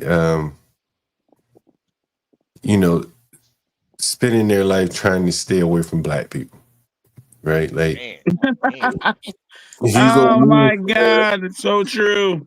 You're looking for like, well, how many black motherfuckers live? Like, what the school look like? What and I don't know if that's true or not. It's true. It's true. I'm telling you right now, if there's only a certain percentage of Negro I can take, and if that ratio changes in any way, I'm out. Period. I don't care what I got to do. I'm selling my home and I'm gone. Same here. I mean, it's just the truth, man. I grew up around too many of them, man. Seen too much. They're unruly. You can't do anything with them. You can't reason with them. You nothing. You get killed by one of your own. Nobody gives a damn. Period. It just is what it is. How much of it in the forefront of your mind is it? Yeah. You said how much in the forefront of my mind? Every freaking day. No, I mean, listen. So, like when you bought your house, right? How much of it when I bought my house, I'm like, I want to get when I bought my house, how many Negroes live in this neighborhood? Is that what you looked at? Yes. Mm-hmm. It was one of the factors. It was one of the mitigating factors. I'm saying top 5. Same here. I didn't want to live near Latinos either. Well, let me ask you this, Blacks. Let me ask you this. Yo. What are you more concerned with? Sex offenders or blacks? Blacks. Damn. Sex offenders leave you alone. They don't want to. They don't want to be seen. You're not a child. They don't want to be seen. It's 1 mile away from my house. I guess what you're saying is you're protecting your own children from the sex offenders. Oh man, they'll die. They'll die before I let them. But Negroes, they're impenetrable. They don't die. They multiply, man. You kill one. Straight bullets kill 2, man. Listen, all I'm telling you is this. For instance, my daughter, I'll go back to the story, the park right across the street from my home. I was walking my younger daughter at the time, my baby, around the park. These girls are sitting on the park bench. My daughter's not even looking at them. And they say, what are you looking at? She ignores them and doesn't engage. She continues to walk around. She comes about them again. They say, what are you looking at to her again? She said, I'm looking my way. Why? And then they immediately try and escalate it. I'm watching. My wife's watching. We immediately go over there. They try and disperse. We stop them from dispersing. We tell their parents, and the ringleader's parent says, "Oh no, not my baby." Her name is Tigra, by the way, Tigra, and she says, "Oh no, not mine," because someone who's bullied can't raise a bully. And this, that, and the other. That wasn't mine. I'm like, we got her on camera. Oh no, you don't have her on camera. I'm like, well, look, man. And then she's giving me sob stories about how the father wasn't in the house and all types of other bullshit. And then she just continues, man. It continues. It didn't stop because she just waxed worse and worse. And that's just one example. All I'm saying is that would not happen with me. Yeah. All I'm saying is that they're impenetrable, man. Their mindset is impenetrable, is what I mean. You can't reason. Because they're always downtrodden. They're always somebody's after me. They're always the white man versus black man, or you're a coon because you don't want to Why speak can't the like model? me. Why can't the model be treat others like you want to be treated? It'll never be that because it's always black first. I'm black first, and then I'm a Christian. I'm black first, and then I'm an American. Yeah, see, that's the problem. You gotta play. John, you can't play the end of this. You can't play the end of that. Yeah. Did you guys see this? Yeah, I saw Nah. it. I think you can play it because you didn't really see anything. But yeah, Buddy's definitely going to prison for this. I mean, like, but this is like, this is what I'm saying. The like, GameStop thing? Right. Like, this is what I'm saying. Like, this dude works here. Yeah. Right. Like, you say, damn, like, you think that just his job, do I want to lose my job? Fuck your freedom. Right. No, Maybe you get away with the stabbing. He just will not back down. Right. The man should have backed down. The dude's got a knife, but bro, you just threw your life away. Yep. Like, and I mean, John, man. I grew up when literally the most nonviolent person in your city was the guy that worked at GameStop. That's not even sacred anymore, man. Oh, for real, dude. The nerds. That's not even sacred anymore. Niggas then took over GameStop. It's over. Yo, you ain't lying. It's over, man. Yeah, it's over. It's over. That's done. Yeah, it used to be like the you emo, can't even man. be. You remember liking Dragon Ball Z and liking anime was for nerds. That's not. Right. That's not the Nah, case it's not for anymore. nerds anymore. Now you got guys that are on Demon Time talking about Dragon Ball Z, talking about Naruto, talking about Inuyasha, chakras and shit. You know, all types of stuff, man. And they're gun toting now. It's ridiculous. Listen, man, it's all. Fire, bro. He look at it. The lines have been blurred, and like I said, man, it starts to dip too low into the blackest sphere. I'm out. Period. You can't convince me. I'm not here to change my community. I don't give a damn. Look, man, I don't care anything about. If you were alone, blacks, maybe you would consider. But when you got I wouldn't. If I was alone, I'd be up out of this country somewhere in Bali. I follow Russell Simmons and live in Bali. And I think this video right here. Hey, John, and this is the one thing that Be Brave really kind of made me realize is that it's not that there's more of this violence or anything. Because I think, me and blacks, we've seen this shit growing up. This is like nothing to us. But I think the difference is, and Brave made the point, it's really spread out. Like growing up, I would have never saw a GameStop employee stab somebody, man. That was a sacred job title. You worked at GameStop. Yo, you were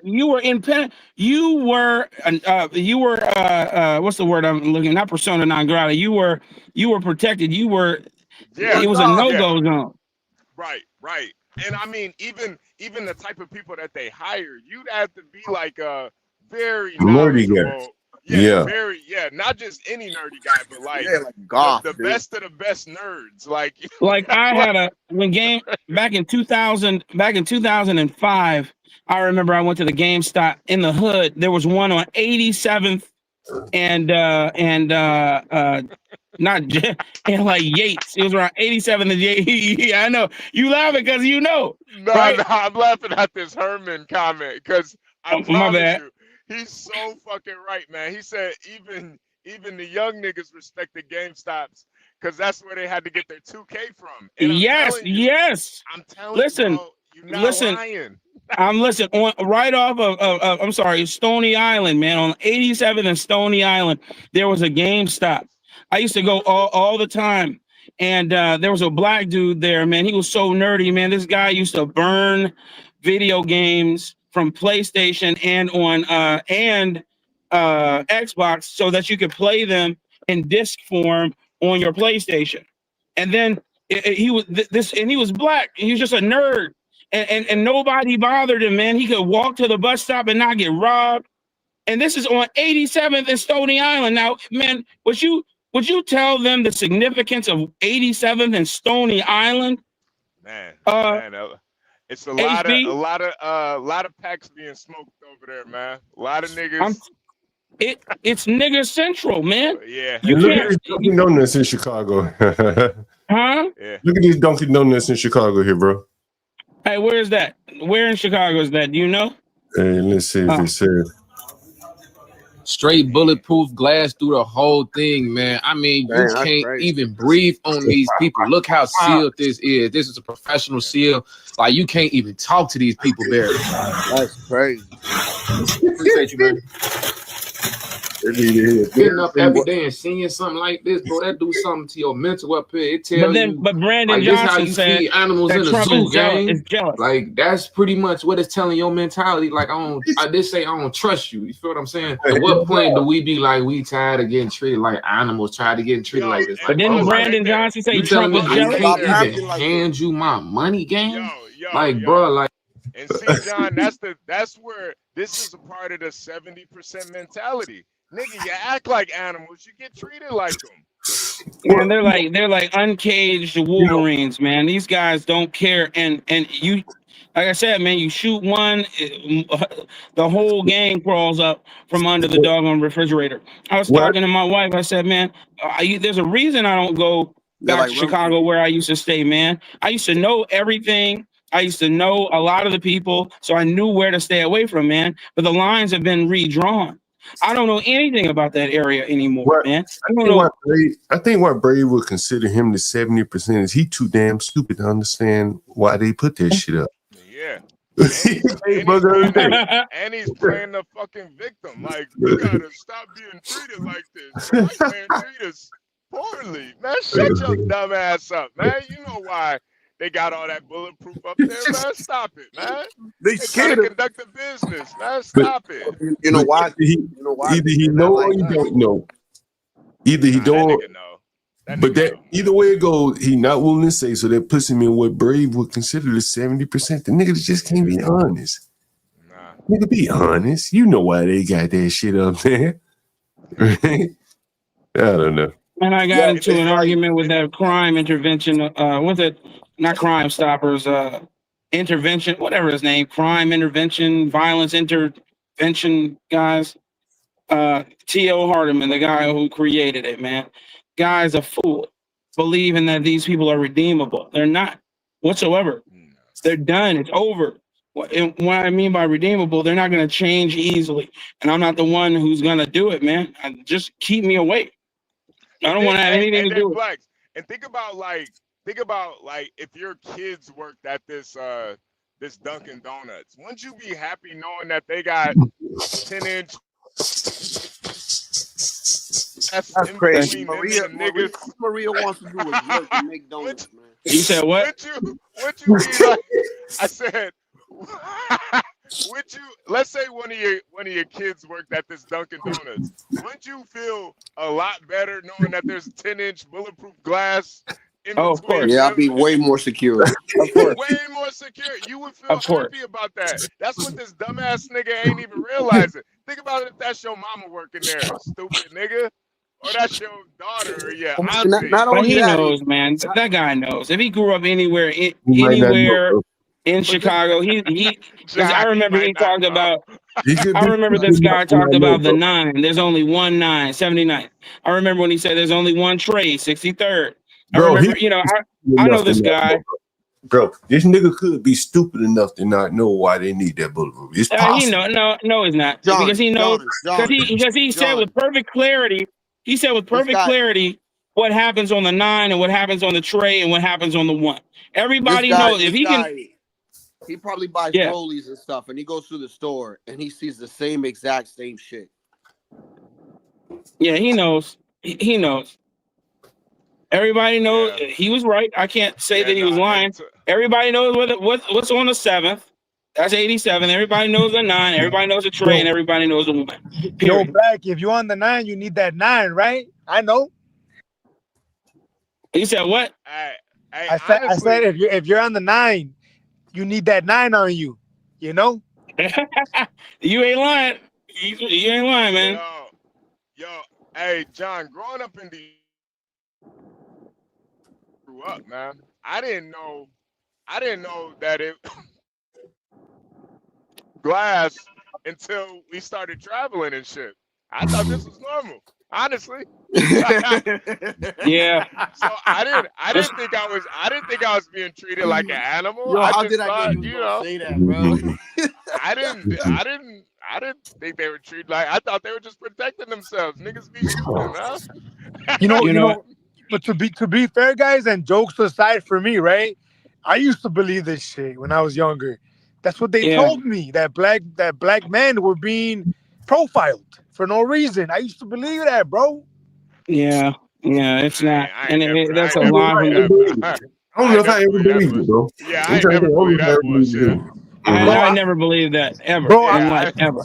Bro, I went to the university, man. The classes I took, they told me how black men were being profiled. What how university? The numbers University showed in Chicago, Chicago State, UIC, what? Kennedy King, Olive Harvey was one. No, I went to school out of Chicago. Where? The University of Dubuque? You couldn't be that far. How far? Put it like this, man. It was far. Put it like this. Was it John Core? No. It was a university. It was an accredited university. Okay. Was it one of the Midwest states? I got a degree in criminal justice, right? And I believed it. They talked about they always use the crack disparity, the crack and cocaine. I believe black men were being targeted, bro. Hispanic men too, but black men were targeted worse. And but obviously now I don't believe that anymore. I understand why shit is the way it is. Wicked, let me ask you this question. Yeah. I'm trying to see how I would word it. How much more would you and could you afford to pay to move to a nicer neighborhood if blacks moved in? How much would I pay? How much more could you and would you pay to move to another neighborhood if blacks moved in your neighborhood? I will have to play it by ear, man. Hold on. The first question is, would you consider moving? You may not want to move. Yeah, I would. I'm sorry. I'm embarrassed to say I would. All right, so the next question is, how much could you and would you go up in rent to get to the next neighborhood that you can afford or that you want to move in? How much would you pay? I will pay whatever it takes to keep my kids, But how much do you think? How much more do you think it would take? Because you can't pay whatever it takes because you may not have whatever it takes. How much more, like incremental dollars, would you pay? I would pay like let's say a month, right? How much more would I pay a month? Whatever. Yeah. Right now I'm paying. We're paying like what is it? Like $3,500 a month, right? Our mortgage. Yeah, no, but we got a nice house, bro. I mean, I don't know Chicago. I'm like, damn, that's a high. No, it's expensive. That's a lot, but we have a very nice house, All right, okay, yeah. I would pay $1,000 more. 1,000. Do you have 1,000 more to pay? Oh yeah. Okay, so you would pay 1,000 more to live away from black. Jesus Christ. Yo, John, let me give you an example, right? And I'll make a long story short. And this is a good story, guys. Now listen to this shit. I was working with a man. He's older now, right? He's pretty much retired. Smart man. A small hat. Very smart, right? And I learned a lot from him. He told me how he used to live in you might know blacks. I think it was like Sauk Village, right? Yeah, Sauk Village is the hood now. He told me he used to live there, right, John? He used to live in this suburb called Sauk Village, right? Before I used to love going there. Huh? Yeah. I used to love going there, Wicked. I used to love going to Sauk Village. So long story short, right? He got into pretty much a divorce. You know how that process could get ugly, right? So they pretty much had to sell right away as fast as possible, right? But he tells me that the house, they paid a lot for it, right? The neighborhood demographics changed, John, and the crime rates changed. And he was caught in the middle of that to the point where he took a major loss on the house, bro. A major loss when they sold it. I bet that always happens. But when white people move into black neighborhoods, the shit goes up. And now, had he lived in the interior of the city, like anywhere between I'm just talking about on the south, because Sauk Village is a southern suburb.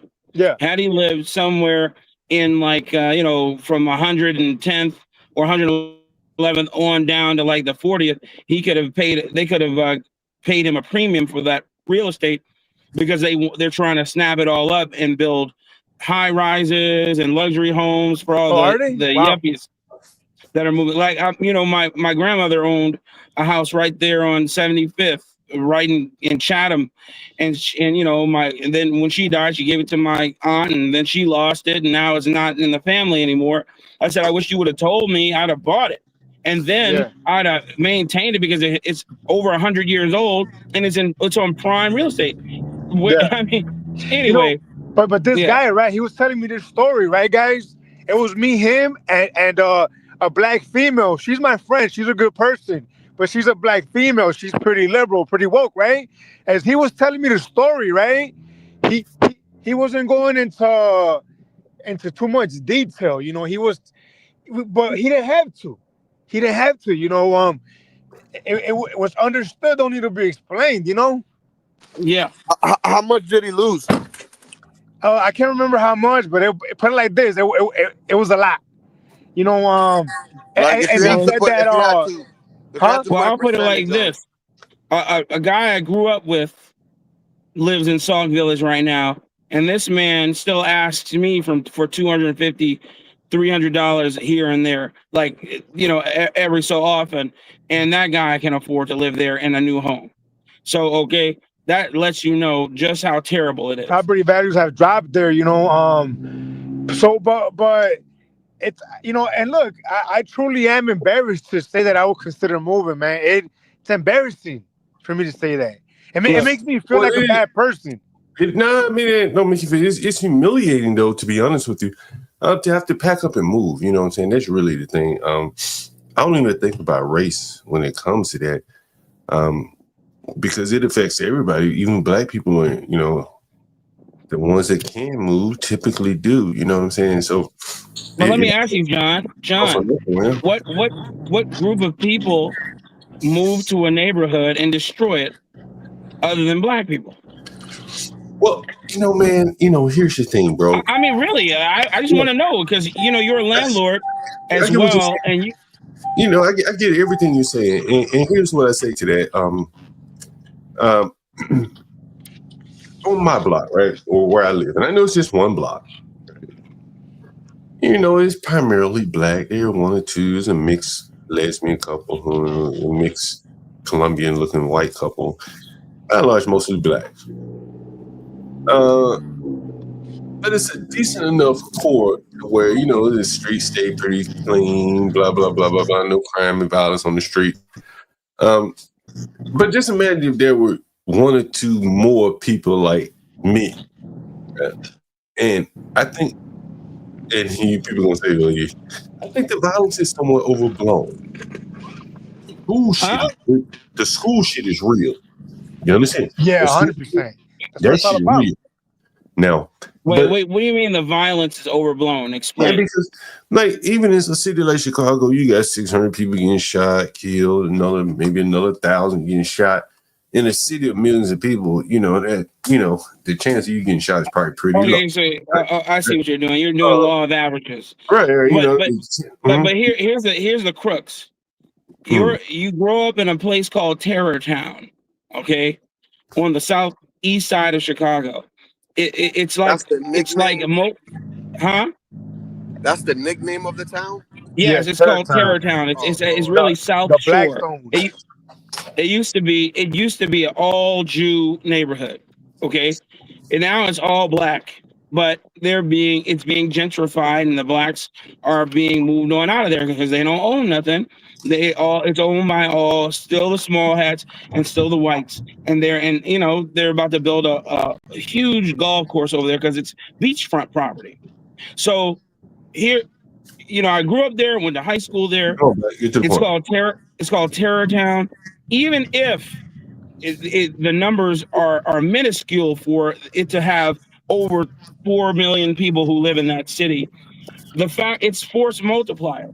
I'm afraid to walk the streets because I may not be killed, but the likelihood of me being accosted is very, very likely. And it's not the OG hood dude who's doing it.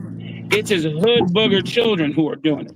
Yeah. Who come up the ranks from decided to drop out of high school, they're truants, and then they're roaming around smoking and drinking all day, waiting Yeah. on their friends to come out of school for the bell to ring. And so now they're hanging about, trying to deal with and mess with the girls, trying to intimidate the boys. That's what they do. But, you know, It is happening. Yeah. Yo, can I respond? Look, someone asked earlier what other people do this, right? Like they force people to leave. Blacks, do you know the neighborhood Scottsdale? Of course. Tonight, I think. Well, it's a nice neighborhood, right? I would say it's nice. What do you think? It's okay. Yeah. It's okay. Yeah. It's not the greatest neighborhood, but it's not a bad neighborhood by any means. So I was talking to this one white girl. She was telling me, she's about 25, 30, right? She was telling me how she grew up there with her parents, with her mom, and they ended up leaving because the mom said that the neighborhood was turning to shit years ago, right? That's a Hispanic neighborhood now. It's been, Hispanic and a little bit of Arabs. To me, that neighborhood is not bad at all. But they thought it was bad enough to leave. You know what I mean? Yeah, of course. Of course, it's relative in a sense. I'm talking about, for sure. I'm talking about what neighborhoods are having whole food chains to move out of that neighborhood. Yeah, no, just okay. the flag. People have their reasons for leaving neighborhoods, surely. But I'm saying, hold on, Blacks. Let me ask you a question. What's the bigger motivator for you to move? The schools or the crime and violence in the neighborhood? The schools for me. The crime and violence in the neighborhood. I don't worry about the schools. What about you? Because I've gone. No, I don't worry about the schools because I've gone to the worst of the worst school, but and I still thrive. For your kids, though. Okay. No, my children. No, I'm going to reiterate myself.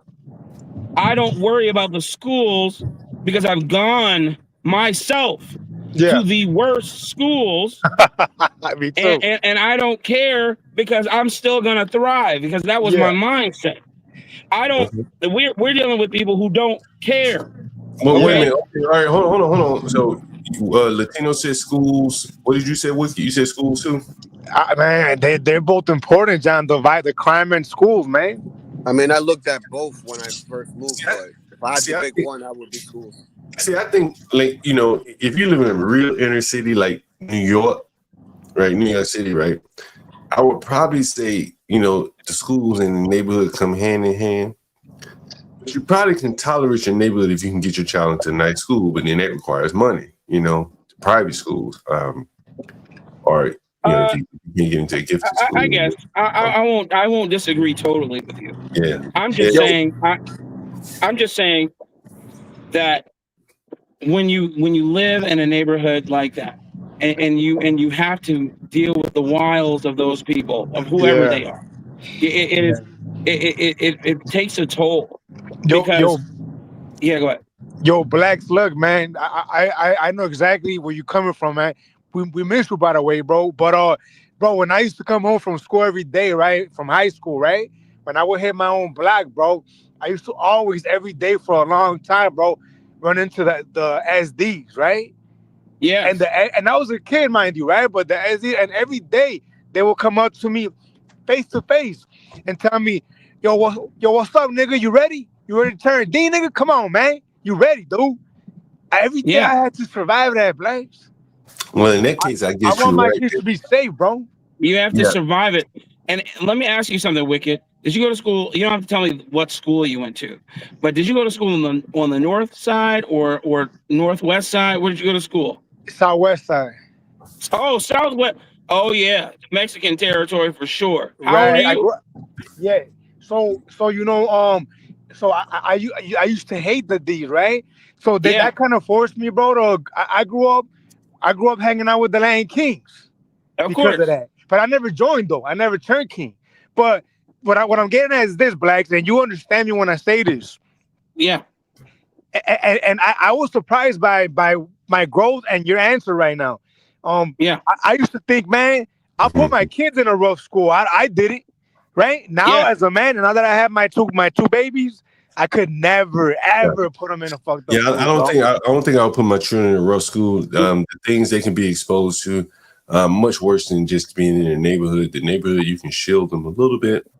You can take them to other places to play and things like that. But Listen, don't get me wrong. Do I want to? No. I'm not saying, but I'm weighing, you know, in the school. I knew there were metal detectors. I knew how to ebb and flow in the school, and that would be something that I would have to teach them.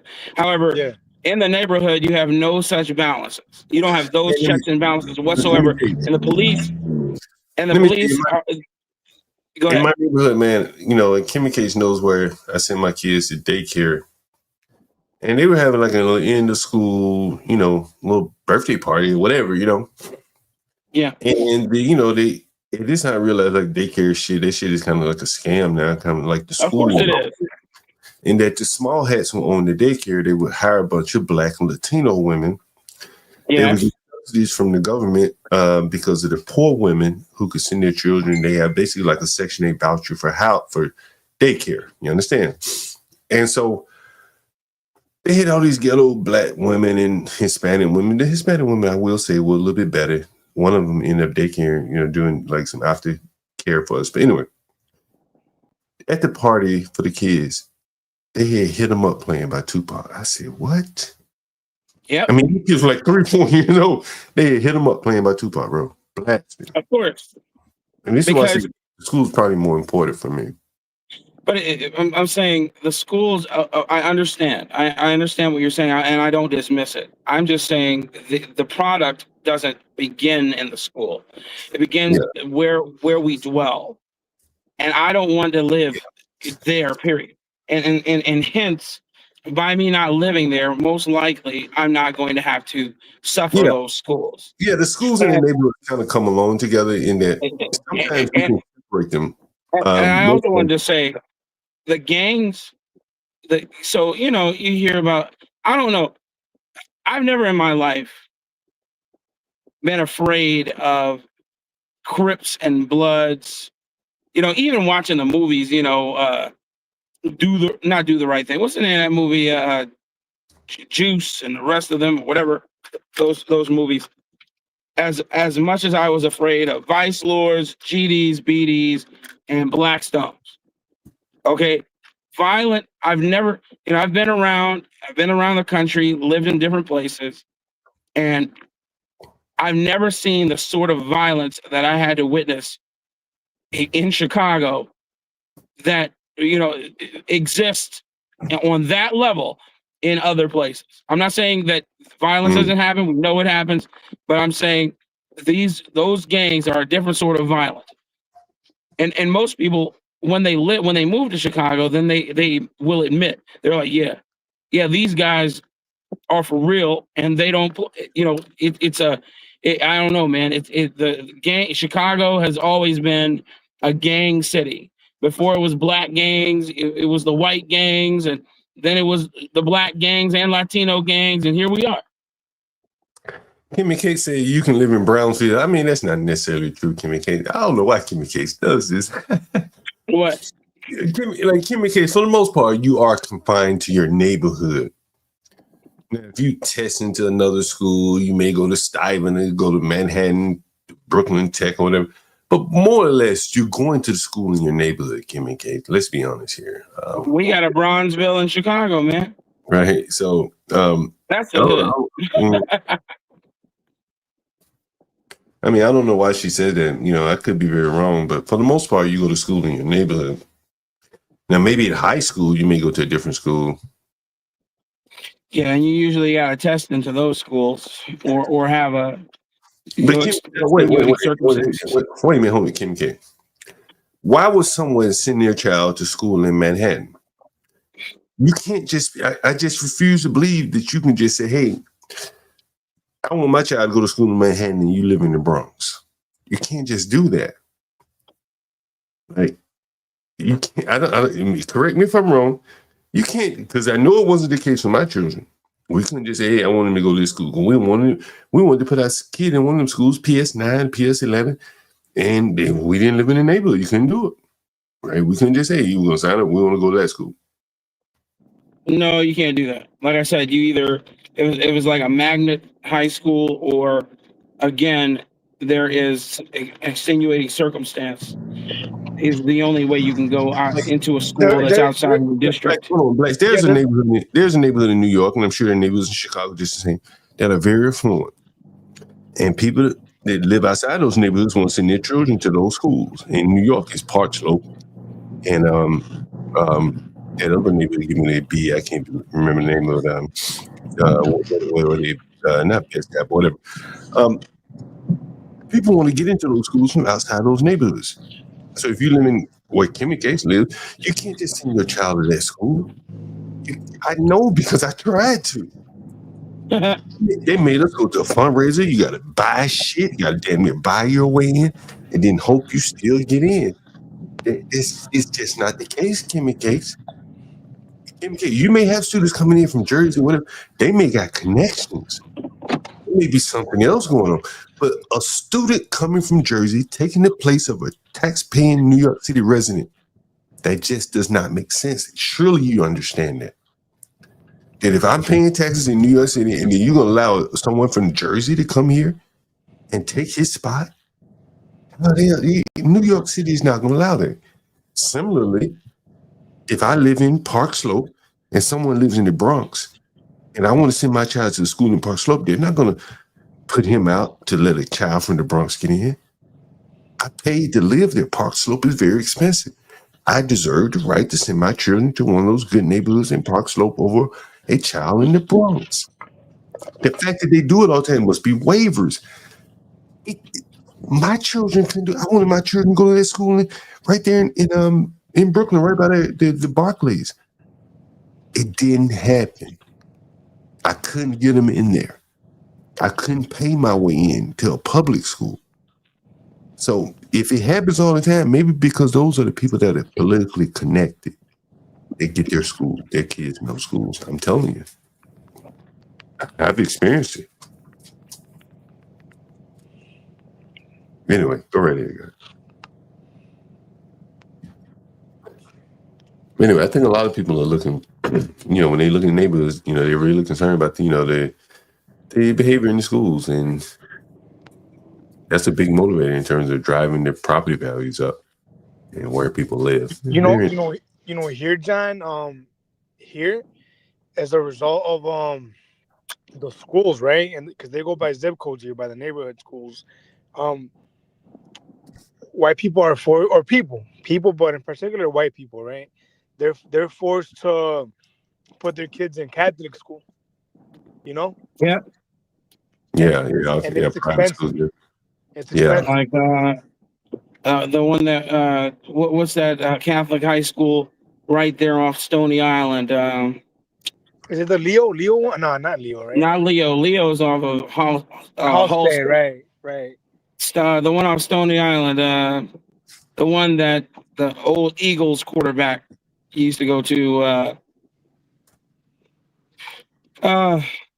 What is it? It is I can't remember the name of it. I used to know it. And there are a couple of them. Mayor Daley sent his children to that school. But check it out, but guys. there's a part. Yeah, go ahead. But check this out, man. There's a neighborhood in the city, right? I guess it's a white neighborhood, right? And Hyde Park. No. But in this neighborhood, right, guys? And put this in your pipe, John, and smoke it. So in this neighborhood, it's a white neighborhood. There's a selective enrollment school in there, and Lincoln Park. And as I was driving by, I driven by it a few times, right? And you would think this school was in a black neighborhood. It was like, it was like there was all the students were black. And I was Beverly? I never. It's in Beverly. Just tell the story. Okay, go ahead. Yeah, it's in the neighborhood where, again, John, it's a white neighborhood that they call it racist, John. Beverly is the neighborhood where all the cops and white government workers live, right? Is that Beverly? No, but Beverly. But my point is this. Supposedly, they tell me it's a racist neighborhood, right? And John, the schools, the students were basically all black in the high school. It's like a selective enrollment school, right? How does that make sense, John? Well, I think that's typically where they put the selective enrollment schools. I don't think they ever put them in the ghetto. But all the students are black. Damn near, basically. As they were, I guess I was passing through. I guess I was Beverly has a pretty healthy mix of races. You know, it's like on 90, it goes from like 95th on to like 107th or something like that. And I forgot how far east and west it goes. But it is, you know, Beverly, you know, the Chicago State University's presidential residences there. A couple other well-to-do people live there. But I'm speaking more of like Mount Greenwood. Oh, Mount Greenwood, same thing. Super racist, right? You heard that? You heard how racist? And yes, I know. I've heard it. It isn't. Is that what the cemeteries are here? It's an area where a lot of people have cemeteries and shit. Where they John, Mount Greenwood does have. John, you would think, at least for me, what I've heard, you would think the white people were chasing brothers out of there, like outright just chasing them. Same thing like Pulaski, and yeah, go ahead. You would think that, right, John? But it's all lies, bro. I gotta get going, guys. It's not happening. Good hearing from you, Black. Y'all be safe. Yeah, all right, man. Someone had a question for you. Very interesting conversation today. I hope you guys enjoyed the morning roast. Make sure you hit the like button here. Black, you got anything else on your mind here before we get out of here? I'm good, brother. Appreciate you. Hey, man, what did you do? What did you think about the woman I had to put out, Blacks? Did you get a chance to see her? That had the what? That I had to put out of the house. What did you think about her? I didn't even see that, brother. I didn't even know that happened. Oh, you got to go see the clips, Black. Oh, man, I will. You had to put her out, eh? You know, the problem was, Black, she caused one other person to leave. Really? Yeah, you know, one Black really, you know, she's calling the police, she's throwing trash around, and she said, I did see a picture of a room that you had put up or still photo or whatever it was, and the room looked like a pig was living in it. Yeah. And she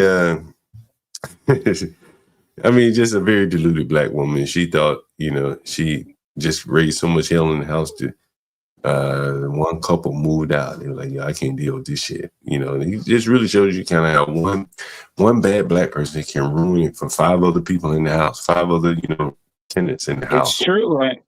Yeah, it's very true. I can't deny that.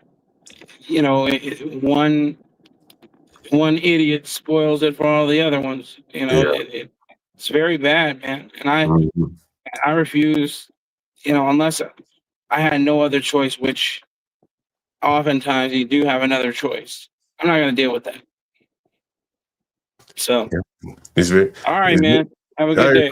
Man, thank you for joining me. Make sure you hit the like button, everyone. Let me make sure I cut my camera on.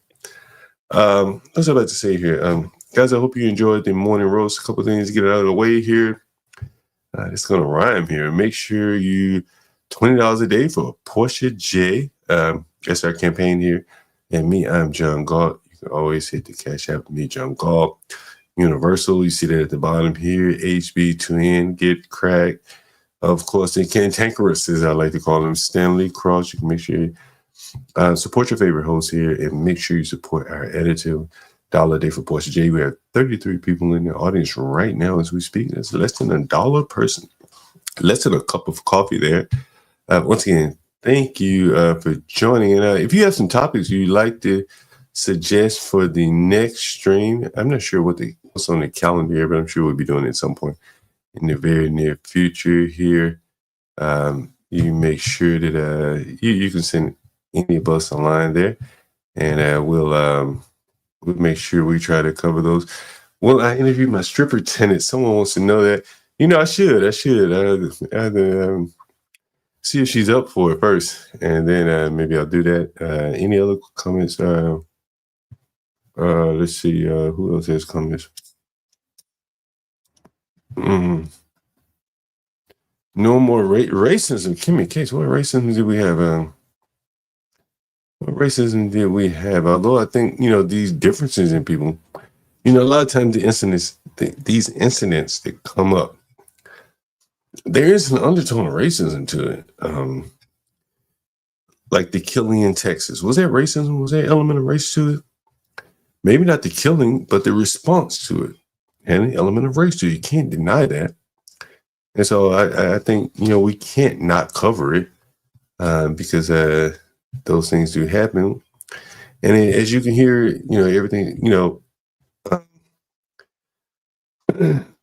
people spend about 65% of their budget on housing. And so it becomes, almost key to everything. Housing and schools are like so critical to, most people. It's the main infrastructure to common good that most people consume. And so when one of those elements is being more or less dominated or commandeered by one group, it becomes a real serious issue. And I think that's to schools, and I think that's housing. You just heard a guy say he'd pay $1,000 more. That's a hell of a lot more money. That means he'd be paying $4,500 more than what he's paying now. $4,500 more, that's a lot of money. You can't discount those things. You can not talk about them, that's fine, but you can't discount them. And so that's where we turn out. I just see Lindy Lou in the chat, and Lindy Lou says, Kim and Casey, if you think, it's not a real serious issue, look at the discussion that Lindy Lou and Here for the Tea and Virgo had. Simply along the lines of a misunderstanding. And it went for hours and hours.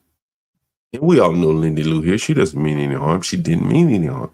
She referred to black people as African American. She said, well, what is this supposed to be? Black? And then it turned into a hair discussion. And it went on and on. It goes. So even in a misunderstanding by Lindy Lou, it turned into a 3 hours long conversation by race. I didn't facilitate that. I didn't egg them on and tell them to keep going. I would much rather just end the conversation. Hey, Lindy Lou, they much prefer to be called black, and they ended it there. But they kept it going. They wanted to talk about it, not me. And so it is something that people want to talk about.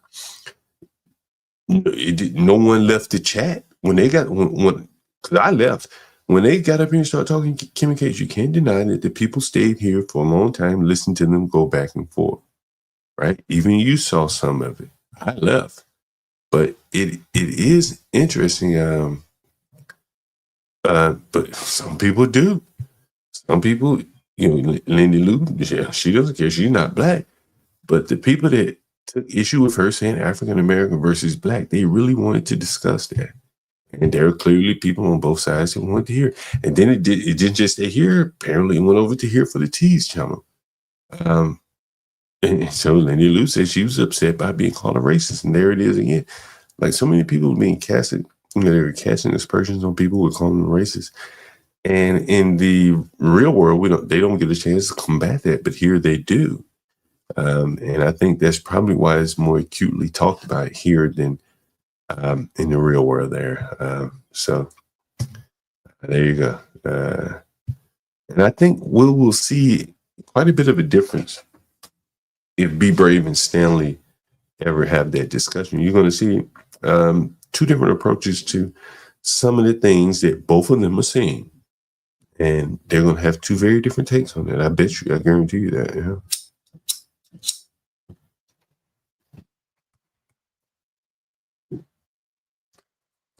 What else? That's the only word they resort to call white people. You heard your grant. You know, Be Brave is a racist. It very well could be. But Be Brave is always talking to me fairly. I don't have anything negative to say about him. I've dealt with some racist people I thought were really racist, and I never had a problem with them. So, every time I ever talk to Be Brave on the phone or online, there's always been a mutual level of respect there. And, if he doesn't like black people, as long as he isn't going out here mistreating them. I've heard people like Mayo Monkey talk really extreme And Brave was like, I don't advocate that type of talk. And so I think you have to give Brave some credit to that. He's not as extreme as a racist person would be, as someone said, Brave is a culturalist, and I think that's probably more along the lines of being true there. I think Lindy Lou, a lot of times you can't really talk to people in public about these things. There's a benefit, I think, of the internet in that it allows you to talk about these things. So it's good to get it out. I heard you guys resolved it all, saying there you go, it all worked out. So that's probably a pretty good thing. Next karaoke should Luther Vandross. I think I like that too. I think people would like that.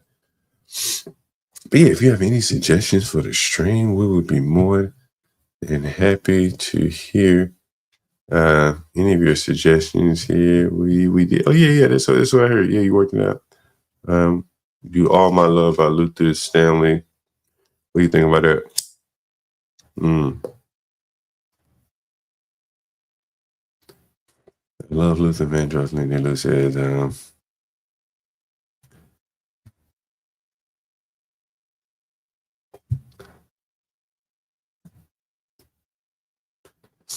well, I think a lot of people do have these things in common, Kimmy Cakes. If you look at from Wicked to Blacks to Universal to all these people, they're facing a lot of the same struggles. They're trying to find neighborhoods that they can afford to live in peace, and be it they're black, white, whatever. They are all, struggling with the same thing. They're trying to find a safe neighborhood. That is common ground. Be it Wicked, Blacks, who defy HB, Portion, shit. They all want safety. They may couch it under different terms, but they all want the same thing. Stanley just the same, So that's my thoughts on it. Hell, I live in a black neighborhood. Every day I get on here and I'm still alive, it's kind of indication that living around blacks ain't that damn dangerous because I'm here. Right? So there you go. Yeah. You even see me riding my scooter around, so how fucking dangerous could it be?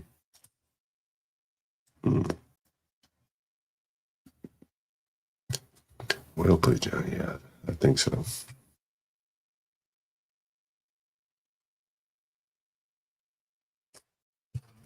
Yeah. Anyway, I wouldn't pay another $1,000 to live somewhere else. Fuck that. I'd keep the $1,000, just roll the dice. Now, for schools, I think it's a different thing, honestly. I probably send my kids to public schools, private schools, before I send them to a bad public schools here. Anyway, we have about 5 more minutes here. I'll respond to your comments and then I'll get out of here myself.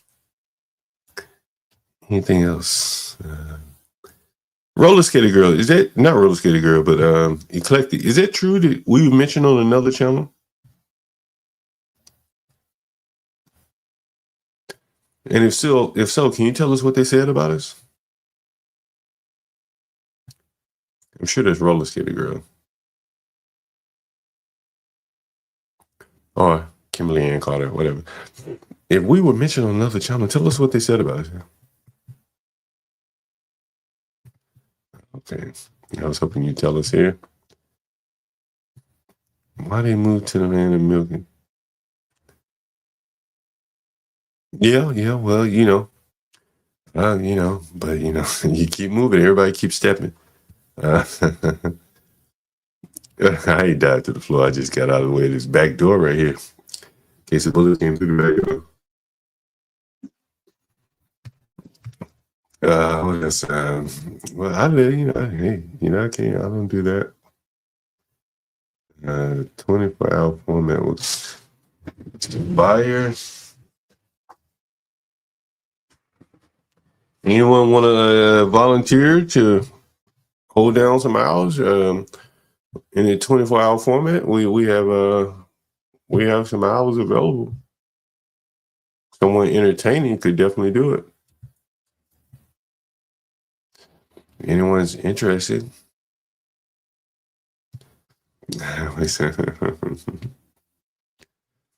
Yeah, so anyone want to do that?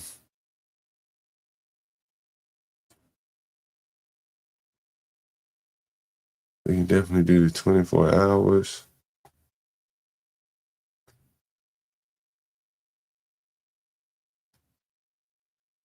You didn't grow up in that small of a town, Stanley.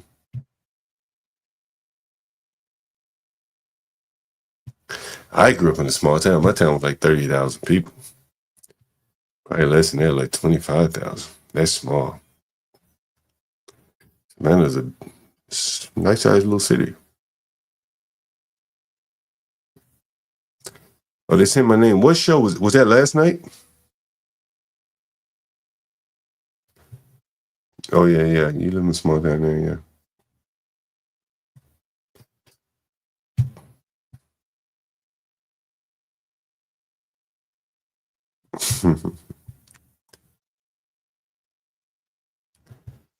You do chat roulette. I bet you do.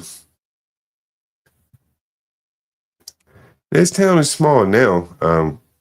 Though his county, I think, is bigger than my county. I can't remember how big your county is, Stanley.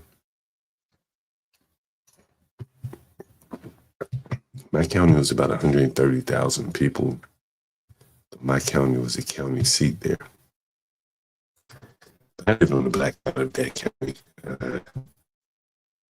I lived in the black town in the black county. That's kind of how that worked there. On the black side of town, in the black city, in the county seat there. Anyway, what else? Guys, tomorrow, I guess, well, it's tonight, Stanley Cross. Well, that's tomorrow, technically. I'll probably do something tomorrow. I'll probably do 2 streams tomorrow.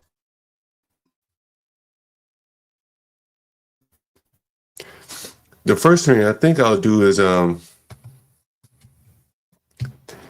think it's going to be something different. What I'm going to do is, you tell me if you guys are interested in this.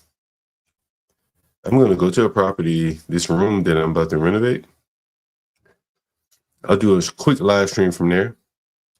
I'm going to pan the room. I want you to help me pick out the colors and the, what else? The colors and kind of the layout of the room. What do you guys think about that?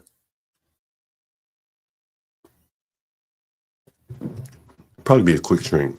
You can put it in the chat. I'll replay the chat that evening, or you can put comments. That way they'll be permanent. And then we'll do like a live stream after that, open panel or something like that. What do you guys think about that? Good question.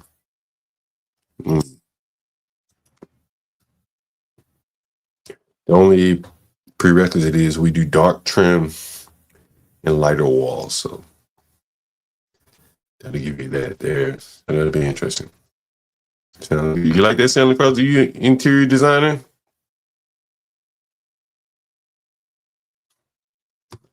Are you an interior designer, Stanley?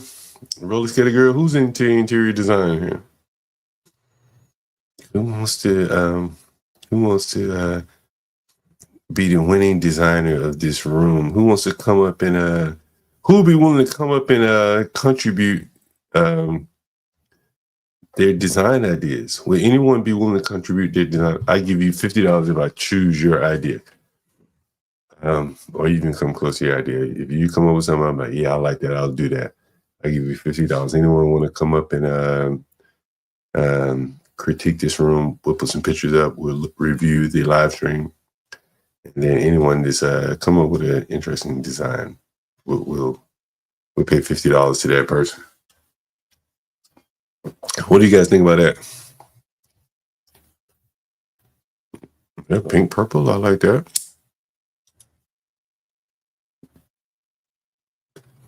I was thinking about a green room, an LGBT room. So whoever comes up with an idea, we'll roll with that. And to the winner goes $50. How about that?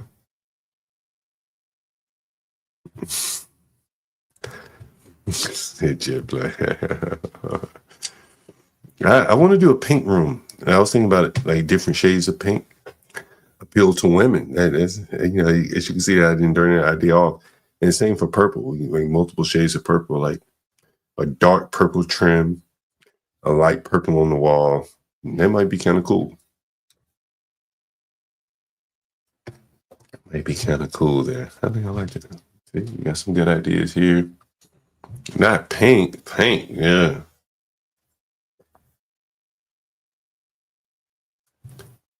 No, I ain't doing all that. No, that paint's gonna last a while. Rustic but modern.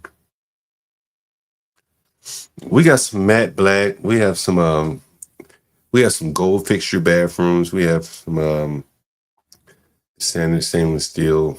I like the purple too, Lindy Lou. Yeah, so we do a little bit of all that. Yeah, do a little bit of all that. Do any of your attendants have? No, we don't allow that, man. You know, the thing is, if they have kids on the premises, anything happen to the child, the police, the government is coming in. So then it gets out of my hand. And I don't want that. You've seen a couple kids on stream where I mentioned that they tenants had children. Like, yo, you got to get the child up out of here. You can stay, but your child can't. So either you go with him and get the child up out of here. So yeah, they get out of here. No children, bro.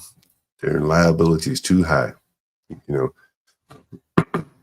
Yeah, T. Communication. Yeah.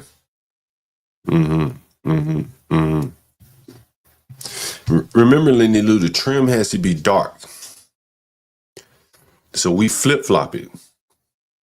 Instead of white trim, like if you can see here, I don't know if I can show you. We have dark trim on we have dark color trim, light color walls. Because, you know, people are kicking and shit like that. Matter of fact, you can see behind me. You see how the door is painted dark and the walls are painted light? That's how the trim is down below. The trim is the same color as the door. So it's dark. It's almost a black cyberspace. It may be a black. It's called, is it cyberspace or anchor blue? One or two, I can't remember. But so that's the colors. You know, like we flip flop it, what you might normally see there. So that's very interesting. Anyway, guys, it has been my pleasure. We have held it down all day here. We have 30 people in the audience again. Make sure you support our editor, our wonderful editor, Portia J. $20 a day for Portia J. And, of course, all of the rest of our hosts who hold it down you morning, noon, and night here. Thanks again. Thanks for joining. Support the stream here. Thank you. This nigga has a motherfucker, by the way. Let me go fast forward. I am the nigga, John Galt. This high-ass nigga. They don't dance no more. It's all about the lean. Back in the day, crack was jumping on the scene. Now they slumped on the sidewalk. Can't talk. Golden era baby, but we still feel the rock. They used to be kings, now they lost in the scheme. Popping them bottles, throwing money, living dreams. Now they zoned out and mumbling, fumbling. No rhythm in the city, the whole shit crumbling. They used to rock the house, they was riding through the streets. Remember they was dancing, sliding to the beat. Now it's poison in their veins, ain't no pulse on the street. Guess it's over now, they accepted defeat. Back in the day, the rock had a wild and free. Different story now, they got no energy. The new drugs got them slow with the hit unload. Eyes closed and they don't dance no more. Block used to be jumping, type shit they was on. Now it's lights out, guess the thrill is gone. I bring you to your rough, rockin' and roll. They don't dance no more. It's all about the codeine. Back in the day, they was rocking on the scene. Even dancing in the rain. Now they not in love. Shit just don't hit the same. I am that nigga.